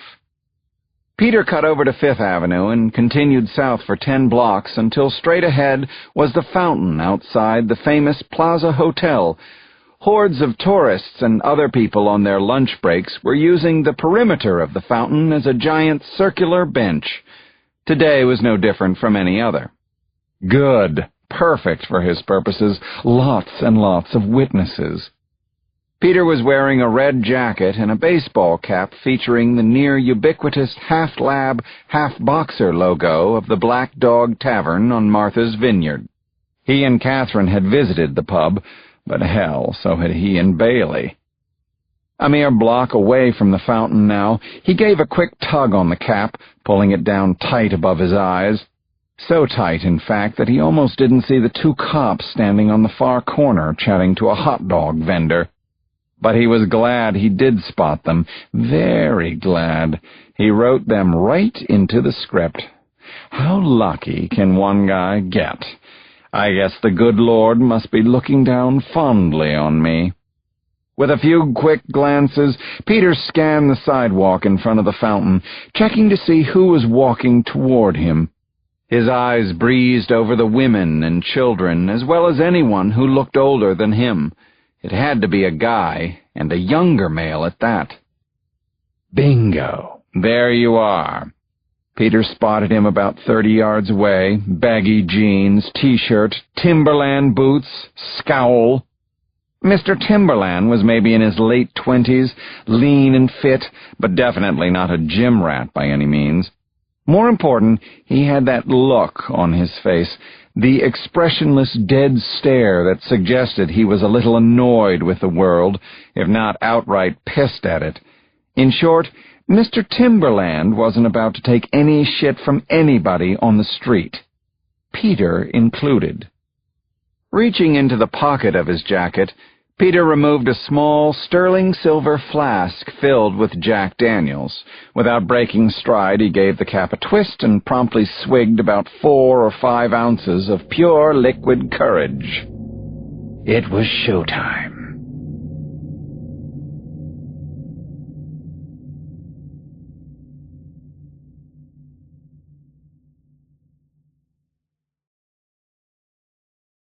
Chapter 73. Peter immediately cut a hard angle across the sidewalk, lining himself up directly in Mr. Timberland's path. The distance between them quickly diminished until they were just steps apart. At the last second, Peter steeled himself, and then he walked right into the guy. Smack! The two men collided hard, shoulder to shoulder. Before the guy even knew what or who hit him, Peter added insult to injury. "Watch where you're going, asshole!" he barked. "Excuse me?" the guy called out. The words were polite, but not the tone. Far from it. Mr. Timberland was ticked off good already. Peter stopped and turned around to face him. "You heard me," he shot back. "That's right, I did. What the hell's your problem?" Peter jabbed his finger close to the man's face. "Right now, it's you."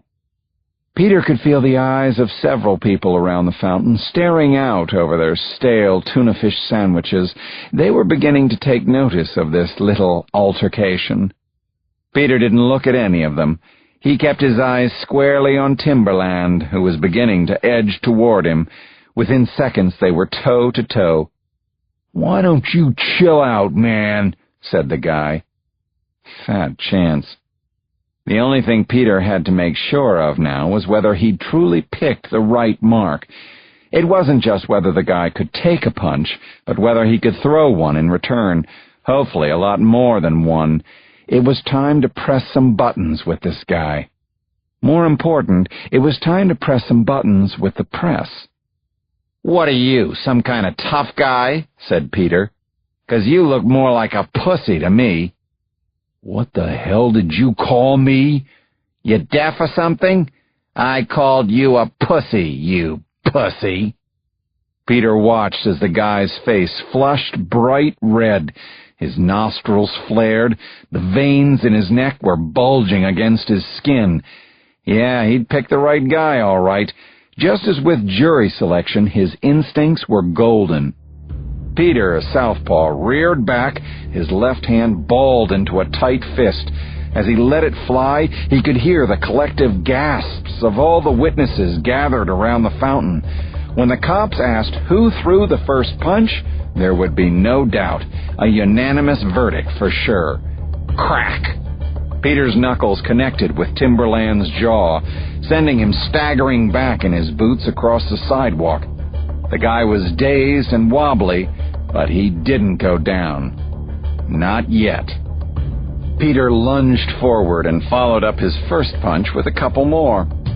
"Stop," a few good citizens pleaded. "For God's sake, stop." Peter ignored the looky-loos. If anything, the voices just egged him on. He did love an audience.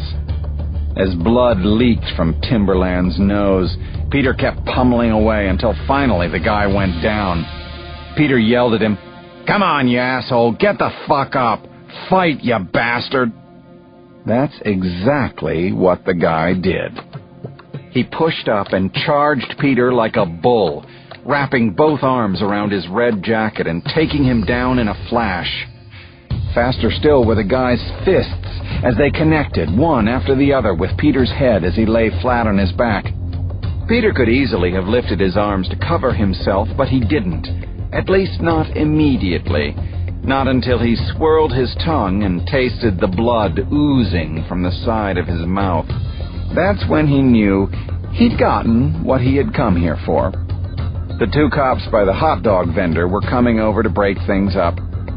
"Did anyone see what happened?" one of them asked the crowd. The jury. 2 minutes later, Peter Carlyle was in handcuffs. Chapter 74. The rear holding cell at the Midtown North precinct absolutely reeked of urine and vomit, but all Peter could smell was sweet success.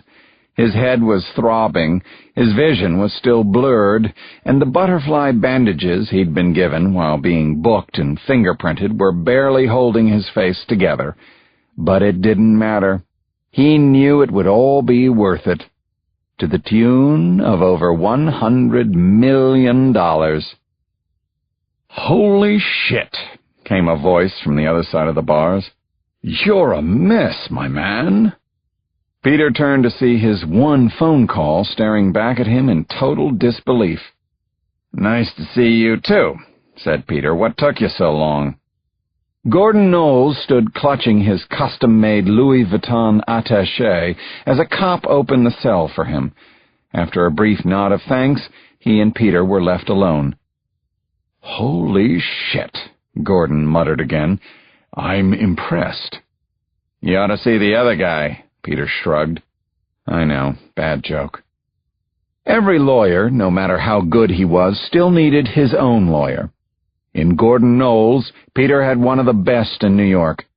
Whereas Peter always excelled inside the courtroom, Gordon specialized in making sure his clients never had to set foot in one.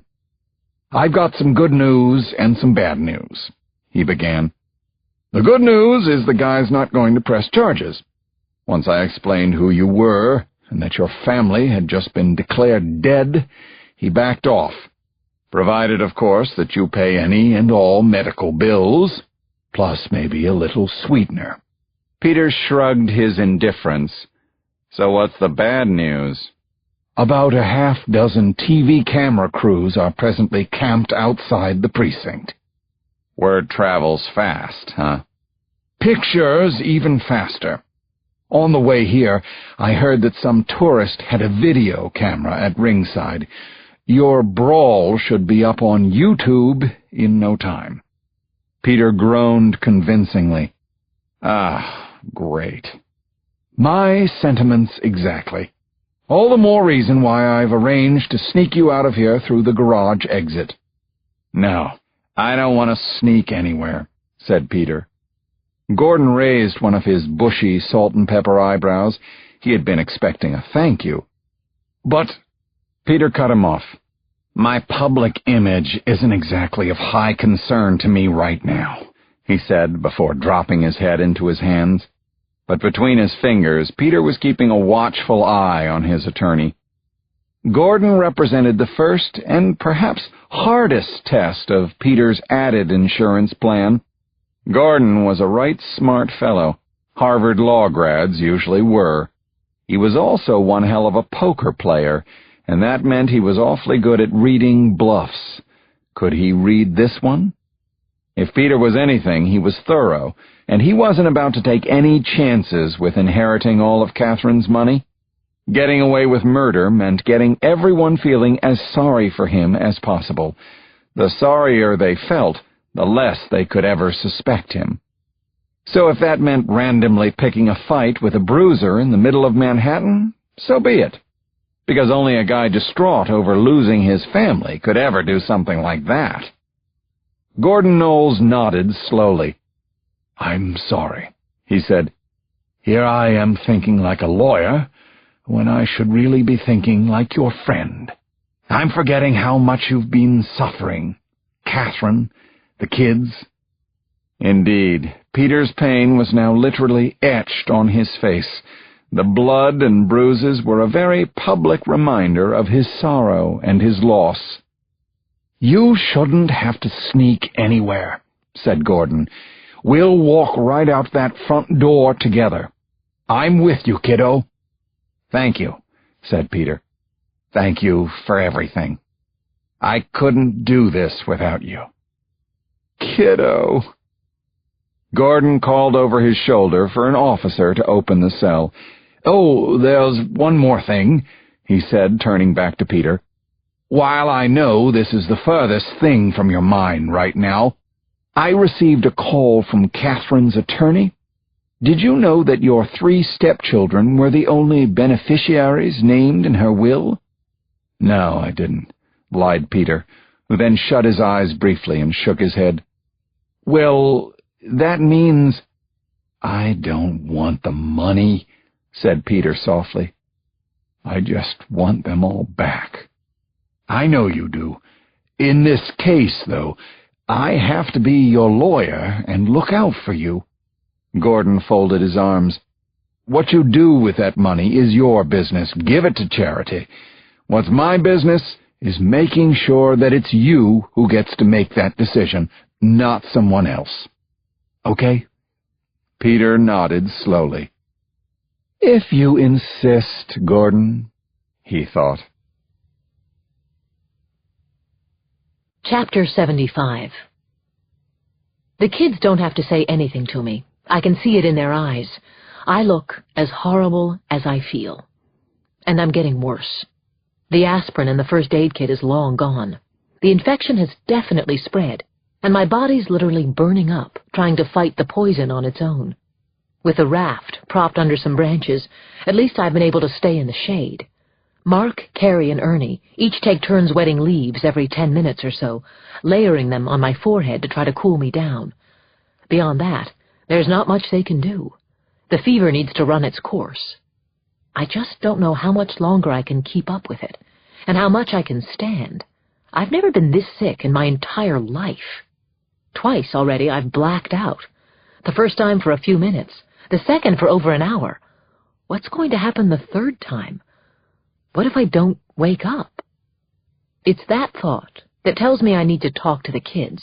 I need to tell them how much I love them, and also how sorry I am for the times I may have let them down. Most of all, I need to prepare them for the worst-case scenario. I know it's crossed their minds. How could it not? It's the way they're staring at me, the fear and sadness in their eyes. They already know I might not survive. Even little Ernie knows the sad truth now. My first instinct is to talk to them as a family. That's what this trip was all about, after all.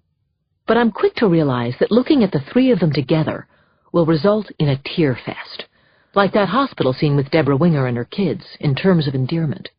I won't be able to get through something like that. So I decide to speak to them individually. Carrie first. Only she doesn't want me to do it. "I can't do this with you," she says, turning away. "You're not going to die. You're going to be fine. You're the toughest person I know." "Sweetheart, please look at me," I beg. "Please, Carrie." She finally does.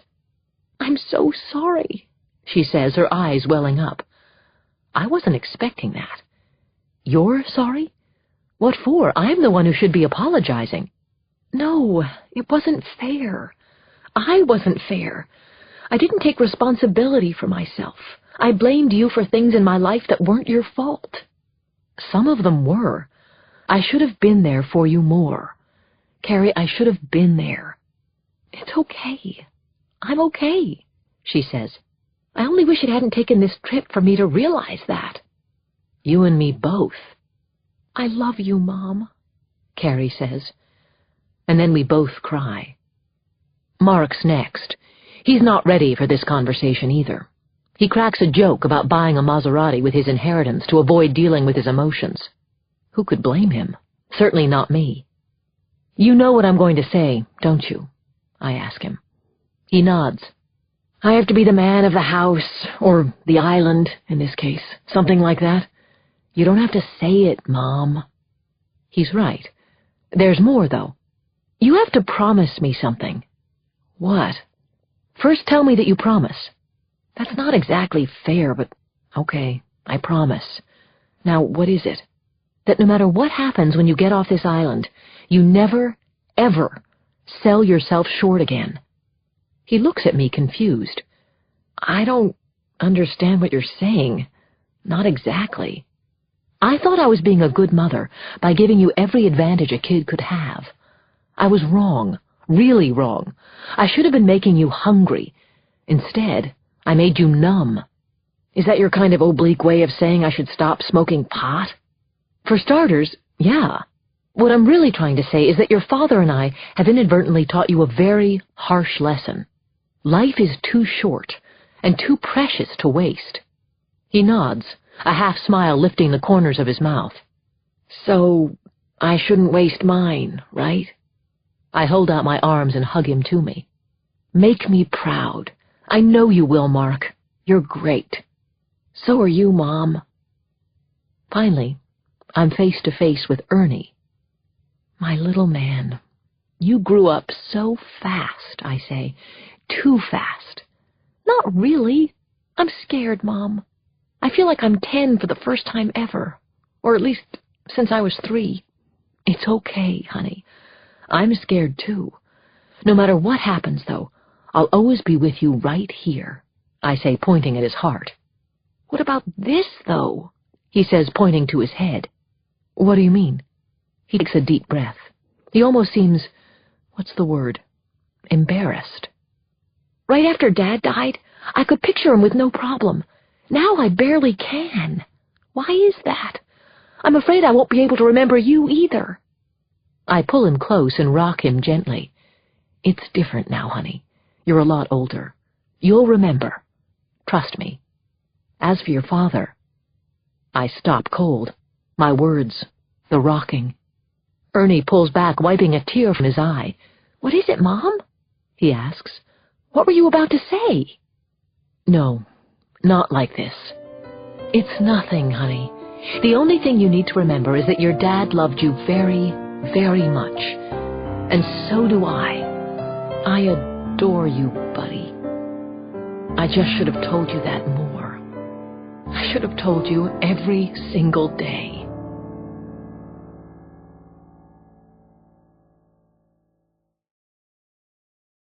Chapter 76.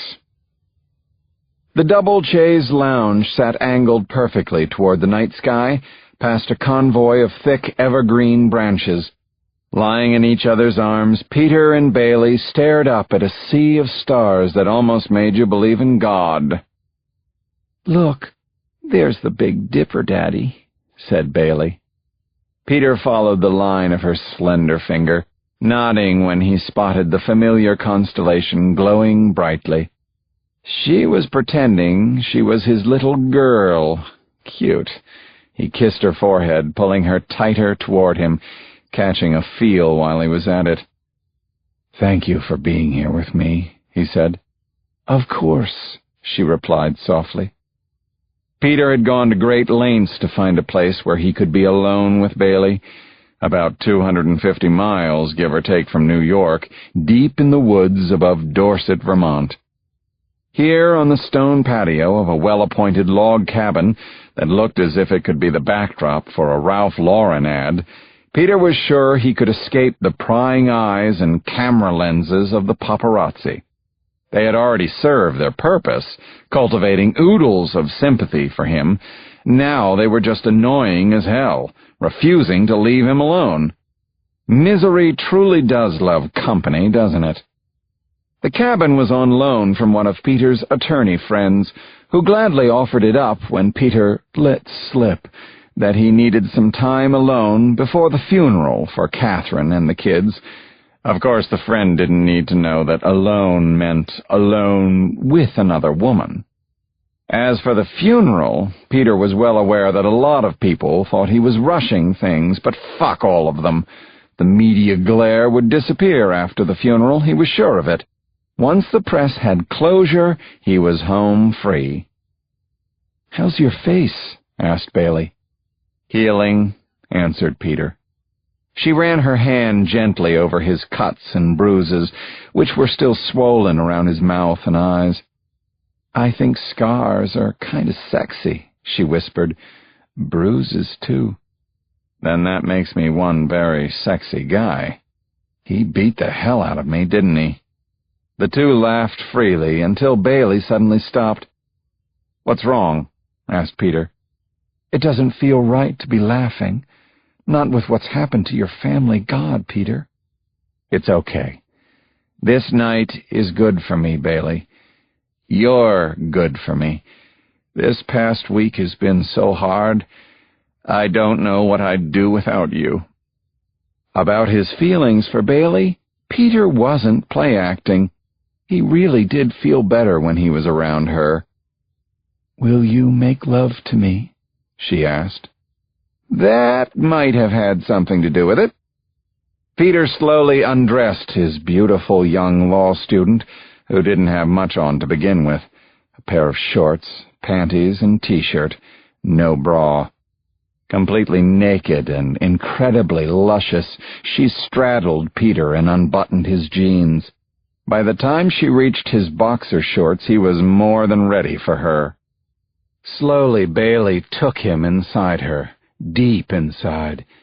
"You feel good," she said softly. So do you. Peter closed his eyes as Bailey began to rock back and forth. The way she arched her back while thrusting her hips, she didn't let a single inch of him go to waste. "Yes," she moaned. "Yes. Oh, God. Peter. Oh, God." Minutes later she came, screaming louder than she ever had with him. It was so loud that Peter almost didn't hear the other noise nearby. But he did hear something. "Wait, what was that?" he said, halting, holding on to her waist. "That sound, did you hear it?" "I think that was the earth moving," said Bailey, flashing him a playful smile. "Now it's your turn." But Peter still had his ear trained on the surrounding woods. He could swear he heard something, a clicking noise, only not the kind that any animal would make. Son of a bitch, had they been followed? Had the paparazzi tracked him down? Well, yes and no. Chapter 77. Ellen Pierce had a saying, actually a twist on a saying, that pretty much steered her through life. Nothing adventured, nothing gained. In her 7 years with the DEA, she had squared off against countless gangbangers, drug kingpins, and mafioso types, one more vicious and cunning than the next. But for sheer resolve, none of them held a candle to Shirley. Shirley, a Queens native with the accent still intact, had been Ian McIntyre's personal assistant for over a decade. She didn't so much sit outside his office as lord over the space. No one, and that meant no one, got to see McIntyre without an appointment, something Ellen didn't have that Monday morning. She did have something else, though, a large black coffee and a bran muffin. A bribe. "Here," said Ellen, stopping by Shirley's desk on the way to her office. "I thought you might enjoy a little breakfast this morning." Shirley quickly raised a tweezed eyebrow. "Okay, Ellen, what do you want, dear?" she asked suspiciously. Geez, can't anyone do something nice these days without being accused of an ulterior motive? Not in this building, sweetheart. If this is your way of getting in to see Ian, you can forget about it. He's preparing for a congressional hearing and doesn't want to be disturbed until lunch. Ellen smiled sheepishly, as if to come clean. It was worth a try, wasn't it? "That depends. Do I still get to keep the coffee and muffin?" "Of course," said Ellen. "I wouldn't have it any other way." Indeed. Within a half hour, the coffee and bran muffin had worked their caffeine and fiber magic. Shirley somewhat urgently vacated her post for a bathroom break, allowing Ellen to waltz right into Ian McIntyre's office unannounced. That had been her plan. Before he could ask why the hell she was bothering him, she tossed the first glossy picture on his desk. "I call this one the money shot," she announced. Even for a man as disciplined as Ian McIntyre, it was impossible not to stare at a picture of a naked couple having sex on a chaise lounge. "Is that who I think it is?" he asked. Ellen nodded with a beaming smile. She was proud of herself. She was convinced McIntyre would be proud of her, too. His telling her to leave this one alone would soon be a distant memory. It was all so Machiavellian, the end surely justifying the means. "Who's he with?" he asked. "I'm not sure yet. It's not his wife." In quick succession, she tossed more photos on the desk, as if she were dealing cards. One after the other, they fell before McIntyre, each reinforcing the same conclusion. Peter Carlyle was hardly a man in mourning. "Pretty good stuff, huh?" said Ellen. She couldn't help herself. "I told you something wasn't right, Ian." McIntyre remained quiet for 10 seconds, maybe more. Finally his eyes lifted from the pictures and bored straight into Ellen's. Uh-oh. "What the hell were you thinking?" he shouted, jabbing his finger. "I explicitly told you to leave this alone." Apparently McIntyre hadn't read the prints. "But the pictures," said Ellen. "Carlyle needs to be investigated." "Based on what? Extraordinarily poor judgment with his pecker?" In case you've forgotten, extramarital affairs aren't illegal in this country. Even when his wife and family mysteriously disappear off the face of the earth? Where's the mystery? Their boat got caught in a storm. There was a fire on board. It's really sad. It's a tragedy. But it's not much of a mystery. Just then, something over McIntyre's shoulder caught Ellen's eye. It was the television behind his desk. On the screen was a male reporter standing on a dock somewhere sunny, in front of a giant fish, strung up by its tail. He was talking, but there was no volume. "Wait!" shouted Ellen. "Turn that up!" Ian spun around to look. He was about to ask why, when he saw the caption on the screen. "Breaking news. Dunne family alive?" Chapter 78.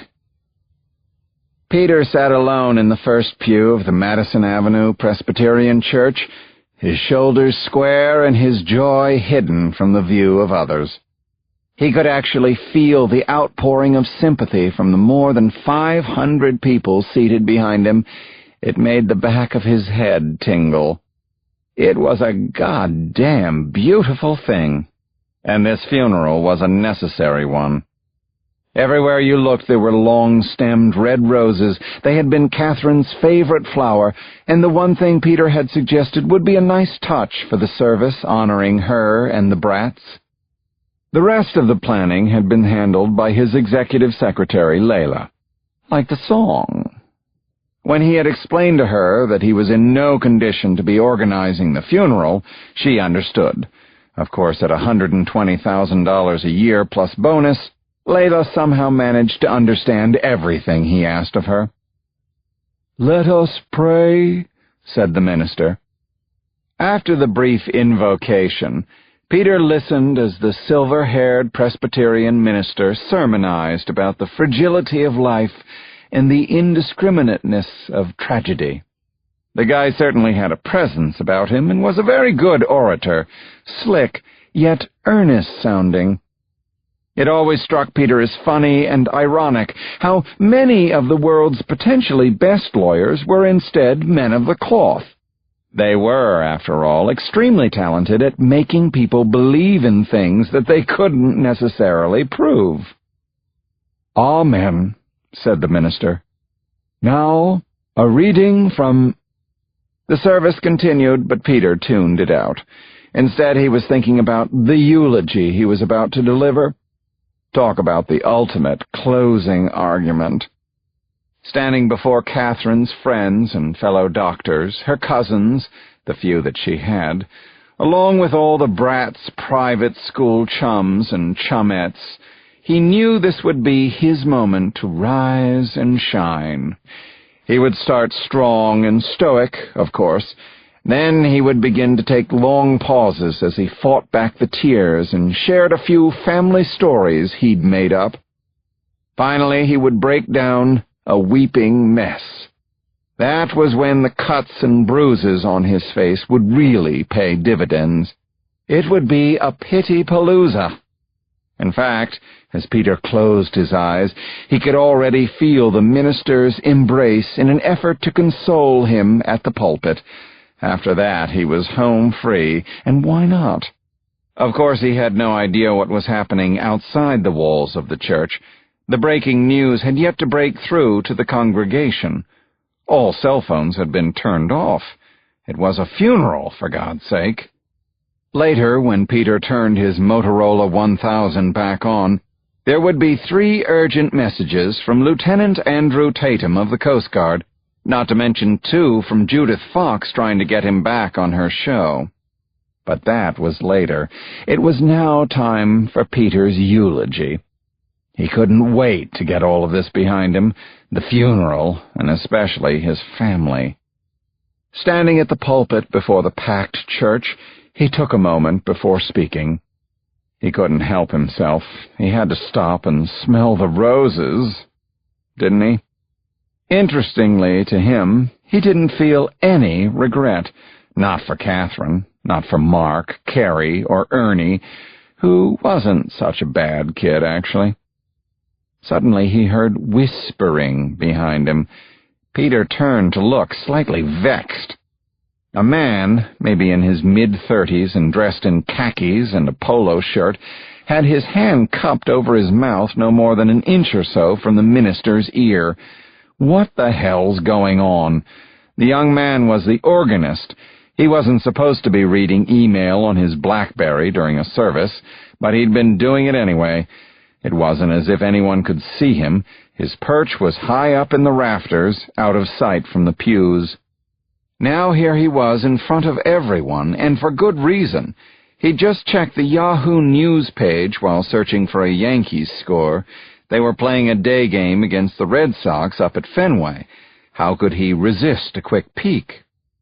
That's when another headline caught his eye, a story of a giant bluefin tuna and its Coke bottle cargo.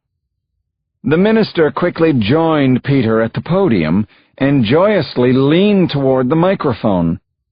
"It's a miracle," he declared. Chapter 79. The words echoed in Peter's head all the way home. "Somehow your family traveled much farther south than their EPIRB indicated. We're beginning a new search immediately. There's hope, Mr. Carlyle." Andrew Tatum didn't give any further details, nor did Peter ask for them when he called the Coast Guard officer back. He was still pretty much in shock. Only minutes before, the funeral had become a non-funeral. What a scene. 500 people all dressed up with suddenly no one to mourn. At least not yet. And maybe never. No one could know for sure. Catherine and the kids still had to be found, after all. "But they will be," the crowd kept saying as they spilled out of the church. "They will be." For Peter, it was like a symphony of nails scraping against a blackboard.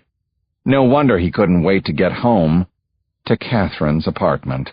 The second he did, he made a beeline for the well-stocked liquor cabinet in the den. Bourbon straight up, very up. Staring at the bottle of Evan Williams as he poured, Peter couldn't help thinking about the other bottle, the one that had just ruined a perfectly good day. A message in a Coke bottle found in a tuna? It didn't get crazier and more random than that. The coup de grace? The promise of $1 million reward. That was $1 million of what had been this close to being his money. Peter downed the bourbon and poured himself another. As he lifted the glass, his hand stopped cold. He heard a noise, something in the apartment.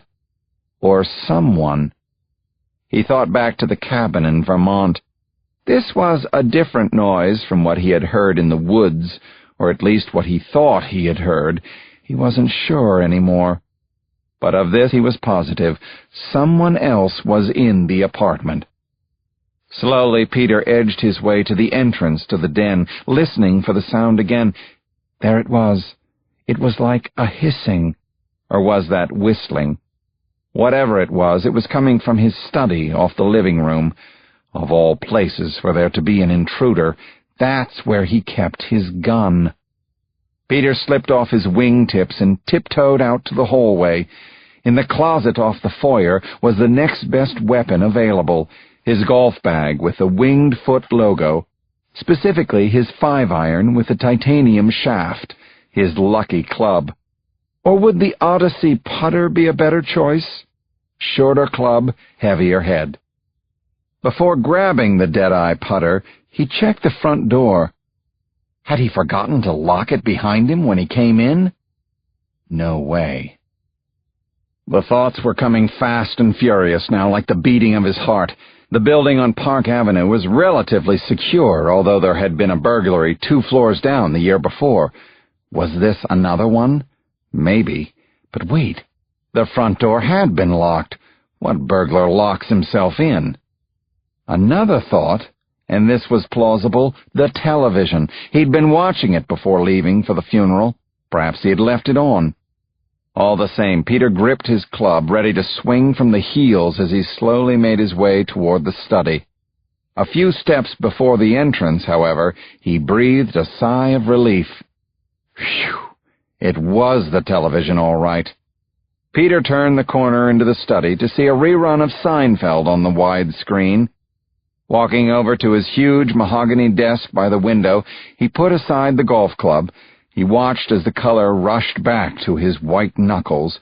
For peace of mind, if anything, Peter removed a key that was taped beneath the desk and unlocked the bottom drawer where he kept his gun. The gun was gone. "Looking for this?" came a voice. Chapter 80. DeVoe smiled, a Smith & Wesson .44 Magnum dangling from his outstretched hand as he stood, calm as could be, in the far corner of the study. "What is it with you urban cowboys, always keeping a big gun locked in the fancy desk? Somebody could get hurt." Peter was miles and miles away from being amused. His eyes burned, staring down DeVoe as the word locked seemed to linger between them in the room. The desk, the apartment itself, everything had been locked. "How did you get in here?" Peter demanded, turning off the television on the cutesy musical signature that signaled scene changes on Seinfeld. DeVoe wasn't about to explain. Instead, "We have business to discuss," he announced. "No shit," came back Peter. DeVoe took a seat in the leather club chair nestled near the oversized fireplace. Putting his feet up on the ottoman, he balanced the gun on the armrest and folded his arms lazily across his chest. "Make yourself at home," snapped Peter. "What a nice home it is," replied DeVoe. He glanced around, his head bobbing with approval. "I assume it becomes all yours?"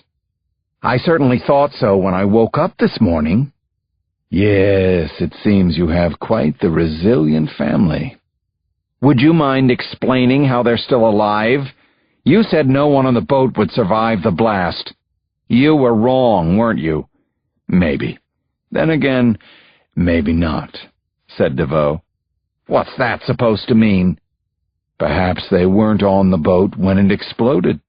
That's my best guess." Peter rolled his eyes.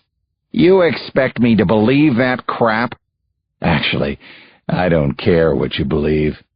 You don't get it, do you? The point is not what happened. It's what happens next." "All I know is that there's an entire Coast Guard fleet gearing up for a new search," said Peter. "Call me crazy, but I think they might have a little better luck this time around. What do you think?" "It would look that way, wouldn't it?" said DeVoe. He reached for Peter's .44 Magnum. "Of course, looks are often deceiving." With a flick of his wrist, DeVoe opened the cylinder, removing all 6 bullets with a quick shake into his palm. Showing them to Peter, he then returned a lone bullet to a chamber and gave the cylinder a spin. With another practiced flick of his wrist, he snapped the cylinder shut. The next thing Peter knew, DeVoe was aiming the gun directly at his chest. "What's this look like to you?" DeVoe asked. Peter's heart skipped a half-dozen beats as he watched DeVoe unveil a particularly deranged grin. This couldn't be happening, could it? But it was. DeVoe pulled back the hammer with his thumb, his index finger holding steady against the trigger. That's when the deranged smile completely disappeared. It was replaced by a cold, lifeless stare boring straight into Peter's soul. The hollow sound of an empty chamber filled the study as Peter stood, stunned, horrified, relieved. "Son of a bitch! You could have killed me!" DeVoe chuckled. Then he pressed the barrel of the gun to his own head and pulled the trigger 5 times fast. What the... Sure enough, when DeVoe opened the cylinder again, there was no bullet in any chamber. It only looked as if he had loaded the gun. As he coolly showed Peter, all 6 bullets were still in his hand. "Here's the deal," said DeVoe. "Based on the EPIRB and where that tuna was caught, the Coast Guard will start searching islands in the Bahamas that are still too far north of where your family could be. Of course, the farther south you go in that area, the more uninhabited islands you'll find. So you're only going to have a day, 2 tops." "For what?" "To find your family first. If they're alive, of course," answered DeVoe. "You are a pilot, right?" Peter nodded, DeVoe's plan beginning to play out in his head. Great minds think alike. So do sick ones. To the press and the public, it would look as if the loving husband and father was desperately taking matters into his own hands. Time was everything now. No longer would he rely on the Coast Guard alone. He would become a one-man search party. "There's only one more thing I need to know," said DeVoe, holding up Peter's gun again. "What's that?" "Are you ready to use this thing for real?"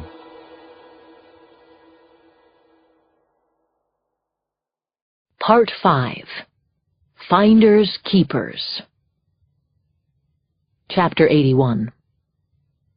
The day's first ray of sun hits my face, waking me up as it has every morning since we landed on this God-forsaken island in the middle of who only knows where.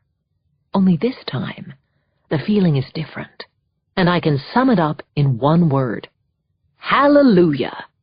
I'm not dizzy. And I'm not dry-heaving. I'm not even sweating like a pig in a sauna. The fever's broken, the infection gone, or at least on its way out. I'll say it again. Hallelujah! I sit up, taking a deep breath. I'm far from 100%, barely even 50.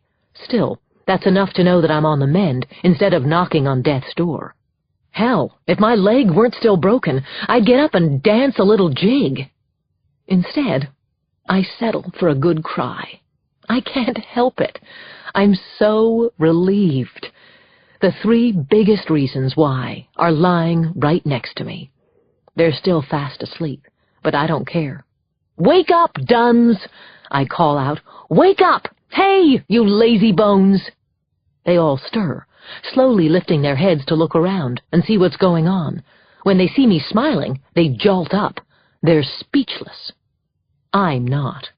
"Mark, it looks like you'll be waiting a little longer on that Maserati," I joke. My fever broke. He has no quick comeback, no smart alecky reply. Instead, he does something I haven't seen him do since his father died. He starts to cry. The tears are contagious, and Carrie and Ernie join in. It's officially a Dunne family meltdown, and we couldn't be happier about it. Only a loud, low-pitched rumble brings us back to reality. Thunder? No. "Was that your stomach, Mom?" asks Ernie. Any other place or time, and we all would have been laughing. Not here, and not now. My growling stomach is a stark reminder that we're all still stuck on this island and our rations are running dangerously low. Thanks to a few rain showers, we've been able to collect some drinking water, but food-wise, we're down to a handful of nuts. "Wait," Mark whispers. "Nobody move." I fix on his eyes, staring somewhere over my shoulder. "What is it?" I whisper back. "Something a lot better than nuts." We all turn slowly to look. There on the sand, nibbling at a palm leaf, is a brown and white rabbit. It's cute. It's cuddly. It's dinner. Not that we'd wait that long. It would surely be breakfast, if we could only figure out how in the world to catch it. I whisper again. "How should we—" I didn't even finish the sentence. Like a rocket, Mark jumps up, sprints across the sand, and hurls himself at the rabbit. I've never seen him move that fast. He's a blur. Unfortunately, so is the rabbit. An even faster blur. It darts back into the brush, leaving Mark with nothing but a face full of sand. "Shit!" he yells. "We'll never catch it now." "We don't have to." I quickly point out. "At least, not that one." "Mom's right, it's a rabbit," says Carrie. For once, Ernie's too young to understand. "What's that supposed to mean?" I reach over and give him a gentle pat on the head. It means there's plenty more where that one came from. Rabbits like big families, Ernie, just like us. Chapter 82. Talk about a strange new feeling. Back home in New York, practically every minute of every hour of my day was accounted for. Each surgery, all my meetings and rounds, everything I did had a start and finish time. If I fell behind, I simply worked faster. And if I got ahead of schedule and had time on my hands... Wait, who am I kidding? I never got ahead of schedule. The point being, it's so strange having nothing but time on my hands. Of course, the only reason that I'm even thinking this is because I'm bored out of my skull. As I sit here with my bum leg, waiting for the kids to return from their rabbit hunt, I literally don't know what to do with myself. Except think, which maybe isn't such a bad thing. Mostly I'm wondering what Peter's doing, how the poor man is handling our disappearance. Not well, I can only imagine. He must be a wreck. I feel so guilty about leaving him for this trip. We were just beginning our life together. Will we still have the chance? Yes, we will be found. I'll be with Peter again. I just know it will happen. After all, we're not halfway around the planet in the middle of nowhere. We can only be so far from civilization.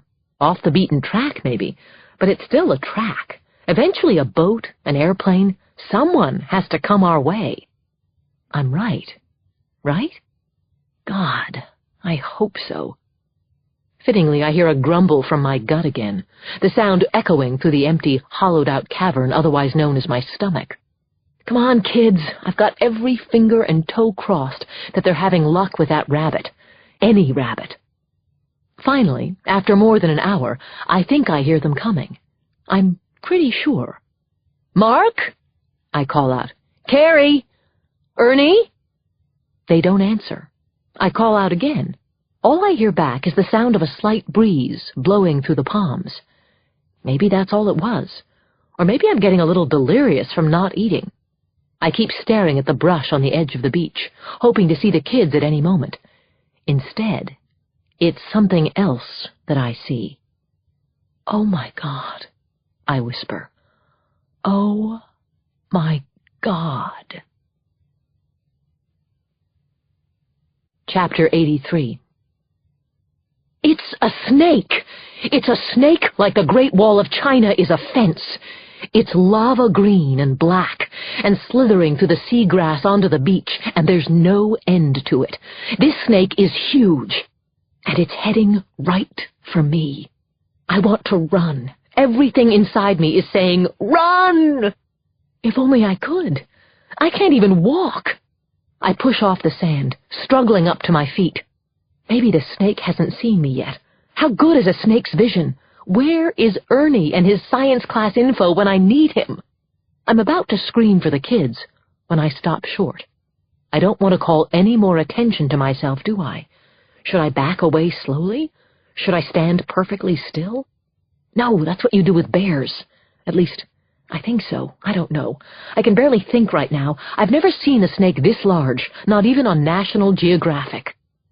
I try putting a little pressure on my right leg, enough so I can limp away. Damn! It hurts like hell. The pain shooting up my thigh and hip like a fireball with spikes. Suddenly the snake stops.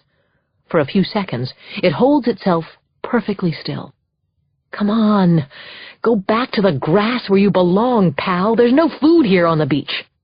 Except for me, of course. And I'm afraid that's the idea. Sure enough, the mammoth snake lurches forward, its bowed head rising as if it's homing in on me. So much for not being seen. I don't have any choice now. I scream for the kids, so loudly that my throat burns. I scream again and again. It's no use. I hear nothing back from them. They must be too far away. Pain or no pain, I start limping away from the snake, but the snake is faster. Maybe if I could get to the water, would it still come after me? Would I drown? I turn my head, peeking over my shoulder to see how much more sand I need to cover. 30 feet or so. Maybe I can make it. All I have to do is pick up the pace. Frantically, I begin to hop. I've got one eye watching the snake, the other watching the water. I should have been watching the sand. Before I know it, I'm falling backward, my heel tripped up on a piece of driftwood. And slithering right over the wood, the snake's hideous head. Chapter 84. It's going to bite me. I know it's going to strike any second.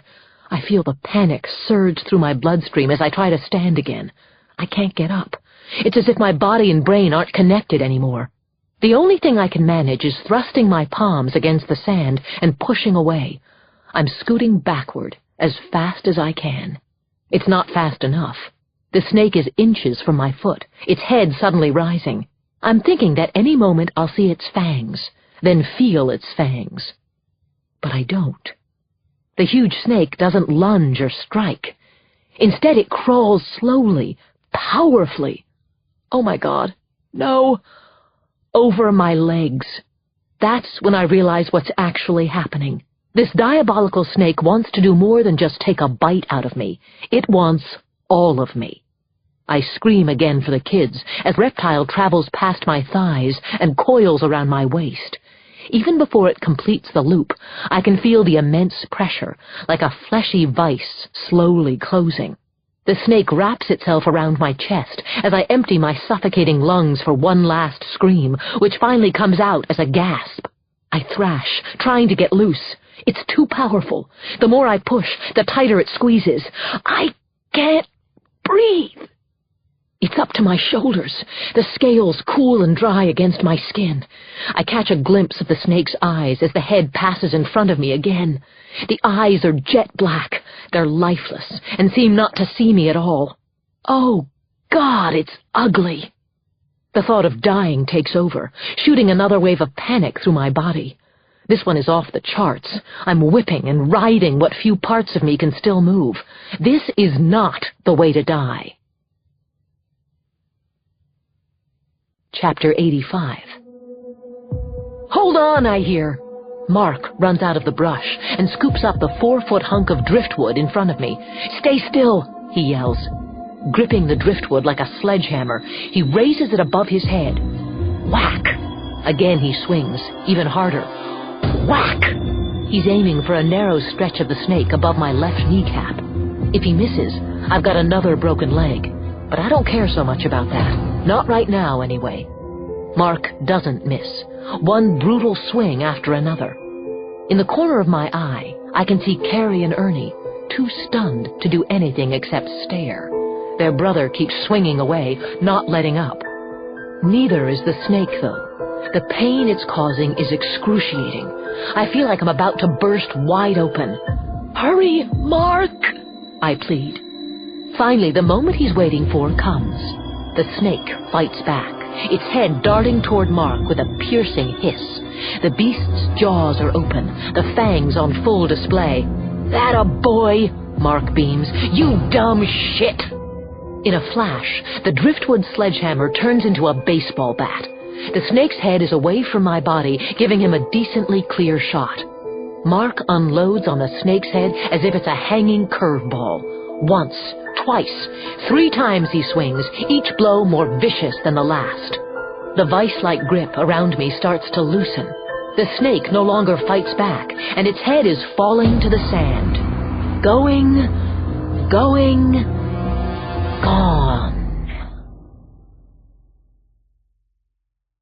Chapter 86. "Tastes just like chicken," says Ernie, grinning as he chews. "Not."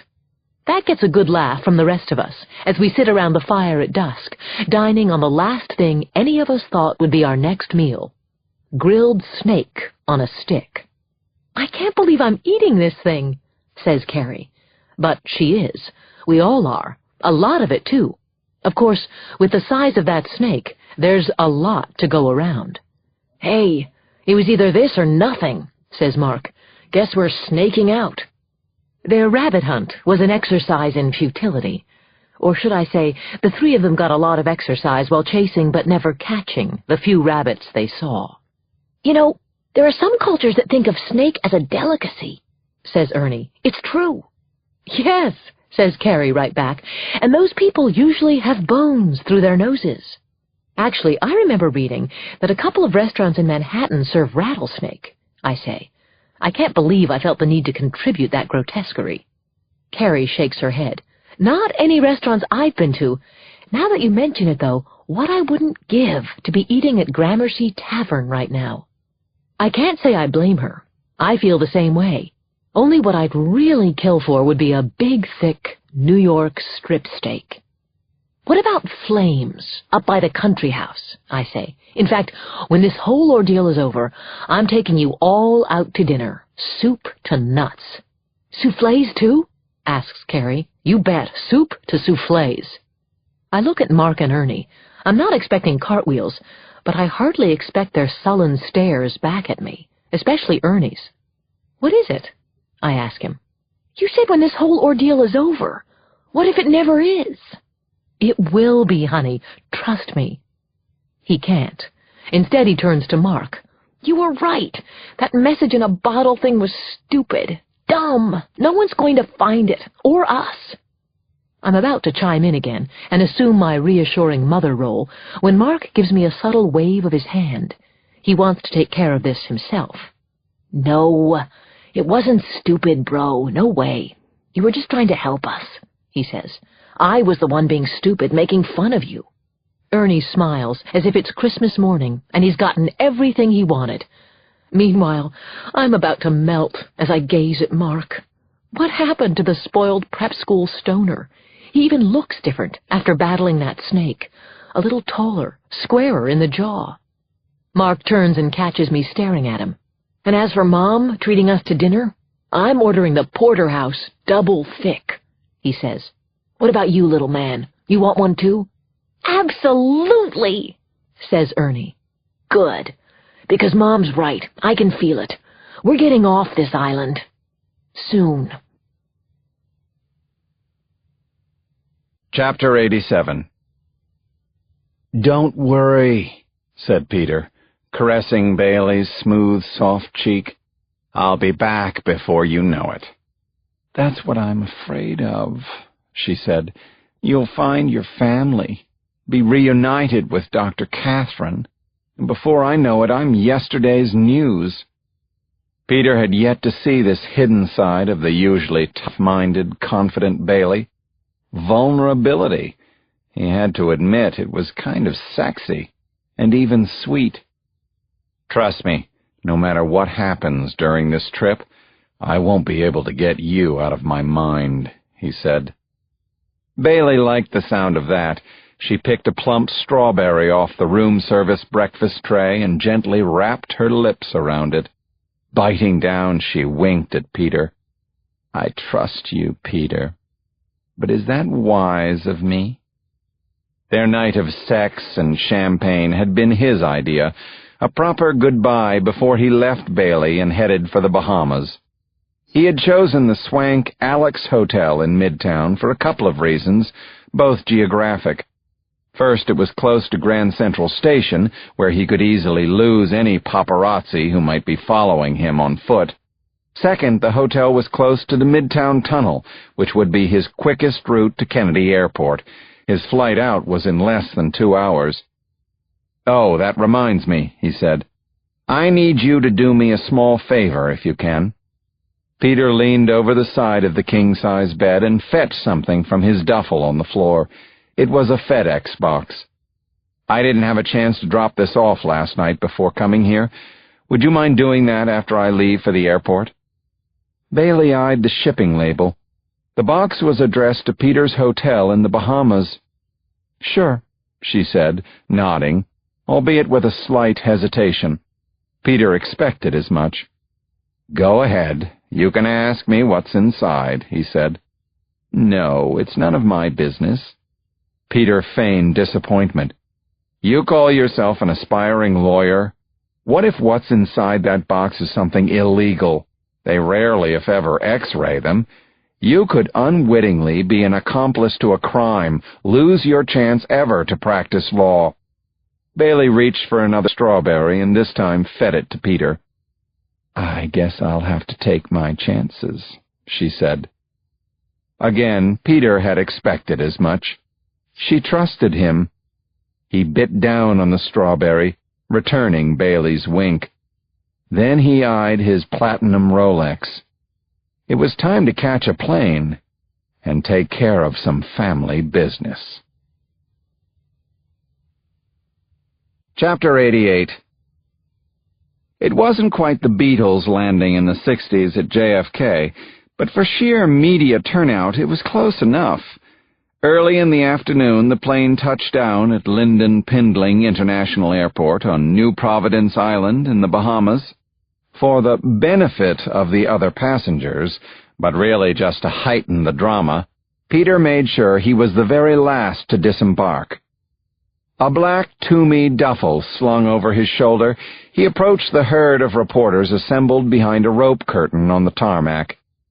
Gee, all this for little old me? This was why Peter flew commercial. He wanted the publicity. He wanted the transparency. The press could and would question his bucking the Coast Guard and conducting his own search. He just needed to make sure they didn't question his motive. So with his courtroom-perfected poise, Peter made it clear. I couldn't live with myself if I thought for 1 second I didn't do everything I could to help find my family, especially since I'm a licensed pilot. The press ate it up. They always did when it was spoon-fed to them like this. Besides, it was too damn hot. Blistering, really. The sooner they could file their reports and get out of the sun, the better. Peter thanked the reporters and promptly left them in the dust. Literally, after cruising through customs and immigration, he exited through the front entrance of the airport in search of a taxi. An LCD display out by the curb put a number on the sweltering heat. 101 degrees, the sign flashed. Next to it, a Coppertone ad warned, "Don't get burned," above a picture of a hapless, chubby man in a bathing suit. His skin was a decidedly nasty shade of lobster pink. "Hot enough for you?" came a man's voice just over Peter's left shoulder. A local? Another reporter? Neither. Turning around, Peter stared Andrew Tatum straight in the eyes. He recognized the Coast Guard officer from his televised press conference in Miami. Now here he was in the Bahamas, getting up close and personal with Peter. Why would that be? "Mr. Carlyle, I'm Lieutenant Andrew Tatum." "Yes, of course," said Peter. "Nice to see you. How are you?" "Good, good. You look surprised to see me." Peter shrugged. No need to hide it. "I am. Didn't you tell me you were staying in Miami, despite the search efforts moving down here?" "Yes, that was my original plan." "What changed?" "That's easy, Mr. Carlyle. You did." Chapter 89. "Can I give you a ride to your hotel?" asked Tatum. "It would be my pleasure." "Thanks, but I'm fine with a taxi," Peter answered quickly. "It'll get me there." "Really? It's no trouble. In fact, it will give us a chance to talk. Come with me." Peter eyed Tatum. Clearly the guy had an agenda and wasn't about to take no for an answer. "Sure," said Peter, relenting. "Thank you. It's very kind. I'm at the Sheraton Cable Beach Resort." Before he knew it, he was sitting shotgun in a black sedan that screamed government-issued. "Mr. Carlyle, you really shouldn't be down here," said Tatum a few seconds after pulling out of the airport. He was hardly slow to make his point. Ditto for his driving. For someone who spoke in such a measured tone, the guy sure knew how to let fly behind the wheel. Peter watched the lineup of palm trees whizzing by his window. Is there a speed limit in the Bahamas? Is this asswipe just trying to scare me? Tatum continued, his gaze pinballing back and forth between Peter and the road. I mean, I don't care that you're in the Bahamas, Mr. Carlyle. What I'm saying is that you shouldn't be trying to conduct your own personal search effort. Peter rubbed his chin as if he were actually considering Tatum's point of view. He wasn't. Having the guy greet him at the airport might have been a surprise, but his advice wasn't. Of course he didn't want Peter doing his job. What good could come of that? "Are you afraid that I might get in the way?" asked Peter. "To be honest, yes. It's a big ocean out there." "I think you know that's not what I mean." "Yes. You're afraid that I'll just fuel the media frenzy. Point taken." Tatum nodded. It's hard enough to oversee a search effort, let alone having to manage the press. "So, don't manage them," said Peter.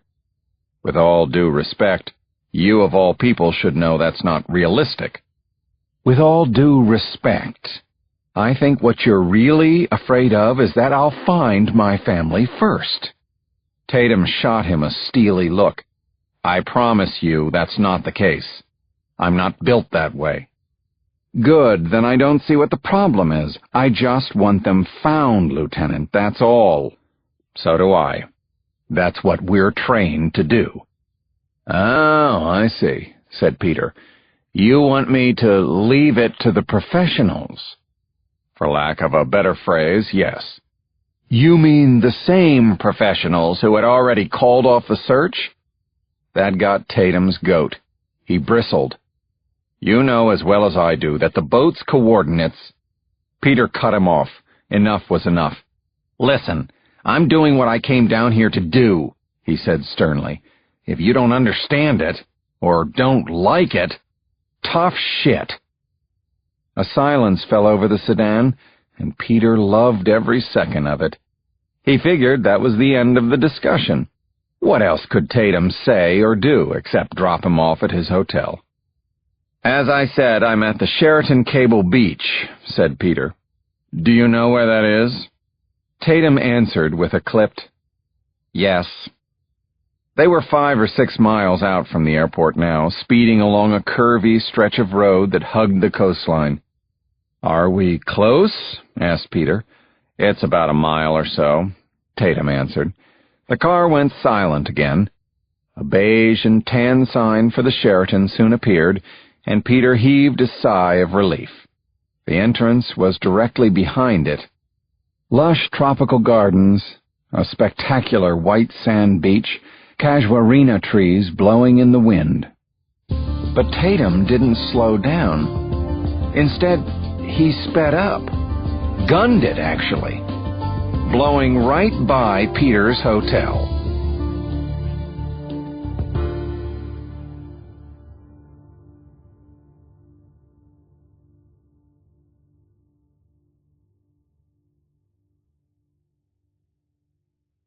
Chapter 90. For the 5th time, Peter demanded to know where Tatum was taking him. For the 5th time, Tatum ignored him, acting as if Carlyle weren't even there in the car. Right up until they drove through the towering wrought iron gates of the U.S. Embassy in the heart of downtown Nassau.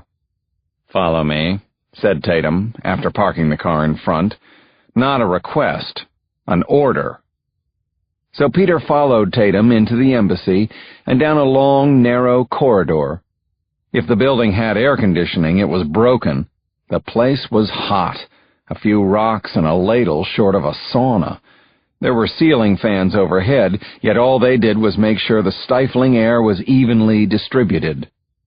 At the last door at the end of the corridor, Tatum stopped. "Go on in," he said, stepping aside.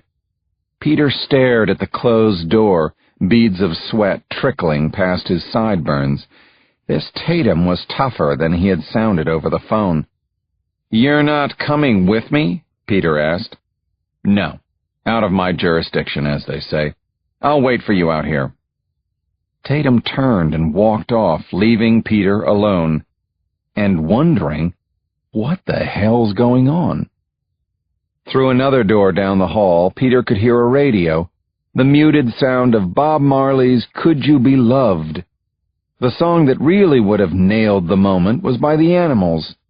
We've got to get out of this place. The exit sign hanging over a nearby stairwell was practically calling out Peter's name. That's when the door suddenly opened before him. "Hello, Peter," she said. They were standing face to face, yet another surprise for the day. This one was a doozy, and couldn't have been more unpleasant or threatening. The last time Peter had seen Agent Ellen Pierce, she had been sitting in a Manhattan courtroom shooting daggers at him with her intense, yet unquestionably beautiful brown eyes. She had dedicated 2 years of her life to investigating and finally nabbing a Brooklyn crime boss who was running a $100 million drug ring. All it took was 2 weeks for Carlyle to set the bad guy free. When the jury came back with her not guilty verdict, she actually yelled, "Fuck!" in the courtroom. It even brought a smile to his face. So what was Ms. Pierce doing here? Why would she possibly need to speak to him now? About what? He had a pretty good hunch. "Don't tell me," began Peter, raising both his palms. "You want to talk me out of searching for my family too?" Pierce smiled. She was wearing a white polo neatly tucked into a pair of tan linen slacks. DEA island wear, perhaps? "Oh, no," she said. "I think it's great that you want to search for them." She motioned for Peter to have a seat at the small conference room table behind her. "But before you do, I think there's something you need to know. I'm here to help you, Peter." Chapter 91. Jake Dunne, a drug runner? Uncle Jake, a bad guy? Was it possible? It sounded crazy coming out of Ellen Pierce's mouth, and even more so when he repeated it in his head. He couldn't picture it, not for a minute. It was obviously no joke, though. The DEA was known for a lot of things, but comedy wasn't high on the list. In fact, it wasn't on the list at all. "Jake Dunne's been on our radar for well over a year now," said Agent Pierce, folding her lean arms on the table. "He's been spotted repeatedly with a known smuggler, and his travel patterns have been suspicious, to say the least. Unfortunately, beyond that, we've not been able to prove anything. Close, but not quite. Nothing that would hold up in court." "Even if your suspicions about Jake are true, what does that have to do with my family's disappearance?" asked Peter. "They were hit by a storm." "Yes, they were," said Pierce. "What we don't know for sure is whether that storm is the real reason the boat went down. There remains another possibility, that Jake was pulling double duty on this trip, captaining the boat while also making a drop-off." "A drop-off where?" asked Peter. Agent Pierce definitely had his interest now. This was sounding better and better. "That's the thing. They're mostly done on open water. You've got 2 boats and no one else around for miles. If that's what Jake Dunne had planned, and there was an altercation of some kind, a disagreement about money, perhaps, I'm afraid your wife and stepchildren may have paid the price. It's a working theory, anyway." "But the note in the bottle, they're alive," said Peter. "At least I'm praying they still are." "I'm praying for the same thing, Mr. Carlyle. In fact, I'm banking on it," she said. "And having seen firsthand in a courtroom how determined you can be, I'd say the smart money's on your finding them first." She reached into her pocket. "That's why I want you to have this." Pierce placed a sleek black cell phone on the table.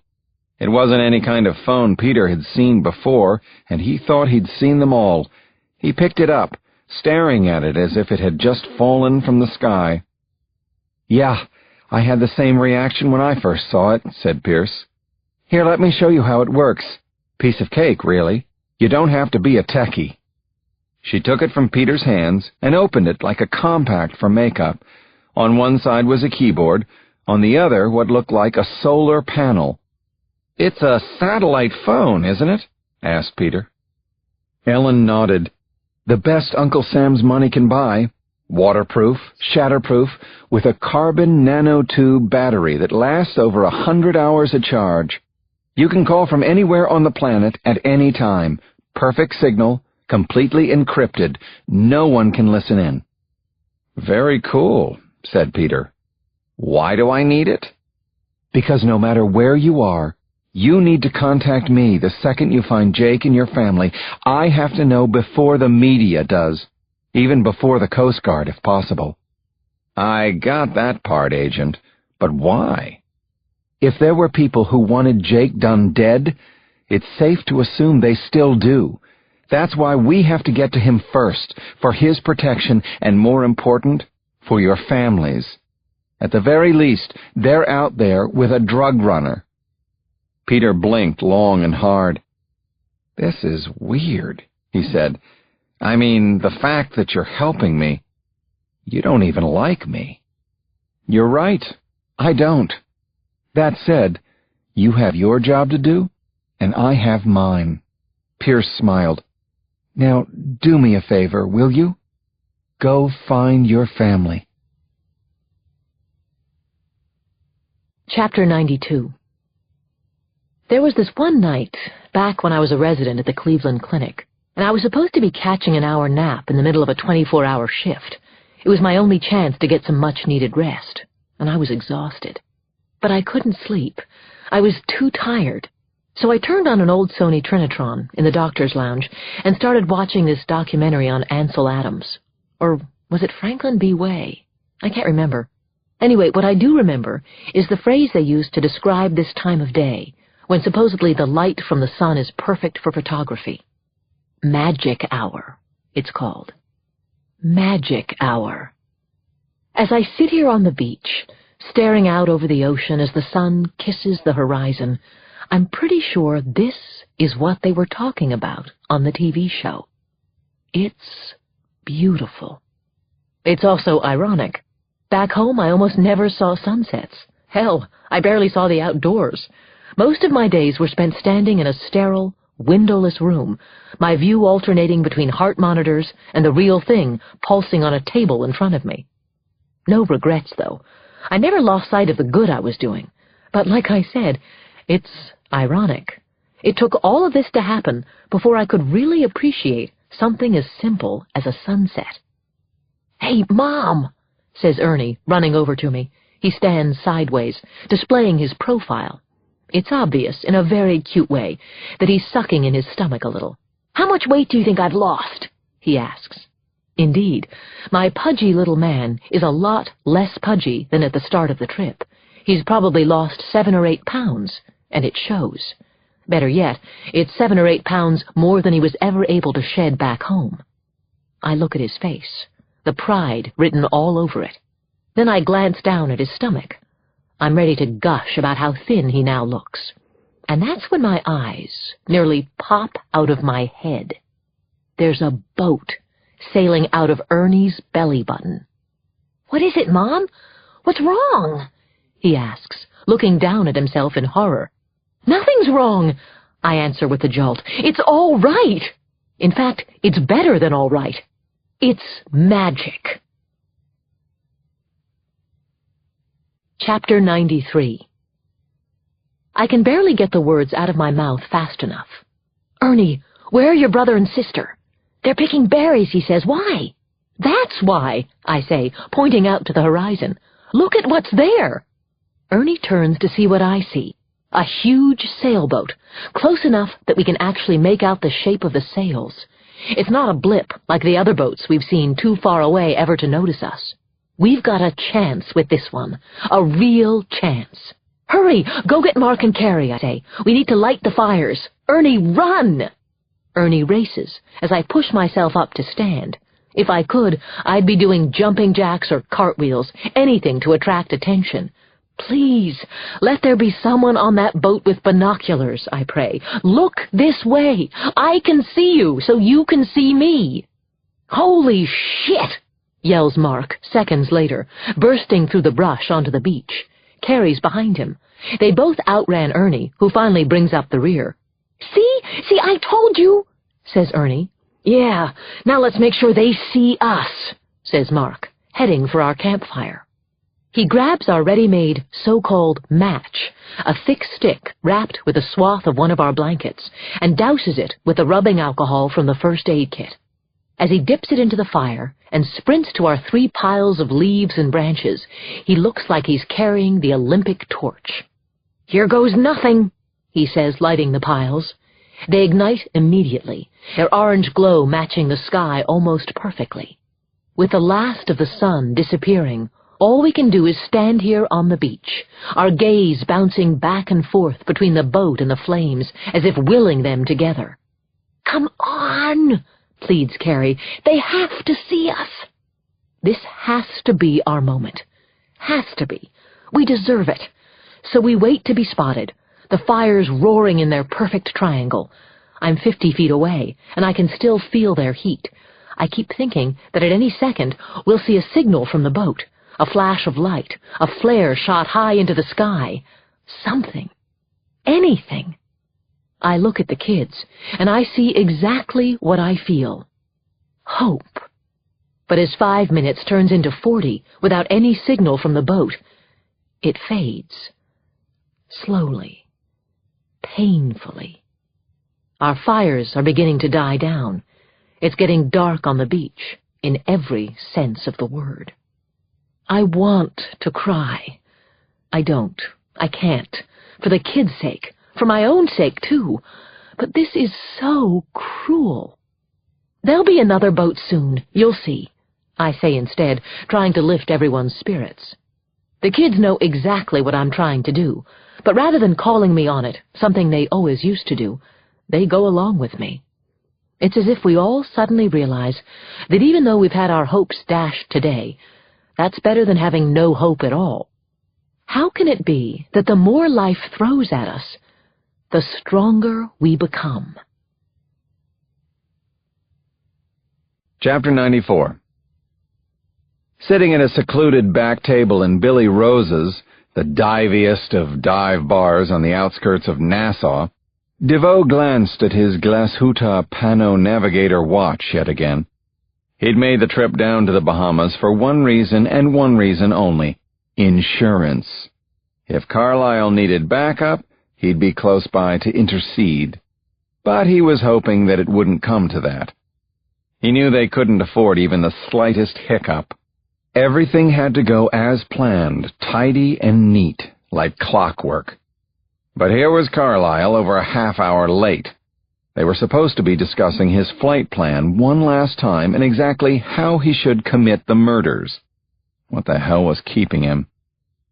"It's not what, but who," explained Peter when finally he arrived a few minutes later. Peter then shared his recent conversation with Agent Ellen Pierce. The upshot was surprisingly simple, not to mention being an amazing case of serendipity. Jake Dunne was taking the fall for everything. "Talk about a lucky break, huh?" said Peter, before letting go with one of his obnoxious chuckles. He leaned in, his voice cutting back to a whisper. For a minute there, I almost believed the bitch. DeVoe rubbed his square chin, not yet sold either way. "What tipped you off?" Peter reached into his pocket. "This," he said. "She gave it to me so I can call her the minute I find Catherine and the brats." Staring at the satellite phone, DeVoe nodded knowingly. A rocket on the uptake. "There's a tracking device inside." "Exactly." "You sure you're not just being paranoid, Peter?" "No, she suspects something, all right. I'm not sure how or why, but she does." Now it was DeVoe's turn to reach into his pocket. He pulled out a Swiss Army knife, classic red. "Give me the phone," he said. "What are you going to do?" asked Peter. "Just give me the phone." Peter handed it over. "Be careful with it, okay? She can't think I tampered with it." DeVoe bypassed both the fold-out scissors and the Phillips head screwdriver on his knife. He went straight for the blade, wedging it hard between the seams of the phone. With a flick of his wrist, he shucked the phone open like an oyster. "Trust me," he said. "If you're right about your little agent friend, Tampering will be the least of our problems. Chapter 95. The area surrounding Billy Rose's bar wasn't exactly conducive to a stakeout. Come to think of it, thought Ellen, it wasn't conducive to much of anything. To the left of the bar was the scorched frame of a burned-down warehouse. To the right, a junkyard of rusted-out cars and trucks. Dotting the rest of the otherwise barren, sandy landscape was a smattering of withering sea-grape trees and bleached-out grass. All in all, it was hardly a tourism brochure for the Bahamas in the making. Still, Ellen made do. First, she parked her rental, a dark blue Honda Civic, amid the junkyard of cars, propping up the hood so it would blend in. Second, she nestled behind one of the sea grape trees, about 75 yards from the bar's main entrance. Third, she waited. Despite the obvious fact that the sun was setting, the heat remained brutal. She was sweating from every pore, and her clothes were absolutely drenched. Even the leather strap of the high-powered binoculars draped around her neck was soaking wet. Of all the places to have a drink on this island, why here, Peter Carlyle? Ellen continued to wait, occasionally glancing at the receiver in her hand, which was picking up a signal from the phone she had given Carlyle. The receiver's screen, about the size of a credit card, glowed bright with a 3D topographical map of the area, a red dot indicating Carlyle's location right smack inside Billy Rose's bar. She smiled. She had turned the creepy lawyer into a human LoJack device. Good thing, too.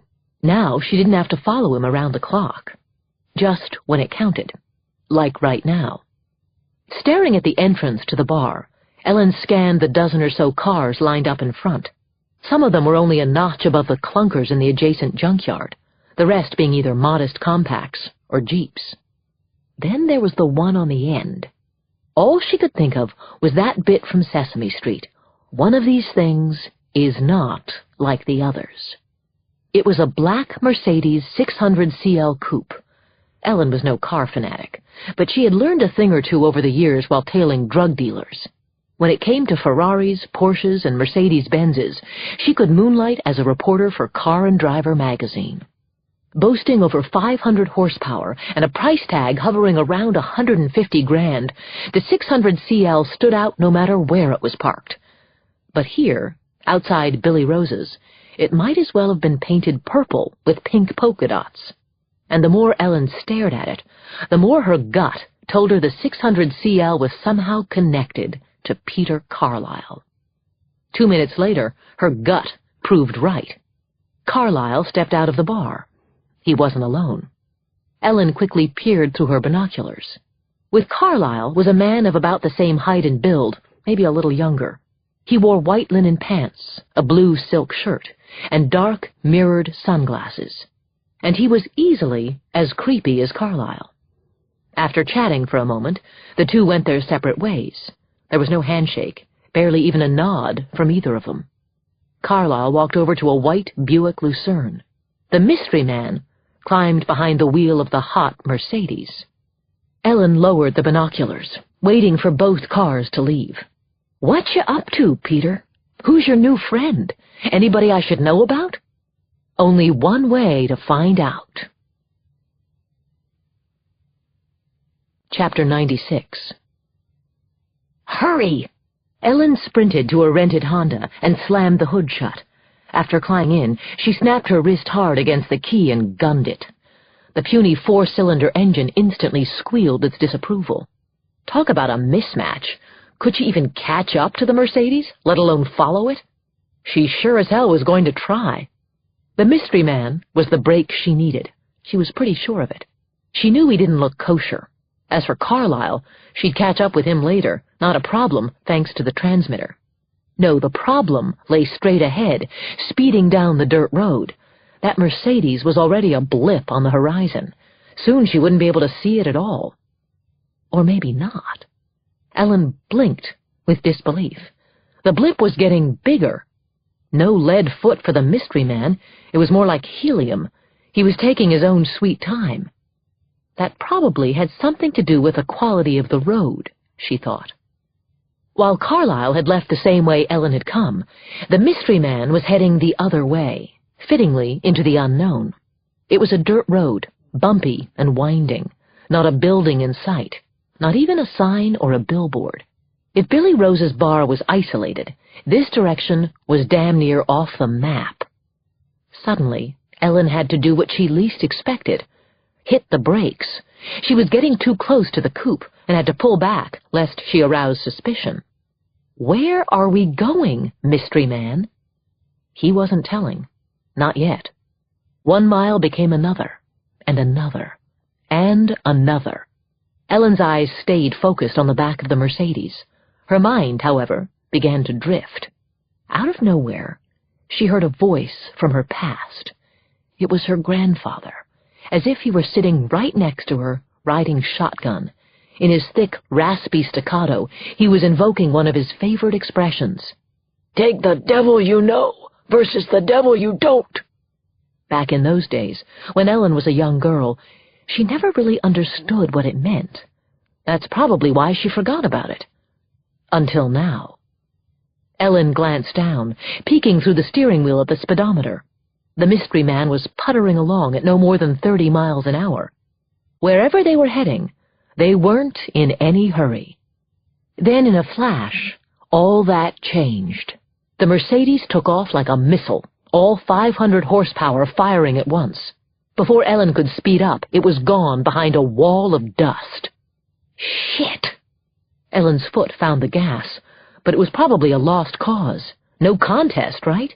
She couldn't see the mystery man now. She couldn't see anything, including the bullet heading straight for her head. Chapter 97. An inch, maybe 2 inches. That's how close she came to dying on the dirt road somewhere in the Bahamas. The bullet ripped through the windshield, buzzing Ellen's right ear amid shards of broken glass. She had no idea what was happening until... Duck! Dead ahead, the mystery man was standing squarely in the middle of the road, staring down the barrel of a 9mm Beretta. As he fired again, Ellen flung herself against the seat, her foot jamming on the brake pedal. Smack! Went her forehead against the glove compartment as the car slowly skidded to a stop. For a second, she lay there, her head throbbing, the brain waves scattered. She listened for another shot. It didn't happen right away. Instead, she heard something worse. Footsteps. He was coming for her. My gun! Where's my gun? She reached down her right leg. She could feel the shin holster, the rippling grain of the worn-out leather, but no gun. She never kept it strapped. It must have fallen out. The footsteps stopped. Ellen twisted in a panic, looking up at her driver's side window. There he was! He was right there! His body blocked out the setting sun, a badass eclipse if there ever was one. He raised his arm, cocking the gun with absolutely no remorse in his eyes. This guy, this mystery man, had clearly killed before, and he was about to do it again. No! Ellen threw the car's shift in reverse, her foot hopscotching from the brake to the gas. Suddenly, a second shot shattered the driver's side window. Am I dead? Badly wounded? No, he missed.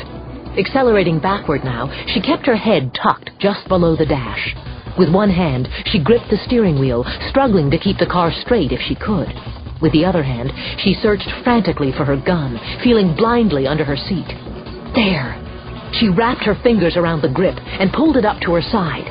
The chill of brushed steel had never felt so good. Then, spinning the steering wheel like a top, she threw the car into a seemingly endless 360. One wall of dust deserved another.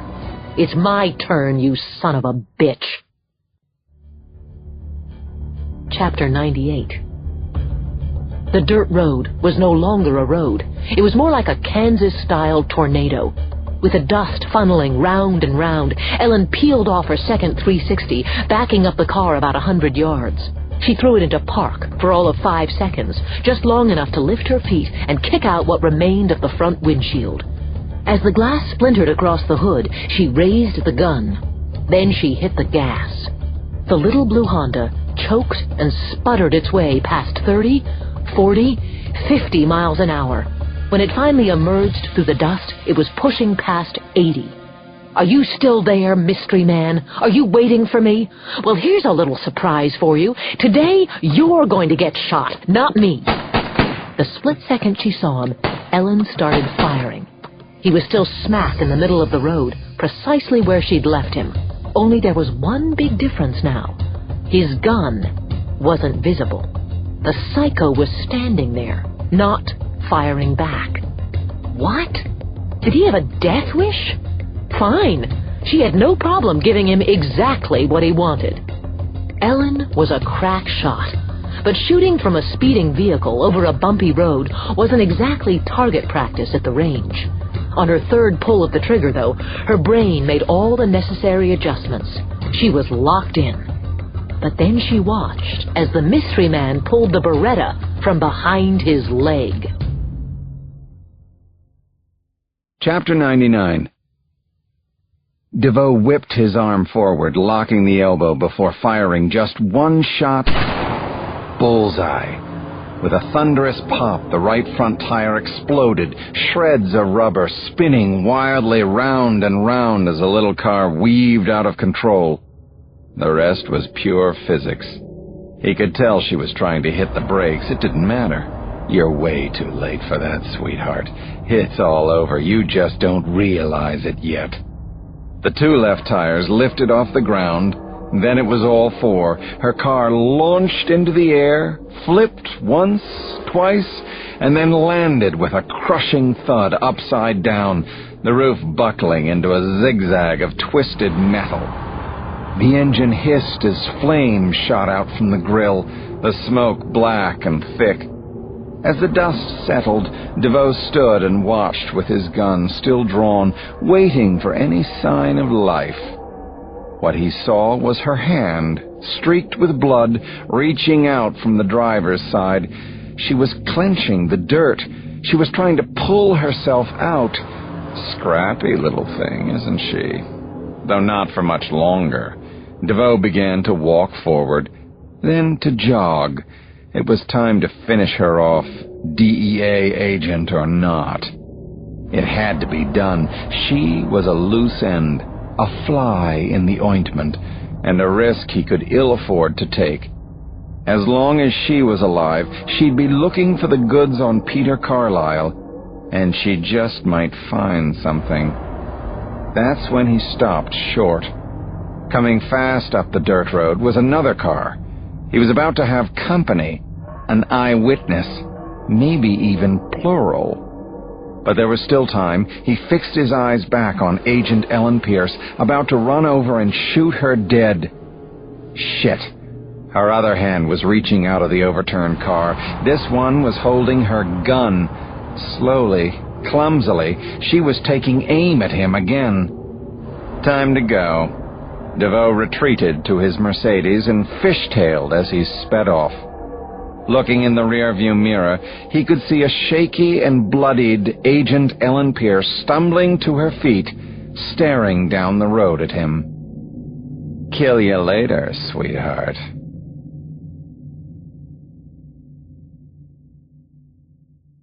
Chapter 100. Lieutenant Andrew Tatum hightailed it into the emergency room of Princess Margaret Hospital in Nassau and was immediately escorted to a nearby examining room. That was one of the fringe benefits of being a man in uniform and an officer. Most people dropped everything in order to help you. It was a good thing. The message relayed to him from the headquarters of the Bahamas Air-Sea Rescue Association, BASRA, was only that Ellen Pierce was at the hospital. He didn't know why. He didn't even know whether she'd been hurt or it had been someone else. That little mystery got solved the moment he saw her lying in the bed. It was her, all right, and she was clearly a patient. Cuts, bruises, lots of bandages from head to toe. "Christ, what happened?" he asked. "Car trouble?" she said, her sense of humor still intact. "Flat tire, actually." Ellen described her showdown with the pistol-packing mystery man from Billy Rose's bar. She had no doubt that Carlyle had arranged to meet him there. As to why exactly, she wasn't sure. But she had her suspicions, none of them good. So did Tatum. "We can't let him fly out of here in the morning," he said. "We've got to ground him." "Believe me, I've been lying here trying to figure out how we can. Legally, that is." Tatum rolled his eyes. "You almost got killed today. At least to buy us some time, I think your office would understand if we concocted something to keep Carlyle on the island. Don't you agree?" Ellen shot him a sheepish look. "What's wrong?" asked Tatum. "What am I missing here?" She glanced over his shoulder, making sure they were alone. The nurse in the hallway seemed safely out of earshot. Besides, her vote didn't count. "You see, technically, I'm not here," said Ellen. "I don't follow." "Let's just say that my boss back in New York didn't exactly share my concerns about Peter Carlyle. I'm kind of on vacation down here." Tatum rolled his eyes again, her confessions sinking in.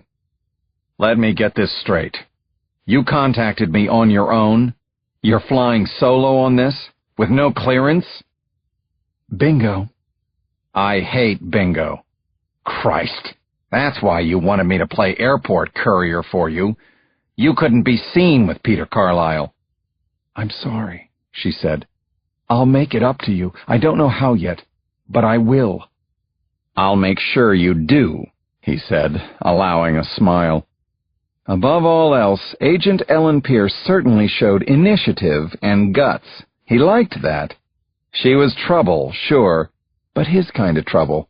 Never mind that she was also very attractive, even all banged up in a hospital bed. "Here's the problem," she said. "If Carlyle somehow has it in for his family, the only way to ground him would be to lock him up. To do that, we need evidence."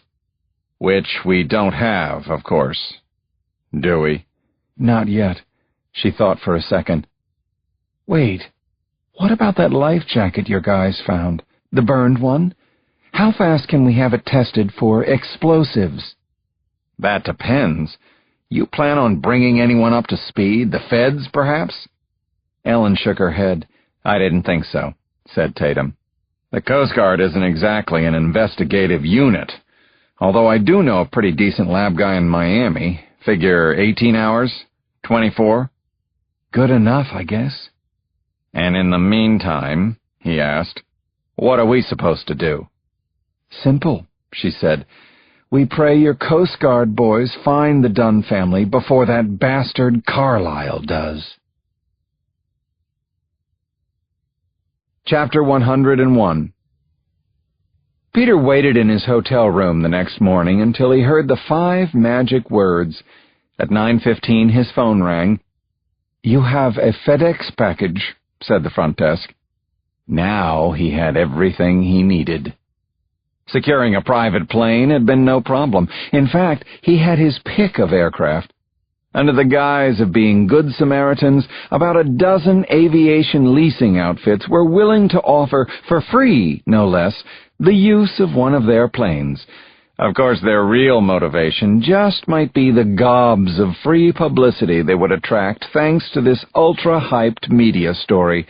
Everyone's an opportunist, right? Nothing new about that. Greed is always at the core of human nature. By 9:45, Peter was out on the tarmac at Pindling International, performing the requisite visual inspection of his loaner plane. It was what they called an amphibian, able to take off and land on both the ground and the water. Slowly he circled the aircraft. The Coast Guard had probably begun its new search at the crack of dawn, but Peter didn't care about its head start. Good luck, fellas. You'll need it. While the Coast Guard's complex computer models were busy trying to reconcile a bogus EPIRB signal, a found life jacket, and the migrating habits of giant bluefin tuna, Peter's search area would be based on the one thing the Coast Guard didn't have, the actual coordinates of where the family Dunne went down. Peter climbed aboard the plane and strapped himself in. Even in the private confines of the cockpit, he still felt the need to glance left and right, like a kid about to cheat on his math test, before going over his flight plan one last time, reviewing exactly how he should commit the murders. The pre-flight checklist followed. All instruments and gauges were operational. Everything responded. No glitches. At least it seemed that way. Peter wasn't 100% focused on his instrument panel, and he knew it. He also couldn't help it. His mind was elsewhere. It was impossible not to dwell on Catherine and the brats, namely on what he had in store for them, his post-flight checklist. Number 1, kill them all, whoever had survived the explosion. Number 2, bury the bodies. Number 3, pretend to search the area for a few more days. Number 4, tearfully give up, undoubtedly before tons of news cameras from around the globe. The voice of the tower crackled through Peter's headset. "Mr. Carlyle, you are cleared for takeoff on runway A3. On a personal note, here's hoping you find your family." Peter thanked the voice from the tower, grinning behind his sunglasses. "Be careful what you wish for, pal." Chapter 102. The day was a pilot's dream, all right. Nearly perfect visibility. With barely a cloud in the sky, Peter could see everything from his perch at 3,000 feet. Everything, that is, except Catherine and her obnoxious brat pack, plus their uncle, of course. He'd covered a half-dozen islands along the southernmost tip of the Bahamas that qualified as uninhabited. Sure enough, they were still uninhabited. There remained 2 ripe prospects in his mind, and he had the coordinates for both. A half-hour later, that was down to 1. Peter wasn't given to self-doubt, and that wasn't changing as he steered the plane due east and throttled up. It was DeVoe's work he was beginning to question. With his charts and graphs, the guy had certainly made the search seem like a slam dunk. Of course, that expression had some interesting history with the CIA, didn't it? Peter still had an unfair advantage over the Coast Guard. Its search wouldn't expand this far south until the following day at the earliest. Still, what good was having the extra time if he came up empty? Peter increased the throttle, and the plane responded seamlessly. He very much liked the way it handled. Even when pushed, she still felt smooth, very smooth. With the engines purring, he gave the throttle one more nudge. Why not get there a little faster? Out of nowhere, the plane answered with a loud sputter. That's why. Jolting up in his seat, Peter looked out his side window to see the left propeller slowing down. Then it stopped. Immediately, the wings seesawed, the plane lurching hard left. Peter threw his weight against the control stick, struggling to steer it back to the right.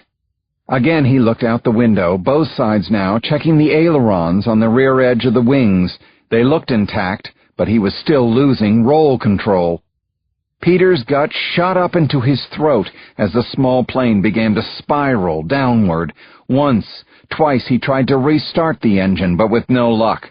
The nose of the plane plunged farther and farther south. Within seconds there would be nothing he could do, except crash into the sea. Was this God intervening? Was there some kind of cosmic justice after all? Nah. Peter shook his head, clenching his jaw.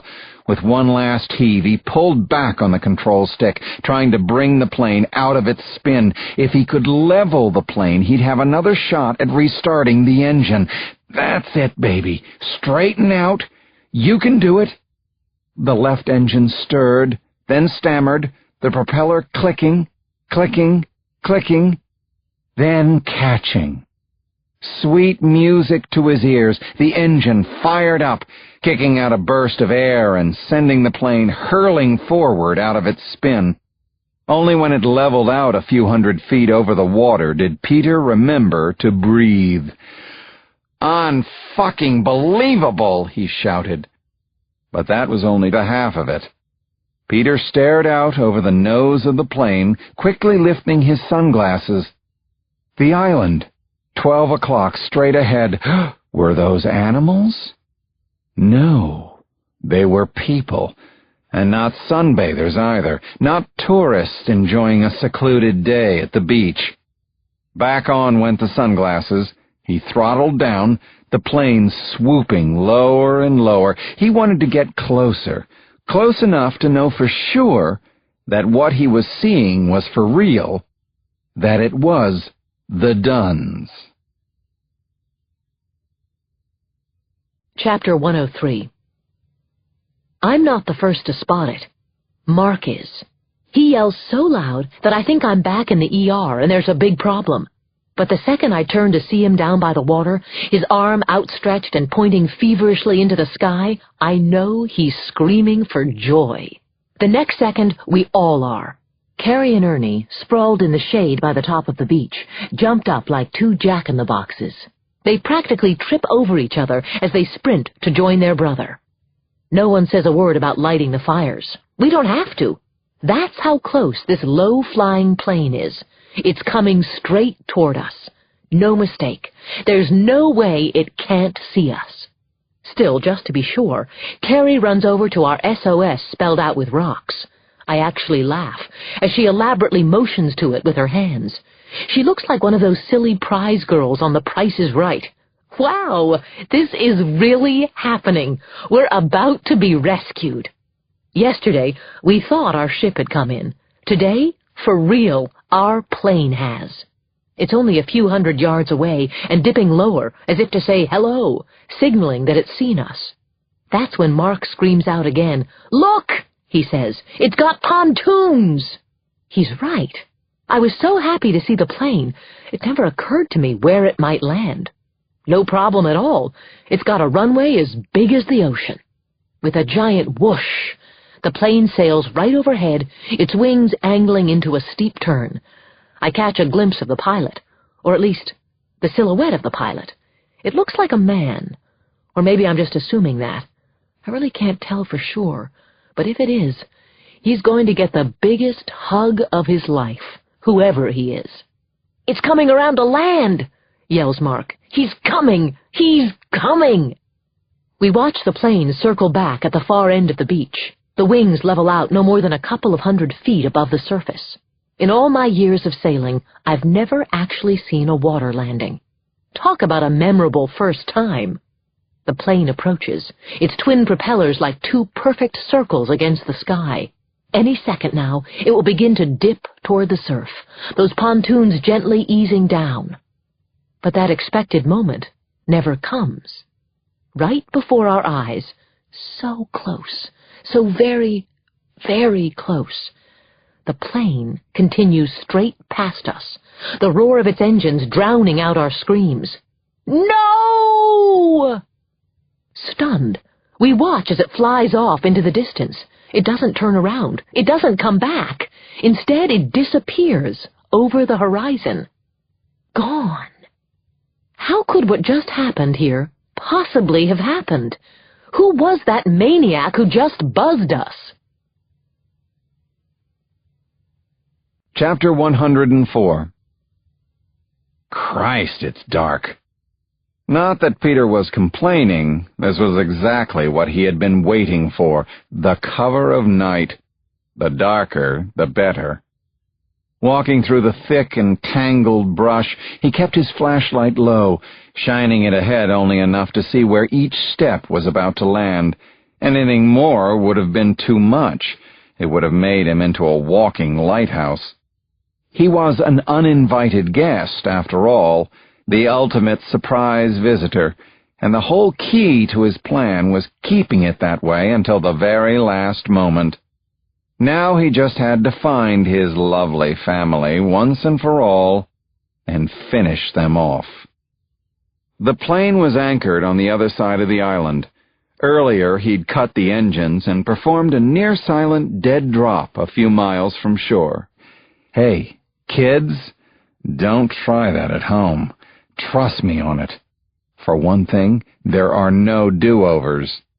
It took hours for the current to drag the plane close enough to the island, but hours he had. If he had really thought about it, he would have included a few magazines in the FedEx box. Other than that, though, he'd packed everything he needed. One fold-up shovel, the flashlight, some double-braided rope. Of course, the most important was his Smith & Wesson .44 Magnum. And yes, he was ready to use it. The murders wouldn't be a problem for him. Peter pressed on. The night air was warm and still, peppered only with the high-pitched chirping of some kind of bird. Short of that, the only distinct sound was the pounding of his heart. The adrenaline was now gushing through his veins. Maybe the murders would be a small problem. Finally, through a clearing, he saw it. Distant, but definitely there. It was a small orange glow. Their campfire. The edge of the beach was only a few yards away. Reaching it, he immediately kicked off his docksiders and wet his feet, made sure he was balanced in his stance. Each step he took now was silenced by the squishy give of the sand. He was quiet as a mouse. As he got closer, his eyes began to distinguish among the shapes near the fire. Bodies, all horizontal, fast asleep. No one seemed to be stirring. He could even hear some snoring. One big, happy family. But who was who, Peter wondered. Did it even matter? For some perverse reason, it did. Yes, the first shot would be reserved for Catherine. He had nothing against her, really. There was no need for her to see the kids slaughtered. Peter took one more step forward, his eyes squinting down to narrow slits, until the light from the fire shifted ever so slightly, illuminating Catherine's face for only a split second. "There you are, sweetie pie." With a stiff arm, he swiftly raised his gun in front of him, the barrel aimed squarely at Catherine's head, right between her eyes. All he had to do was pull the trigger. At least, that's how it might have looked. But trust me, ladies and gentlemen of the jury, I was there to save my family, not to kill them. Part 6. Trust no one. Chapter 105. Peter's assembled dream team of lawyers looked like an ad for Paul Stewart suits as they conversed in hushed tones around the defense table. As for Peter himself, having traded in his flashy Brioni for a Brooks Brothers gray flannel, he kept his focus squarely on the jury as they were led back into the courtroom after a 1-hour recess for lunch. That's right, people. Make eye contact with me. Only an innocent man can stare a jury straight in the eyes. Right.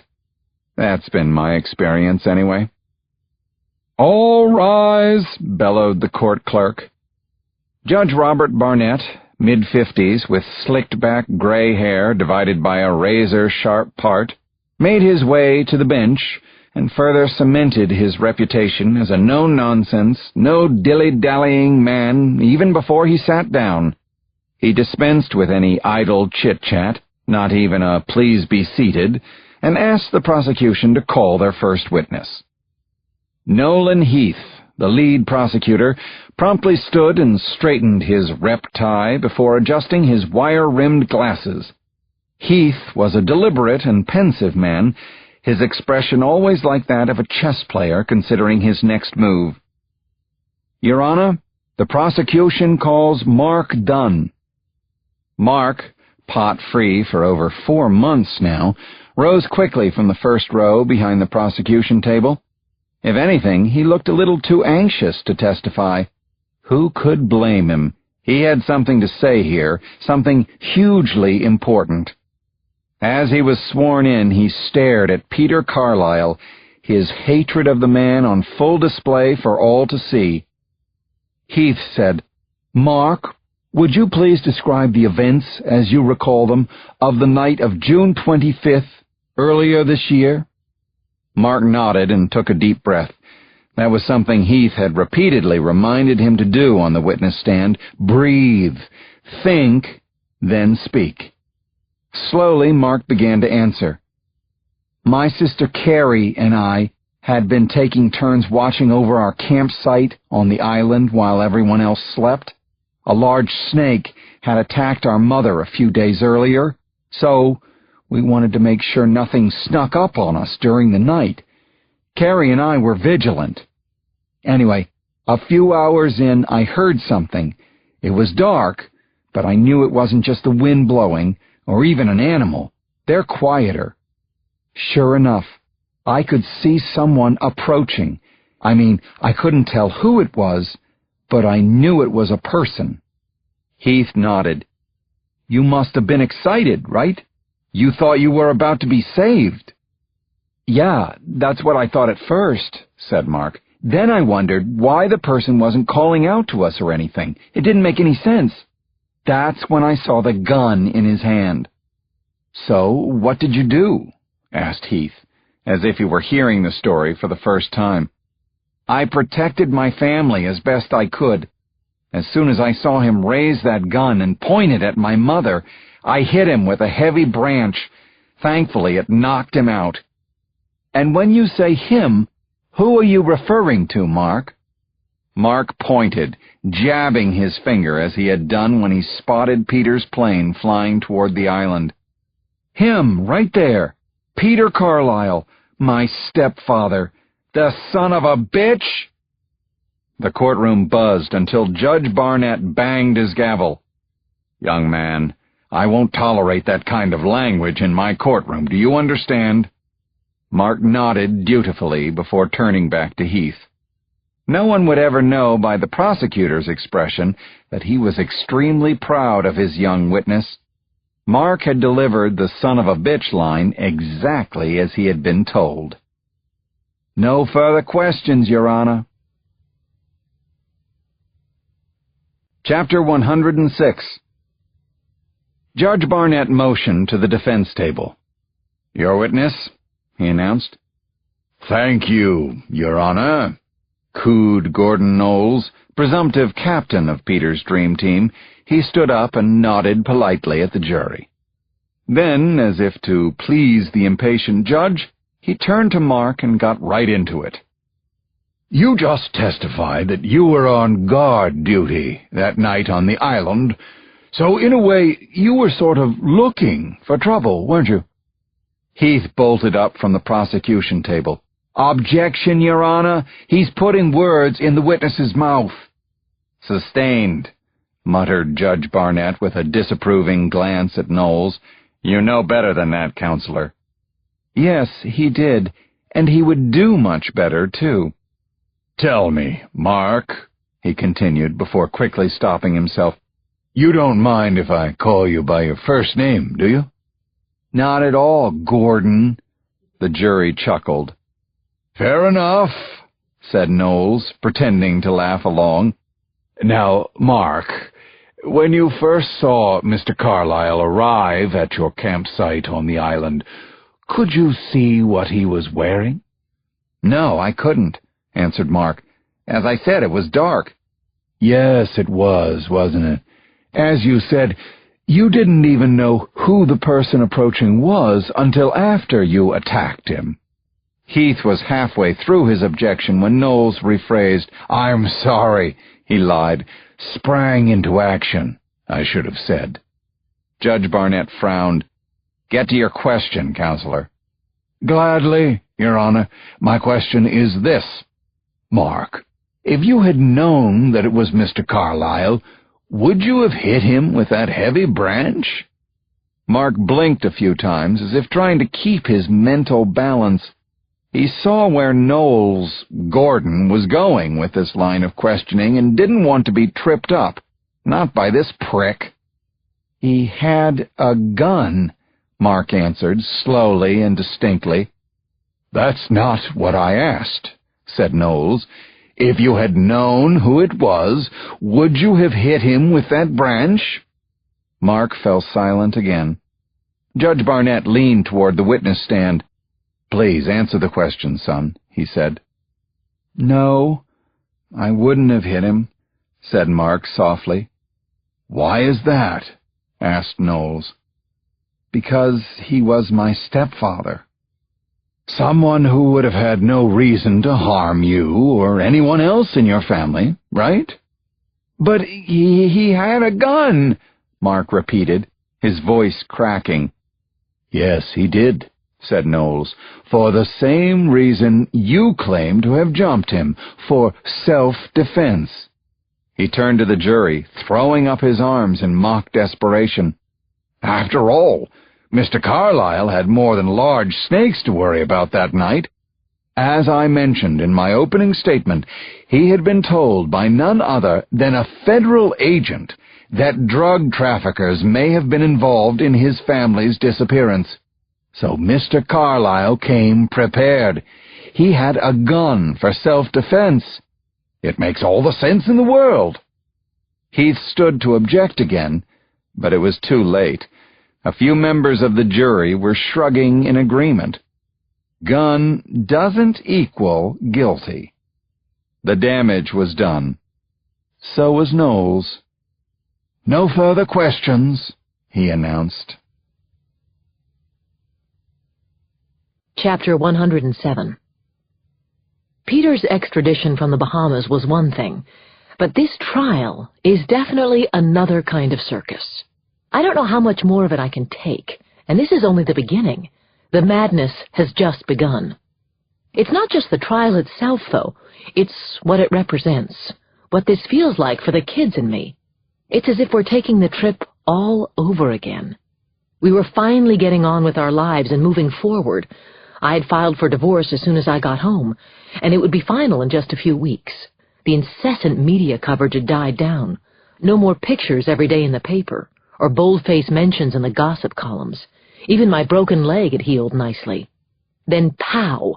The trial throws us right back on the family Dunne, and we have to relive everything. No wonder I'm back on the couch in Mona's office. Once again, thank God for her soundproof walls. "Damn it! Damn it! Damn it!"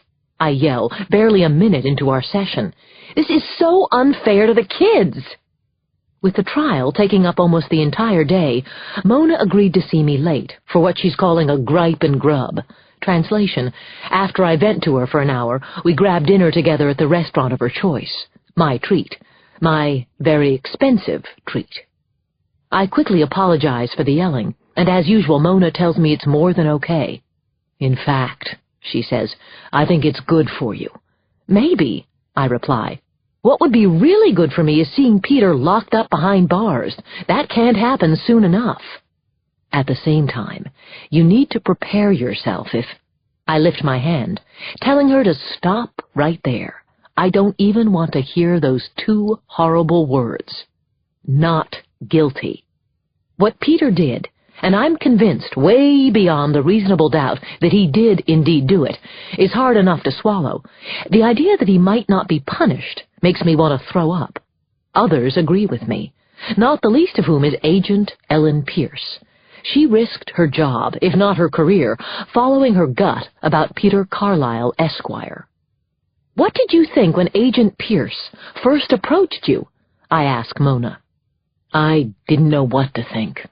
At the time, I thought you were dead. That was shocking enough. The idea that Peter might have been responsible, well, the least I could do was carry that tape recorder for her. I just wish it had helped."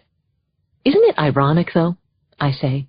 "The person whom I thought I trusted the most was trying to kill me, and the people whom I thought I couldn't count on, my kids, were the ones who ended up saving my life." "That's definitely the word for it," says Mona. "To think you were sitting right here in my office before the trip, wanting so desperately to save your family." She smiled. "It almost killed you, but mission accomplished. You all came out better for it." We both fall silent, suddenly realizing that's not entirely true. We didn't all come out better.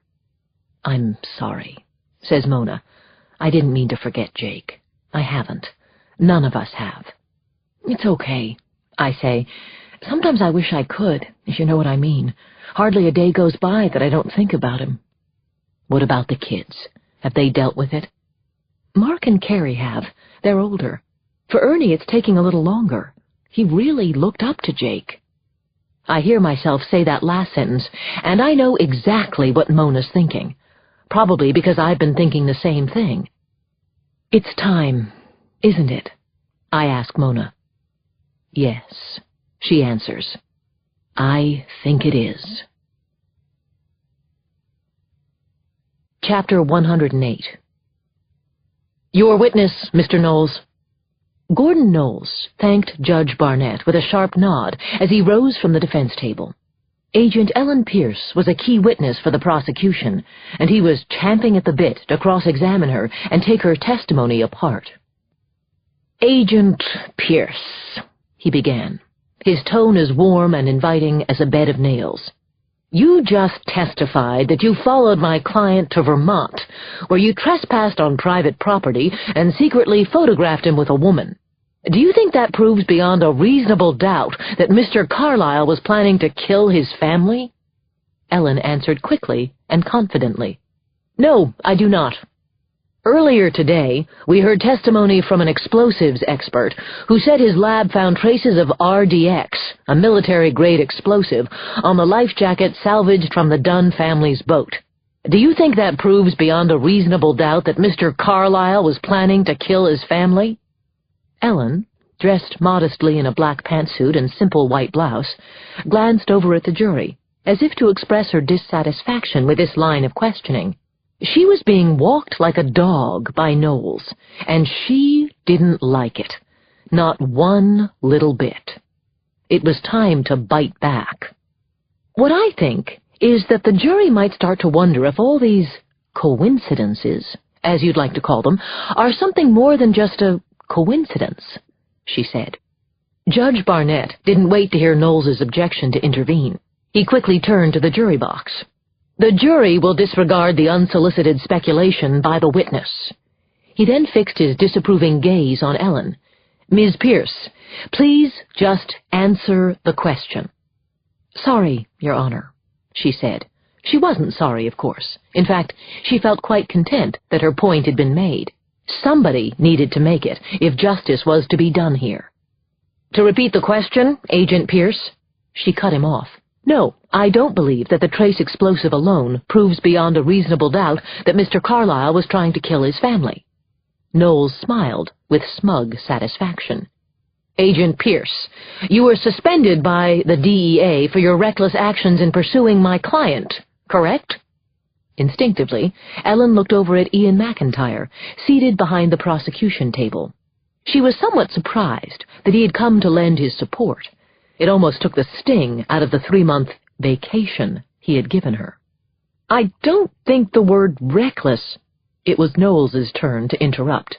Were you or were you not suspended from duty? Yes, I was. Indeed, you had been told explicitly by the head of your division not to pursue Mr. Carlyle, correct? Yes. Nonetheless, you met with Mr. Carlyle under false pretenses and lied to him about Jake Dunne's being suspected of drug smuggling, didn't you? In fact, you warned Mr. Carlyle that if he found his family, they were still potentially in danger. What I was trying to do... Yes, that is the question, isn't it? What were you trying to do? Was it some kind of revenge? Every ounce of Ellen was now telling her to keep her cool, not do this jerk-off any favors by getting emotional. Still, she had to defend herself. That's preposterous, she said firmly. There was no revenge. That's utterly absurd and insulting. Is it, though? The head of your division himself said that your judgment may have been clouded because of a trial a few months back in which Mr. Carlyle successfully defended someone you had vigorously investigated. Trust me, the only clouded judgment was the verdict in that case, replied Ellen. She knew she should have just answered straight, but she couldn't help herself. Not anymore. Sometimes justice truly is blind, she added. Knowles shook his head. It sounds to me, Agent Pierce, as if you have serious contempt for our legal system. No, said Ellen, looking him squarely in the eye. "Just for defense attorneys."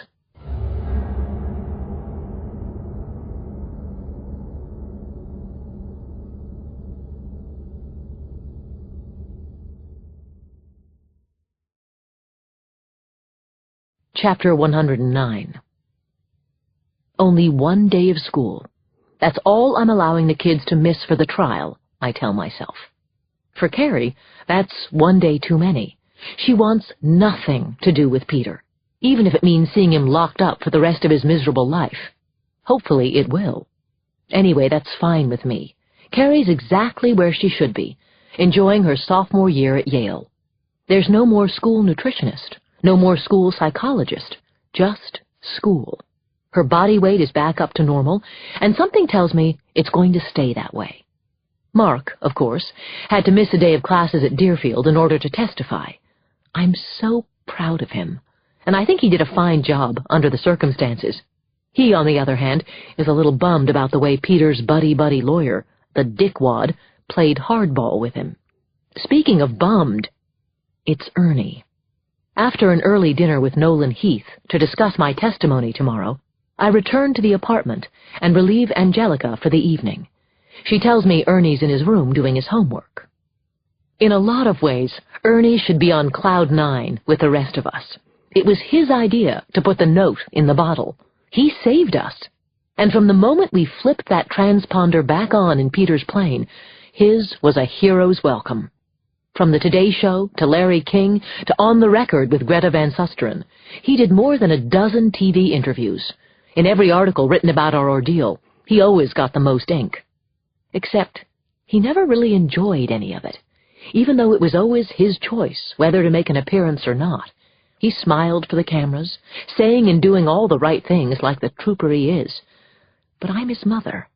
I could tell. And after more than 4 months, this funk of his hasn't gotten too much better. I blame myself, of course. Gently, I knock on his half-open door. "Mind if I come in?" I ask. He's sitting at his desk in the far corner. "Sure," he says, his eyes fixed on the glowing rectangle of his iMac. "Hi, Mom." "How's your essay coming?" 500 words on the Emancipation Proclamation, not counting uhs and thus. This is what I get for cutting back my hours after returning to the hospital, something I was so sorely missing, the details of my kids' lives. 387 words and counting, Ernie answers, his fingers tapping away on the wireless keyboard. "I'll make it." "Absolutely." I browse around his room for a minute, not wanting to get into it right away. I glance at a poster of Albert Einstein, the one in which he's famously sticking out his tongue. Then I stop in front of a framed photograph of Ernie with those 2 fishermen, Captain Steve and his first mate. Jason? No, it was Jeffrey, I remember. What a couple of characters those guys are. Look how they're smiling, too. Then again, that shot was snapped right after I gave them their reward. Who wouldn't be smiling? I certainly was. Best $1 million anyone could ever spend. "Are you scared?" asks Ernie out of nowhere, breaking the silence in the room. "You mean about testifying tomorrow?" "I guess I'm a little nervous," I say. "You'll be there to support me, right?" He nods. The one day he's chosen for attending the trial is when I'm scheduled to take the stand. I can't begin to explain how good that makes me feel. "Ernie, there's something I want to talk to you about," I say. Maybe it's the tone of my voice, the notion that we're not about to discuss the weather or anything else that's trivial in our lives. He turns away from his computer and stares right at me. "What is it, Mom?" he asks. I sit down on his bed, taking a deep breath before I begin. I've been planning this conversation in my head for years, all along thinking that I could prepare myself properly, not get too emotional. So much for that. "Why are you crying, Mom?" I tell him the truth. "It's Jake," I say. "I still miss him a lot." "Me too." "I know you do, honey. That's what I want to talk to you about." "Did I do something wrong?" Ernie asks. "No, absolutely not." I did. But it's the best mistake I ever made, something I'd never change. I stare at Ernie. his eyes and face, and it's as if I can see him more clearly than ever before, as if I know who he really is. "Mom?" he asks. "Is there something you want to tell me?" "Yes, honey, there is." And so I do. I tell Ernie who his father is.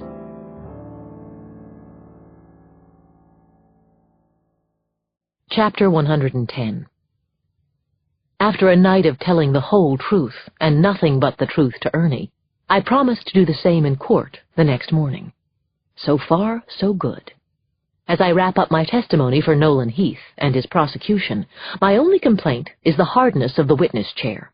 Would it kill them to include a cushion on this thing? Seriously, though, I think I'm doing okay. The jury seems to believe me, if not to feel downright sorry for our family. The elderly lady on the end of the first row looks as if she wants to bake us cookies. That said, I'm not sure how much anything I have to say matters. The most I can prove is that I'm a woman who got duped by one of the best. I thought I was marrying a really great guy. How was I supposed to know that charming Peter Carlyle was a lying, cheating, murderous lout? That was the point, I guess. I wasn't supposed to know who Peter was. Sometimes I still find it hard to believe. My husband tried to murder my entire family. "Your witness," Judge Barnett announces. I immediately feel a twinge. All it takes is Gordon Knowles rising from the defense table for me to realize that so far so good only gets you so far in a murder trial. The real test is about to come. "Dr. Dunne, this sailing trip with your children was your idea, wasn't it?" he asks. "Yes," I answer. "Mr. Carlyle had nothing to do with arranging it, am I correct?" "Yes, although he did know about it well in advance, months in advance, actually." Knowles grins. "Oh, I see. Because he knew about it in advance, you're suggesting he had ample time to plot your family's murder." "I'm just saying, of course, lots of people knew in advance that you were taking this trip. For instance, the people you work with at Lexington Hospital." "I'm pretty sure no one there wants to see me dead." "What about you, Dr. Dunne?" I'm taken aback. "I'm not sure I understand the question. Could you rephrase, please?" "You've been under the care of a psychiatrist for some time, haven't you?" asks Knowles. "Yes, I see a therapist. Lots of people do." "Are you on antidepressants?" In a flash, I can feel my blood, comfortably on a low simmer up until this point, begin to boil. The word incredulous doesn't even begin to describe how I feel. "Are you suggesting I had something to do with all this?" I ask with a shaky voice. "Your Honor, could you please instruct the witness that I'm the only one permitted to ask questions right now?" says a smug Knowles. "I think you just did that for me, Counselor. Get on with it," says Judge Barnett, directing one of his sternest looks at the defense attorney. "With pleasure," says Knowles. "In fact, I'm just getting warmed up." Chapter 111. Knowles turns back to me, edging closer. So close I can smell his designer cologne. Eau de Pompous, perhaps? I never liked this man, not even when he was at Peter's and my wedding reception. Hard to imagine it now.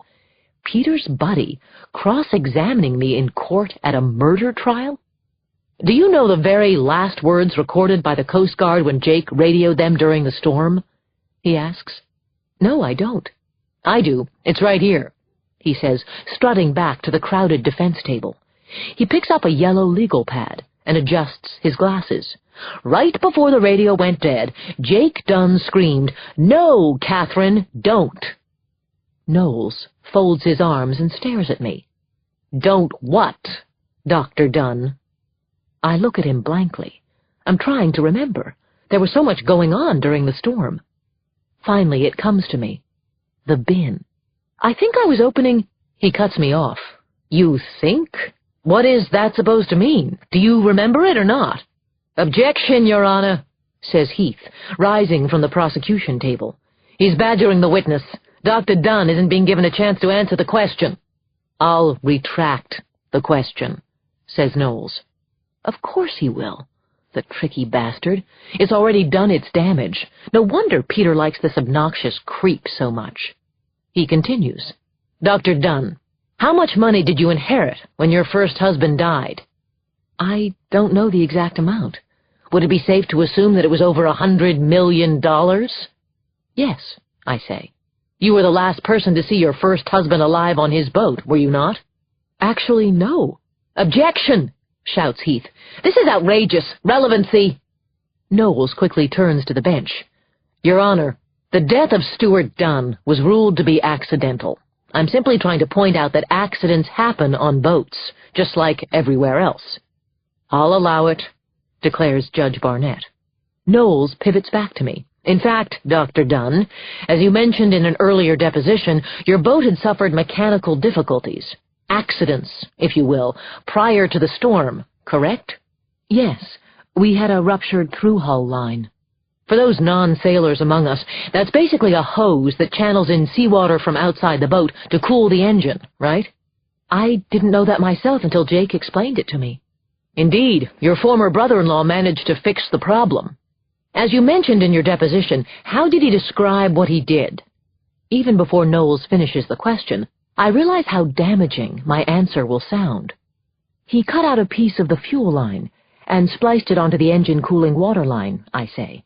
I'm sorry, could you please speak up, Dr. Dunne? Did you say he cut the fuel line? Yes. So he cut out a piece of the hosing that carries the flammable fuel to the engine, and then he patched it back together, is that right? I don't know for sure. I wasn't with him when he did it. Ah, which means you don't know how good a job he did, do you? This guy's like a human minefield. No, he's worse than that.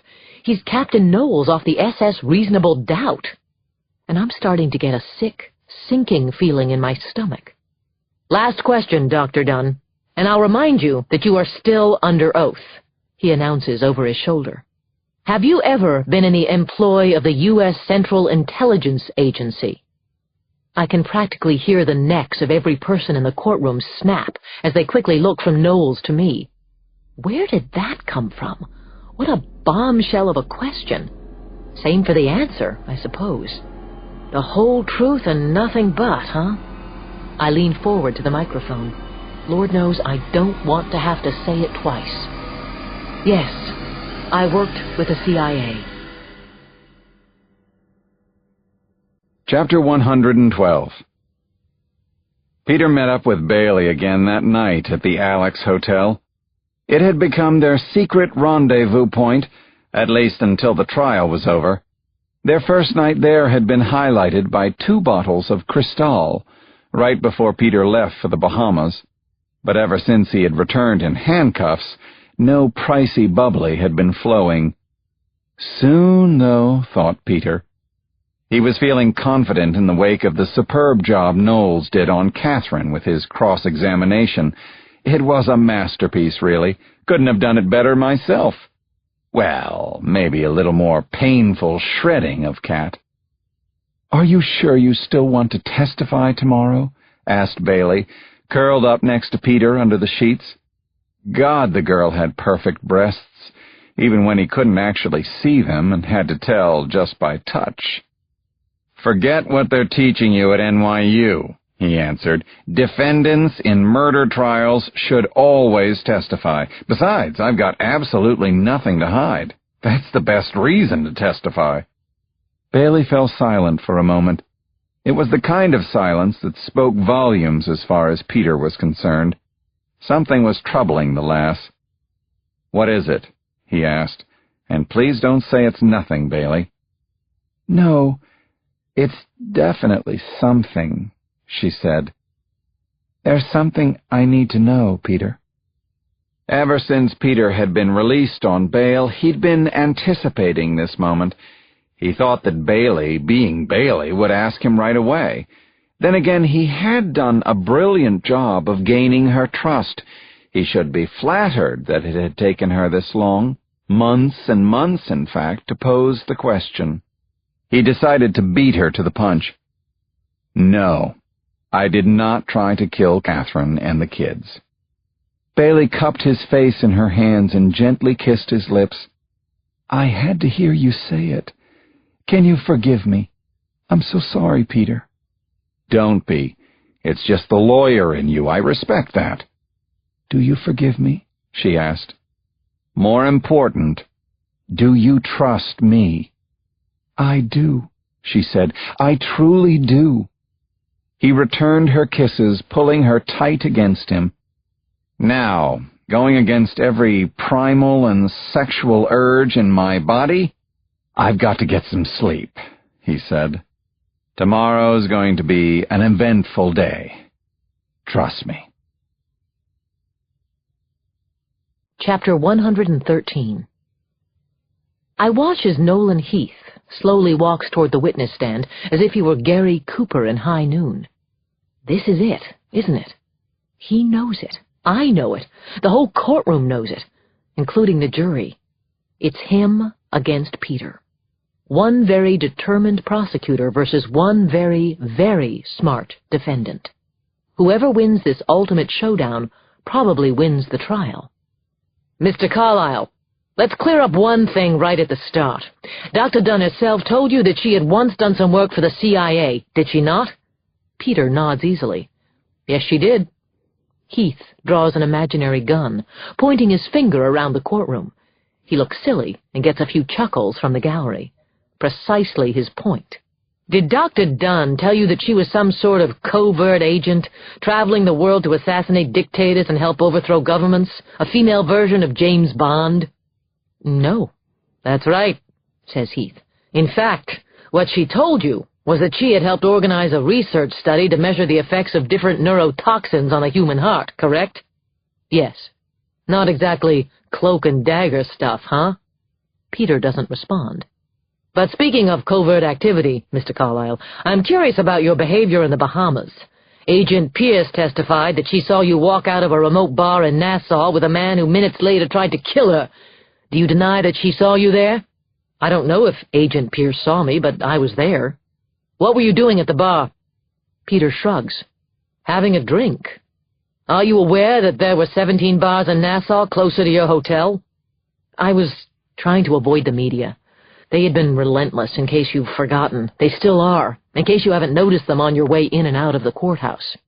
Who was the man you were having a drink with? I don't know. I wasn't having a drink with anyone. Wait, I'm confused, says Heath, turning to the jury. You walked out together, correct? If you mean did we leave the bar at the same time, yes, says Peter. I'd never seen the man before, but he said he recognized me from the news. We talked briefly as I left. I didn't even get a name. I drove off one way, he drove off another. Yes, and when Agent Pierce followed this supposedly harmless stranger, he opened fire on her. Why do you think that is? I don't know. As I said, I didn't know the man. Yes, you did say that, didn't you? You don't know. Heath folds his arms, shakes his head incredulously. I must say, Mr. Carlyle, although you're a very smart guy, there sure are a lot of things you don't know in this trial. I know I'm innocent, says Peter in a flash. Yes, says Heath without skipping a beat, until proven guilty. Chapter 114. With that, Heath really kicks it into high gear. His questions come rapid fire, his tone more aggressive, if not bordering on angry. He's putting the cross in cross-examination, and I am on the edge of my seat, literally. Mr. Carlyle, how does a military-grade explosive with the power to blow a large boat to smithereens end up on the family Dunne? I have no idea, says Peter. How about this? Why did the boat's emergency radio beacon emit an erroneous signal that put the Coast Guard hundreds of miles off course in its search? I assume the beacon malfunctioned. Oh, really? When exactly did you assume that? Because when you began your one-man search, you somehow started with the islands closest to where the boat really went down. How is that? I watch as Peter smiles, as if he's got it all under control. It's scary to think I used to love that smile very much. It used to make me feel safe and warm. Ha! What you claim to be suspicious is really just common sense, Peter answers. Why would I search the area where the Coast Guard was already searching? So let me get this straight. Looking for your family where they weren't supposed to be, that was merely a hunch on your part? More like hoping against hope, I guess. But I also made an assumption that if they were in an obvious place, they would already have been found. Well, you sure got lucky, didn't you? Says Heath sarcastically. He glances about the courtroom. Then again, maybe not that lucky. The bark to my left is Gordon Knowles objecting. Your Honor, he's badgering the witness. Judge Barnett nods agreement. Get to your next question, Mr. Heath. My apologies, Your Honor. It's just that there's something else I can't figure out, Mr. Carlyle. Both Dr. Dunne and her son Mark have testified that they first spotted you in your plane flying directly over them while it was still daylight. They were waving at you like crazy. They thought they were finally saved, for God's sake. Why didn't you stop? That's just it, answers Peter with a relaxed shrug. I saw them trying to signal me, all right, but in light of what Agent Pierce told me about the drug traffickers, I was afraid that my family was actually trying to warn me. That's why I waited until the dark of night to return. And yes, with a gun. For all I knew, my family was being held hostage. Nolan throws up his hands, incredulous. Held hostage? Do you really expect this courtroom to believe that? Peter doesn't flinch, not even a blink. Yes, I do. Just as I would expect that a federal agent like Ellen Pierce would be telling me the truth. I shake my head. This is ridiculous. How can he sit there so calmly and lie through his teeth? What's even more ridiculous is that the jury seems to be taking him seriously. Oh, Christ. Did that old lady on the end of the first row just nod in agreement? No, no, no! Nolan's right. How could anyone really believe that we were being held hostage? The jury has to be seeing through all this, right?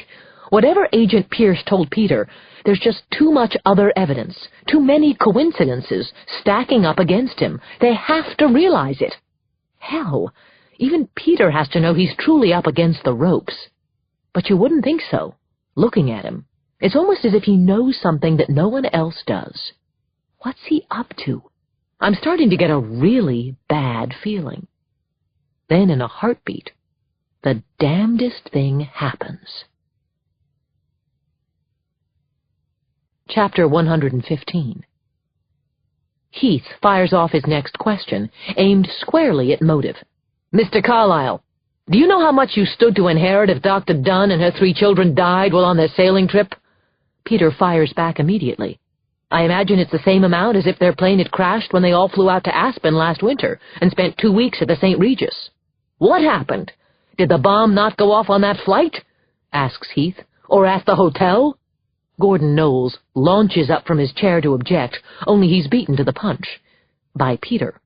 Now you listen, you son of a bitch! Peter shouts, his cool veneer cracking like a cheap vase. You don't know what it was like for me. I was stupid, cheating on my wife, whom I truly did love. Then I find out she's missing, along with the kids. Do you realize how guilty I felt? I was desperate to find them. Do you hear me?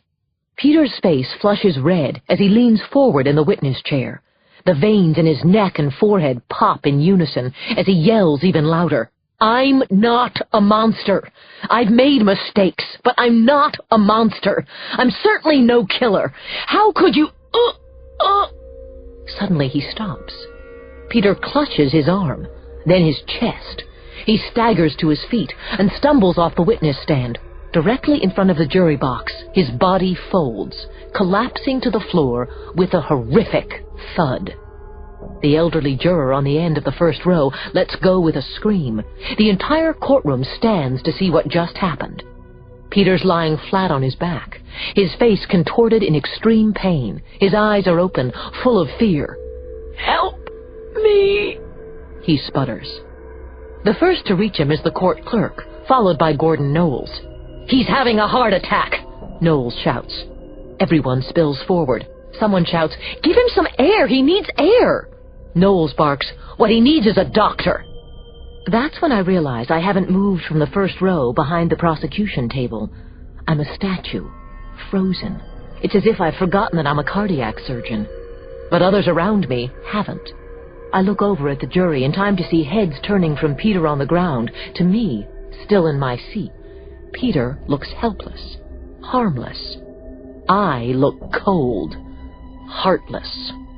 Like I'm the monster in this courtroom. Even Nolan Heath finally calls out, "Catherine, can you help?" I can't. I know the Hippocratic Oath by heart, and still I don't move. All I can do is watch. Stare. I feel paralyzed from the neck down. Until through the sea of legs gathered around Peter, a space opens up for a second, just long enough for our eyes to meet. It happens so fast, I'm sure no one sees it, except the person who's supposed to. Me. Peter winks. Chapter 116. Ellen Pierce wasn't about to miss Peter Carlisle's big day in court, hopefully his total humiliation. She expected a spectacle, but certainly not like this. One minute he's lying his ass off on the witness stand, the next he's lying on the floor. A heart attack? It certainly seemed that way, especially when the EMS guys showed up and took some quick vital signs. Within minutes, they had Carlisle strapped to a gurney and were wheeling him out of the courthouse. "What hospital will they take him to?" she asked a guard out in the hallway. She could barely hear her own voice above the commotion. Photographers were tripping over themselves to snap pictures. Front page, anyone? "They'll probably take him to St. Mary's Hospital," answered the guard. "It's the closest." He was right. In less than 8 minutes, Ellen was stepping out of a taxi and into the hospital's crowded emergency room. No one asked if she needed help. That was the beauty of New York City. Too many people to notice any one person. Ellen looked around the bustling emergency room, a full 360 degrees. An ice pack here, a bandage there. The only grisly sight was a construction worker at the counter with blood dripping from his fingertips. His hand was wrapped, but from her angle, Ellen could see the problem. Ouch! He'd been caught on the wrong side of a nail gun. For good measure, she spun around again, another 360 degrees. No sign of Peter Carlisle, though. Did they take him to a different hospital? No. The rush of air from the sliding doors opening behind her hit her in the back. She turned to see the EMS guys from the courtroom wheeling in Carlisle.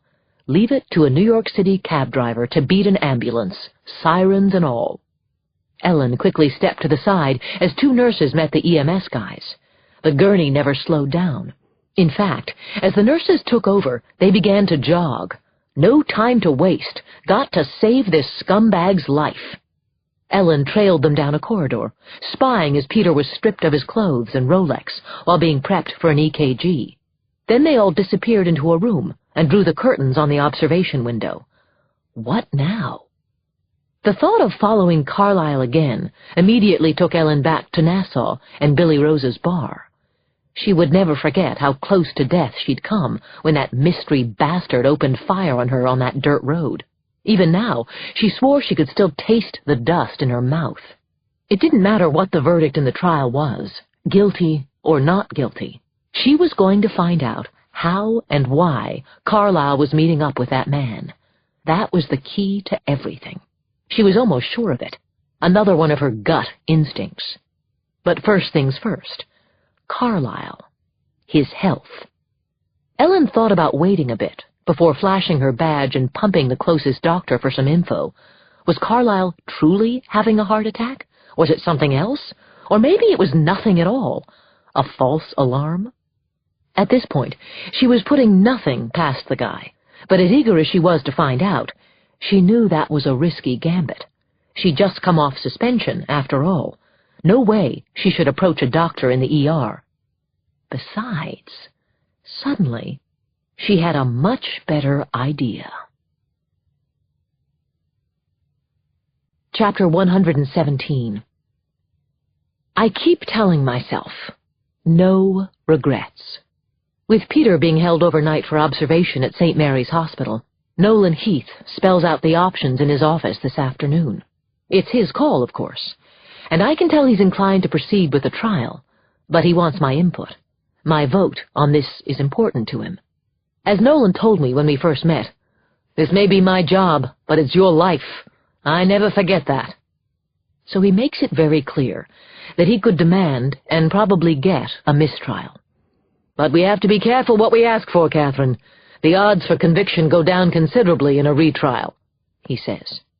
"And if you don't ask for a mistrial?" Then I'm sure the defense will rest. After closing statements, it will be in the hands of the jury. At this point, it's irrelevant whether your ex-husband faked a heart attack or not. The jury won't be told either way. All they'll know is what they saw. Could it influence them? Sure. Could it make them ignore all the evidence?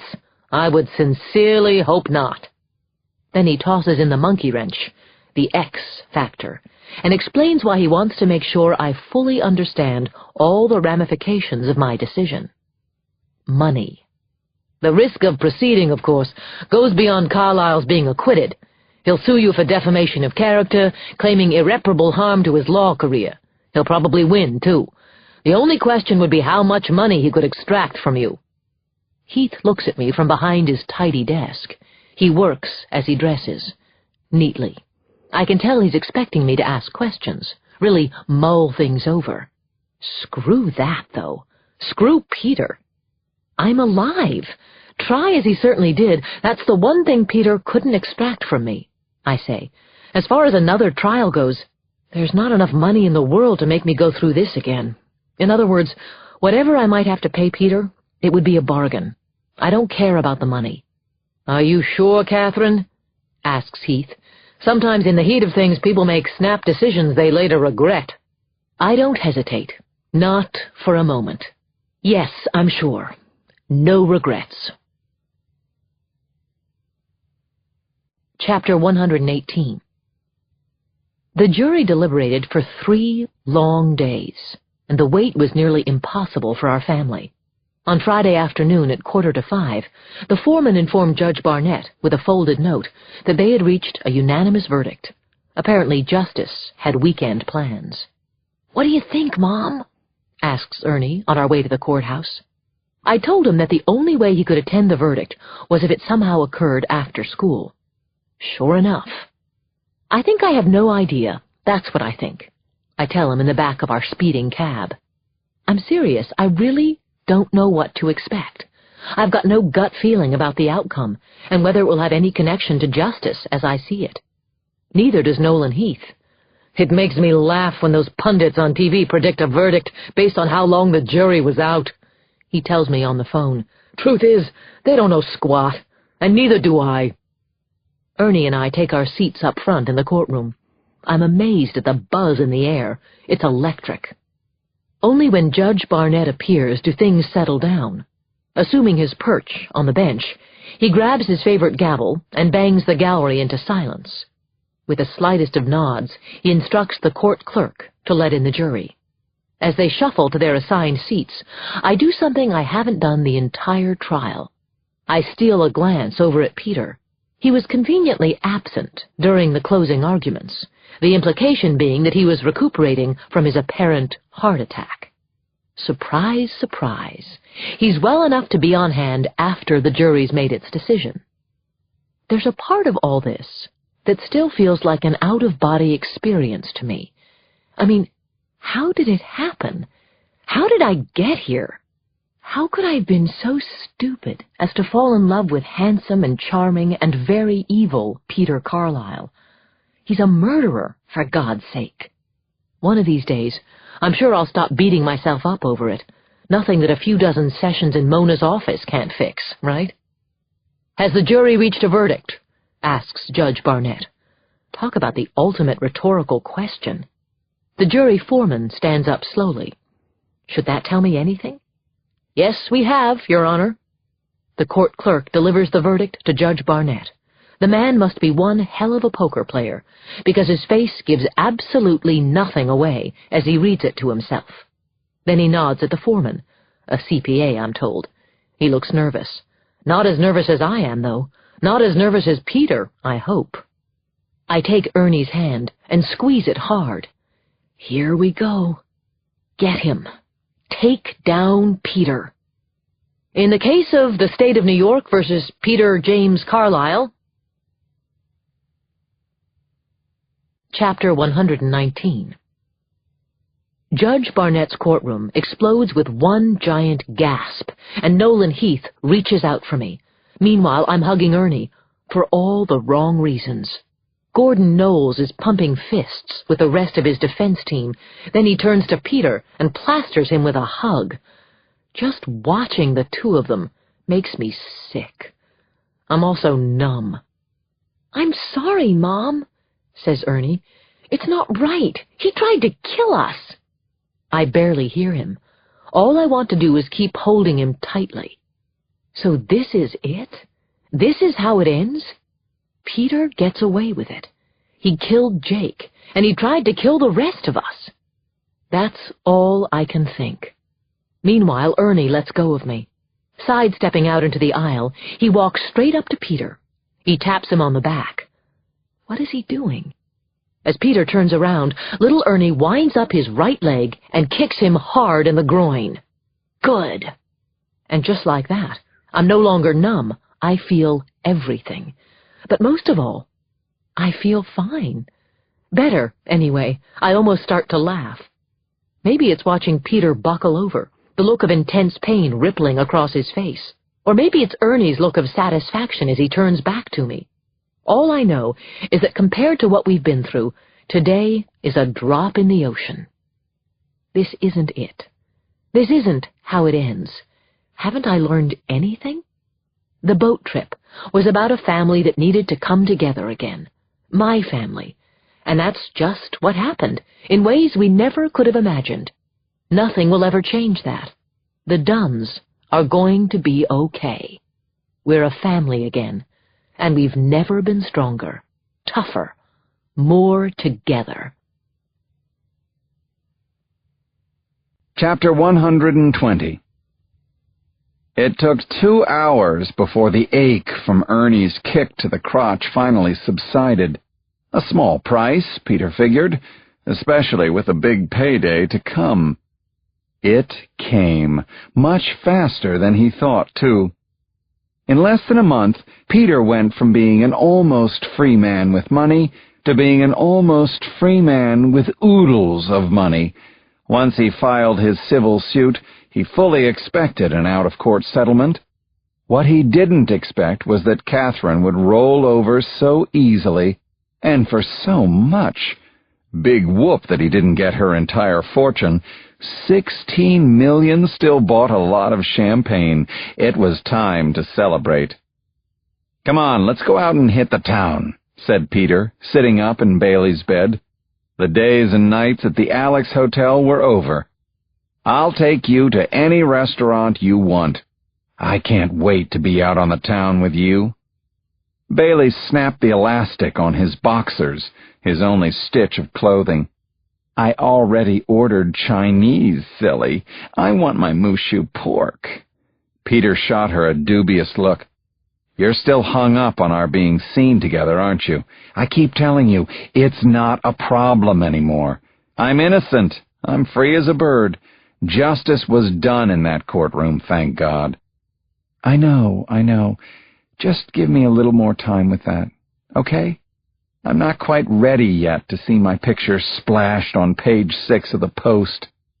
"I am," said Peter. "Then everyone will know how incredibly beautiful you are, and how lucky I am." He leaned over, stroking her cheek.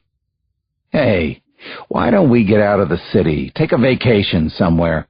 We could leave tomorrow. Dare I suggest the Caribbean?" "You're forgetting something," said Bailey. "My classes." "Skip 'em. Easy for you to say, Mr. $16 million man. What good is all that money if I have no one to spend it on? Think about it." "Ooh, I like the sound of that. Maybe a trip is a good idea." Bailey pressed her naked body tight against Peter. She was about to kiss him when the intercom buzzed. "Mushu pork," she declared with a giddy smile, practically leaping up from the sheets. Bailey wrapped herself in a plush white robe that had been draped over the leather chair by the window. As Peter looked on, he couldn't help reminiscing about the time he had sat in that chair back when Catherine had just left for her trip. How could he ever forget that little dance Bailey had performed for him, and what happened next? "Do you want to eat in bed?" asked Bailey. "Sure," said Peter. "And then some." She walked out of the bedroom grinning and disappeared around the corner into the living room. When she returned moments later, however, there was no mooshu pork in her hands. Instead, there was a gun at Bailey's head. Chapter 121. "Gee, I'm sorry to barge in like this," said DeVoe, his voice dripping with sarcasm. "I hope I'm not interrupting anything." He nudged the lovely Bailey toward the edge of the bed, the long barrel of his gun's silencer pressed tightly against her right temple. The harder he pressed, the more she cowered in fear and submitted to whatever he wanted. "For Christ's sake, what are you doing?" demanded Peter. "You and I have some unfinished business, Counselor," said DeVoe. The words trembled out of Bailey's mouth. "Peter, what's going on? Who is this?" DeVoe chuckled. "You mean you haven't told her?" Peter wanted to play dumb. Deny, deny, deny. But there was no chance of that now. DeVoe wasn't fucking around. "Honey, I'll explain everything," said Peter, trying to calm Bailey. "You bet you will," said DeVoe. "You can begin by telling me where my money is." Peter's head snapped back in disbelief. "Your money?" "The back end, Counselor. You should have wired it by now, don't you think?" "Where is it?" "What? Are you crazy? You're lucky you're getting to keep the down payment. In case you haven't been reading the papers, things didn't go exactly as planned." With a quick shove, DeVoe sent Bailey flying onto the bed. His gun had a new target now, the space right between Peter's eyes. "Yes, and in case you're blind, this really isn't a negotiation," he said. "I'm here for my money." Peter raised his palms in the air. Okay, you can have your money." He nodded at Bailey's laptop, a black MacBook on the desk in the corner. "I can wire it right now." "Good answer," said DeVoe with a satisfied grin. "There's just one little twist. You're going to be wiring a little bit more than what we agreed to." Peter blinked hard. He couldn't stand feeling this helpless or taken. "How much?" he asked. "Well, let's see. What was that number I read in the papers? Was it 16 million? "Now I know you're crazy," said Peter. "I'd sooner die than give you all the money." DeVoe's grin widened. "I actually believe you, Counselor. That was a risk all along, wasn't it?" He cocked his gun. "That's why it's always good to have a plan B." Slowly he swung his arm over to Bailey. "Oh, please, God, no!" she begged, retreating to the headboard and hugging it. "I'm with you, pretty lady," said DeVoe. He turned to Peter. "So how about it, Counselor? A change of heart, perhaps? Or does the pretty girlfriend die?" Peter looked over at Bailey, the sheer terror in her eyes. Why had he had to meet her? Why did he have to feel something for her? She was trembling, a mess, all because of him. Fuck. The jig was up, absolutely. He had no choice, none whatsoever. Or did he? Getting up from the bed, he walked to Bailey's computer. "Easy come, easy go," he said. He logged on to his bank in the Caymans, entering the code and password for his numbered account. With a few more keystrokes, he prepared a transfer of $16 million. Every zero he typed was like a punch to the gut. He turned around to DeVoe. "Okay, where's it going?" DeVoe grabbed Bailey from the bed and practically dragged her to the middle of the room. "Stand right here with her," he told Peter. "You two can fool around if you want to." With his gun trained on both of them, DeVoe chuckled as he went to the desk and started typing.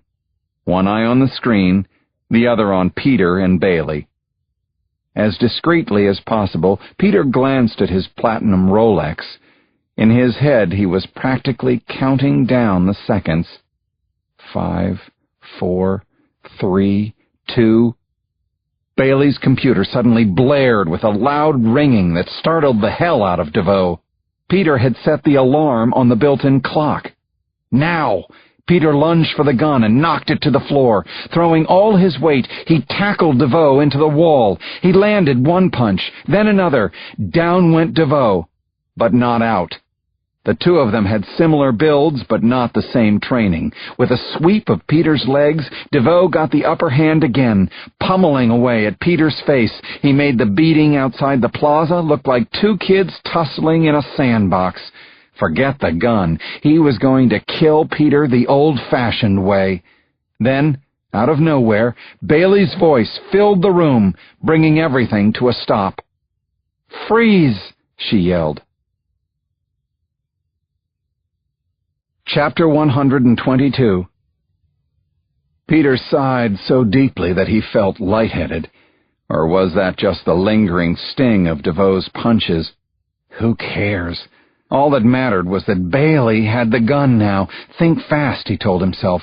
It wasn't as if they could call the police. He needed a plan in a hurry, but DeVoe already had one. "What are you going to do, sweetheart? Shoot me?" he asked, taking a step toward Bailey.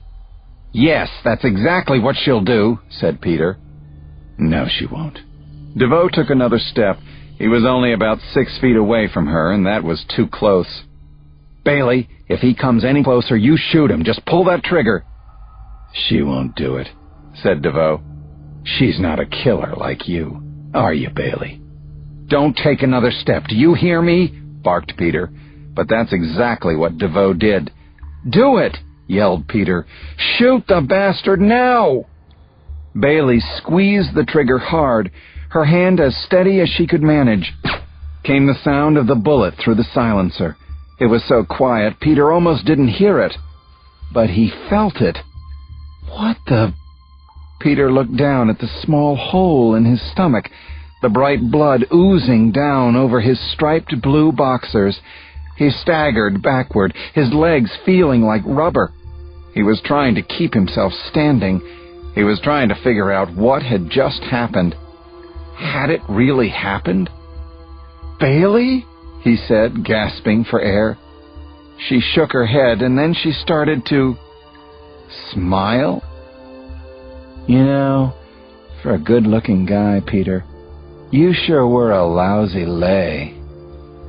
DeVoe slipped his hand inside her robe and reached around her.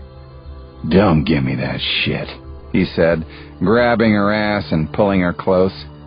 "I know you enjoyed it with him. Don't beat him up when he's down like that." Peter watched incredulously as the two of them kissed. It was no peck on the cheek either, more like tongue-on-tongue tonsil hockey. Oh, God, no!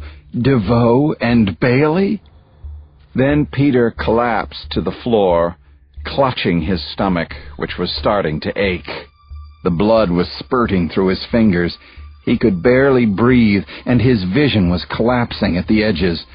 DeVoe pulled back from Bailey and turned to look at Peter with a wink. "The things we do for money, huh, counselor?" said DeVoe, all of the irony intended. "But I kept you out of jail. We had a deal." "Stupid lawyer. You didn't do it for me. It was just another payday for you, just like this is for me. You're a loose end, Peter. Besides, you deserve to die. You were going to kill all those kids and your loving wife." With that, he returned to the computer and completed the transfer of the $16 million. "You know, I've never felt better about a job. Not once. This is the perfect ending." All Peter could do was watch and think about dying. His life was draining out of him. He was turning weaker by the second. Soon his body would go into shock. His mind was already there, wasn't it? How could this be happening? DeVoe fucking him over, that he could almost understand. But a girl like Bailey? A law student? She was a law student, right? Who are you? Asked Peter, every word a struggle now. DeVoe folded shut the computer. He stood, walked over to Bailey, and took the gun from her hand. She's my plan B, he said. Every good magician has an assistant. No? There was no wink this time, not even a half smile. Instead, he took 2 steps toward Peter, raising the gun. "Go to hell," snarled Peter. "You first," said DeVoe. He squeezed off 2 more shots. The first exploded through the center of Peter's forehead. The second went straight through his cold heart. Pure precision.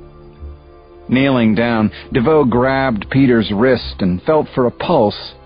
Not because he thought the lawyer might somehow manage to survive 3 bullet wounds, but because he wanted to feel him die, or already dead. "Hey, nice watch," said DeVoe, eyeing Peter's Rolex. He promptly slipped it off the lawyer's wrist and put it in his pocket. Finders keepers, right? "Come on, baby. We've got a plane to catch," said Bailey. DeVoe stood and blew her a kiss. "I'm afraid you're only half right, sweetheart." And then there were no loose ends at all.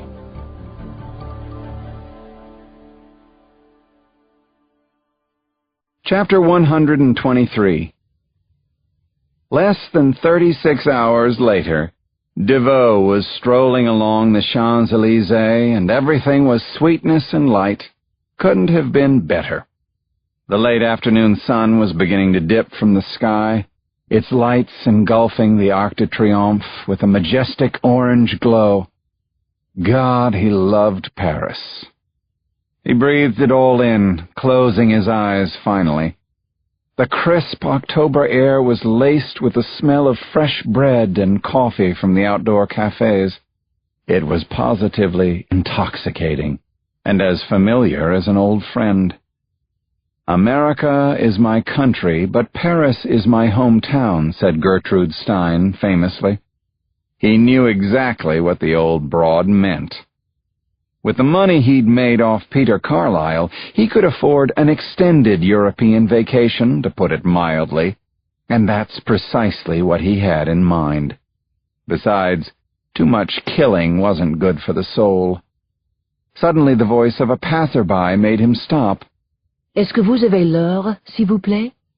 Yes, as a matter of fact. He knew exactly what time it was, always.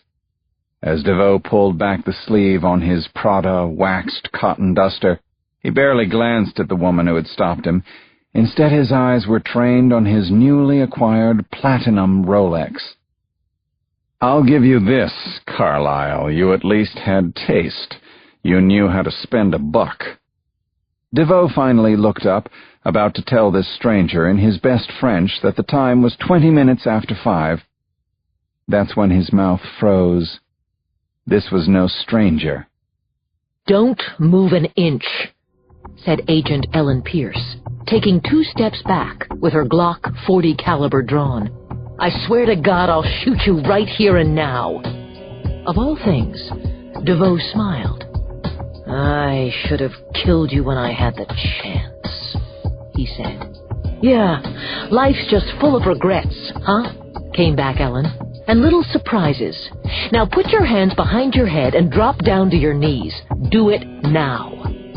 By now, passers-by were gasping in horror at the sight of Ellen's gun. They were drawing back in hordes, hiding behind trees and cars. Meanwhile, DeVoe wasn't budging.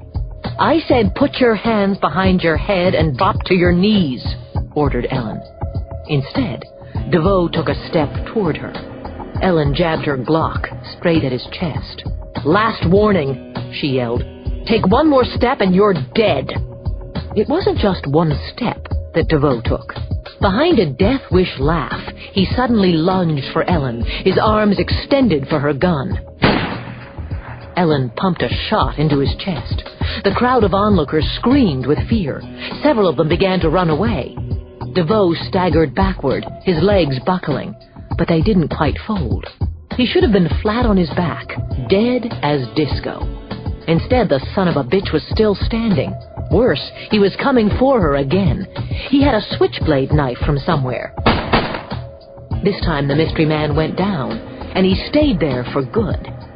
Ellen knelt on the pavement and pulled back the left sleeve on his coat. It was amazing what flashing a badge at a hospital nurse could get you. Namely, Peter Carlisle's watch for a few hours. Just enough time to outfit it with a transmitter. If at first you don't succeed, Ellen said to herself, try again. She could hear police sirens in the background. The next few hours would be filled with super irritating questions from and reports by the French gendarmerie. Then she would probably get suspended by Ian again. Whatever the cost, Ellen knew it was worth it. When all was said and done, she had indeed caught a bad guy. A very bad guy for sure. After that day he tried to kill her in the Bahamas, she'd made a promise to herself. No matter what, she'd get the mystery man. "Don't ever try and kill me, you bastard," she said to the dead man before her. Epilogue. A promise is a promise. Chapter 124. Of course, everyone's first thought was that I pulled the trigger on Peter and his supposed girlfriend. I don't know whether I should be insulted or flattered. It didn't take long for the NYPD to rule me out as a suspect, though, notwithstanding the fact that I was giving a lecture on heart disease at the 92nd Street Y while the murders took place. The detectives on the scene could tell this was no crime of passion. It was too clean, too neat. The shots were too precise. Whoever did this had killed before, they said, probably numerous times. It took 2 days for the bodies of Peter and the girl to be discovered.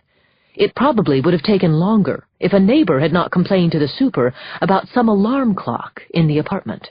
It had been buzzing non-stop. When I heard the news, I pretty much felt the same way I did when I first heard the verdict in the courtroom. Numb. No real surprise. I quickly stopped feeling anything for Peter Carlisle. He became dead to me. Now, he's dead to everybody. I guess the only thing I'm still thinking about is the girl. The police told me they found a Nevada driver's license in a bedroom drawer. Her name was Lucy Holt, and she'd been arrested twice for prostitution in Las Vegas. Not the street corner variety, though. Apparently she was a very high-priced call girl, the kind that fetched top dollar. So what was she doing in New York, living in such a modest apartment? And what was she to Peter? No one knows, including the apartment's owner, who was illegally subletting it. All he knew was that he was getting paid in cash, undoubtedly by Peter. I even called Agent Pierce over at her DEA office, hoping maybe she had some thoughts. She wasn't there, though. Her assistant mentioned that she was taking a couple of vacation days, something about a trip to Paris. Good for her. After the verdict, she had looked pretty ballistic. Anyway, the police investigation continues, but as far as I'm concerned, this whole ordeal is over. And that means one thing, and one thing only: a promise I made to a few kids who happen to be mine. Chapter 125. "I'll have the steak for one, medium rare," says Mark to the waiter at Flame's Steakhouse, near our country house in Chappaqua, one of our favorite places to eat. "I'll have the same," says Ernie. "What about the soufflés?" asks Carrie, after ordering a filet mignon. "I distinctly recall your promising soufflés, Mom." "Of course," I say. "A promise is a promise." I order the chicken parm, my personal favorite here. Then I look around the table, happy to have my family together. Before last summer, you couldn't pay Mark and Carrie to come down from school for the weekend, but this was their idea, and I know it wasn't just for the steaks. The waiter leaves, and Mark raises his Diet Coke. "Here's to Uncle Jake," he says. The rest of us raise our glasses. To Uncle Jake, I repeat with Carrie. To Uncle Jake, says Ernie. As we all clink glasses, Ernie catches my eye and shoots me a wink. He asked that we keep our secret just that, our secret. I have no problem with it. Carrie and Mark don't need to know, at least not now. I suspect one day when he's older, maybe even after I die, he'll tell them. So I've got only one question, I say as we settle back into our comfortable chairs. The kids all look at me.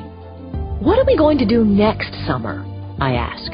Any ideas for a good family vacation? Anybody up for a sail?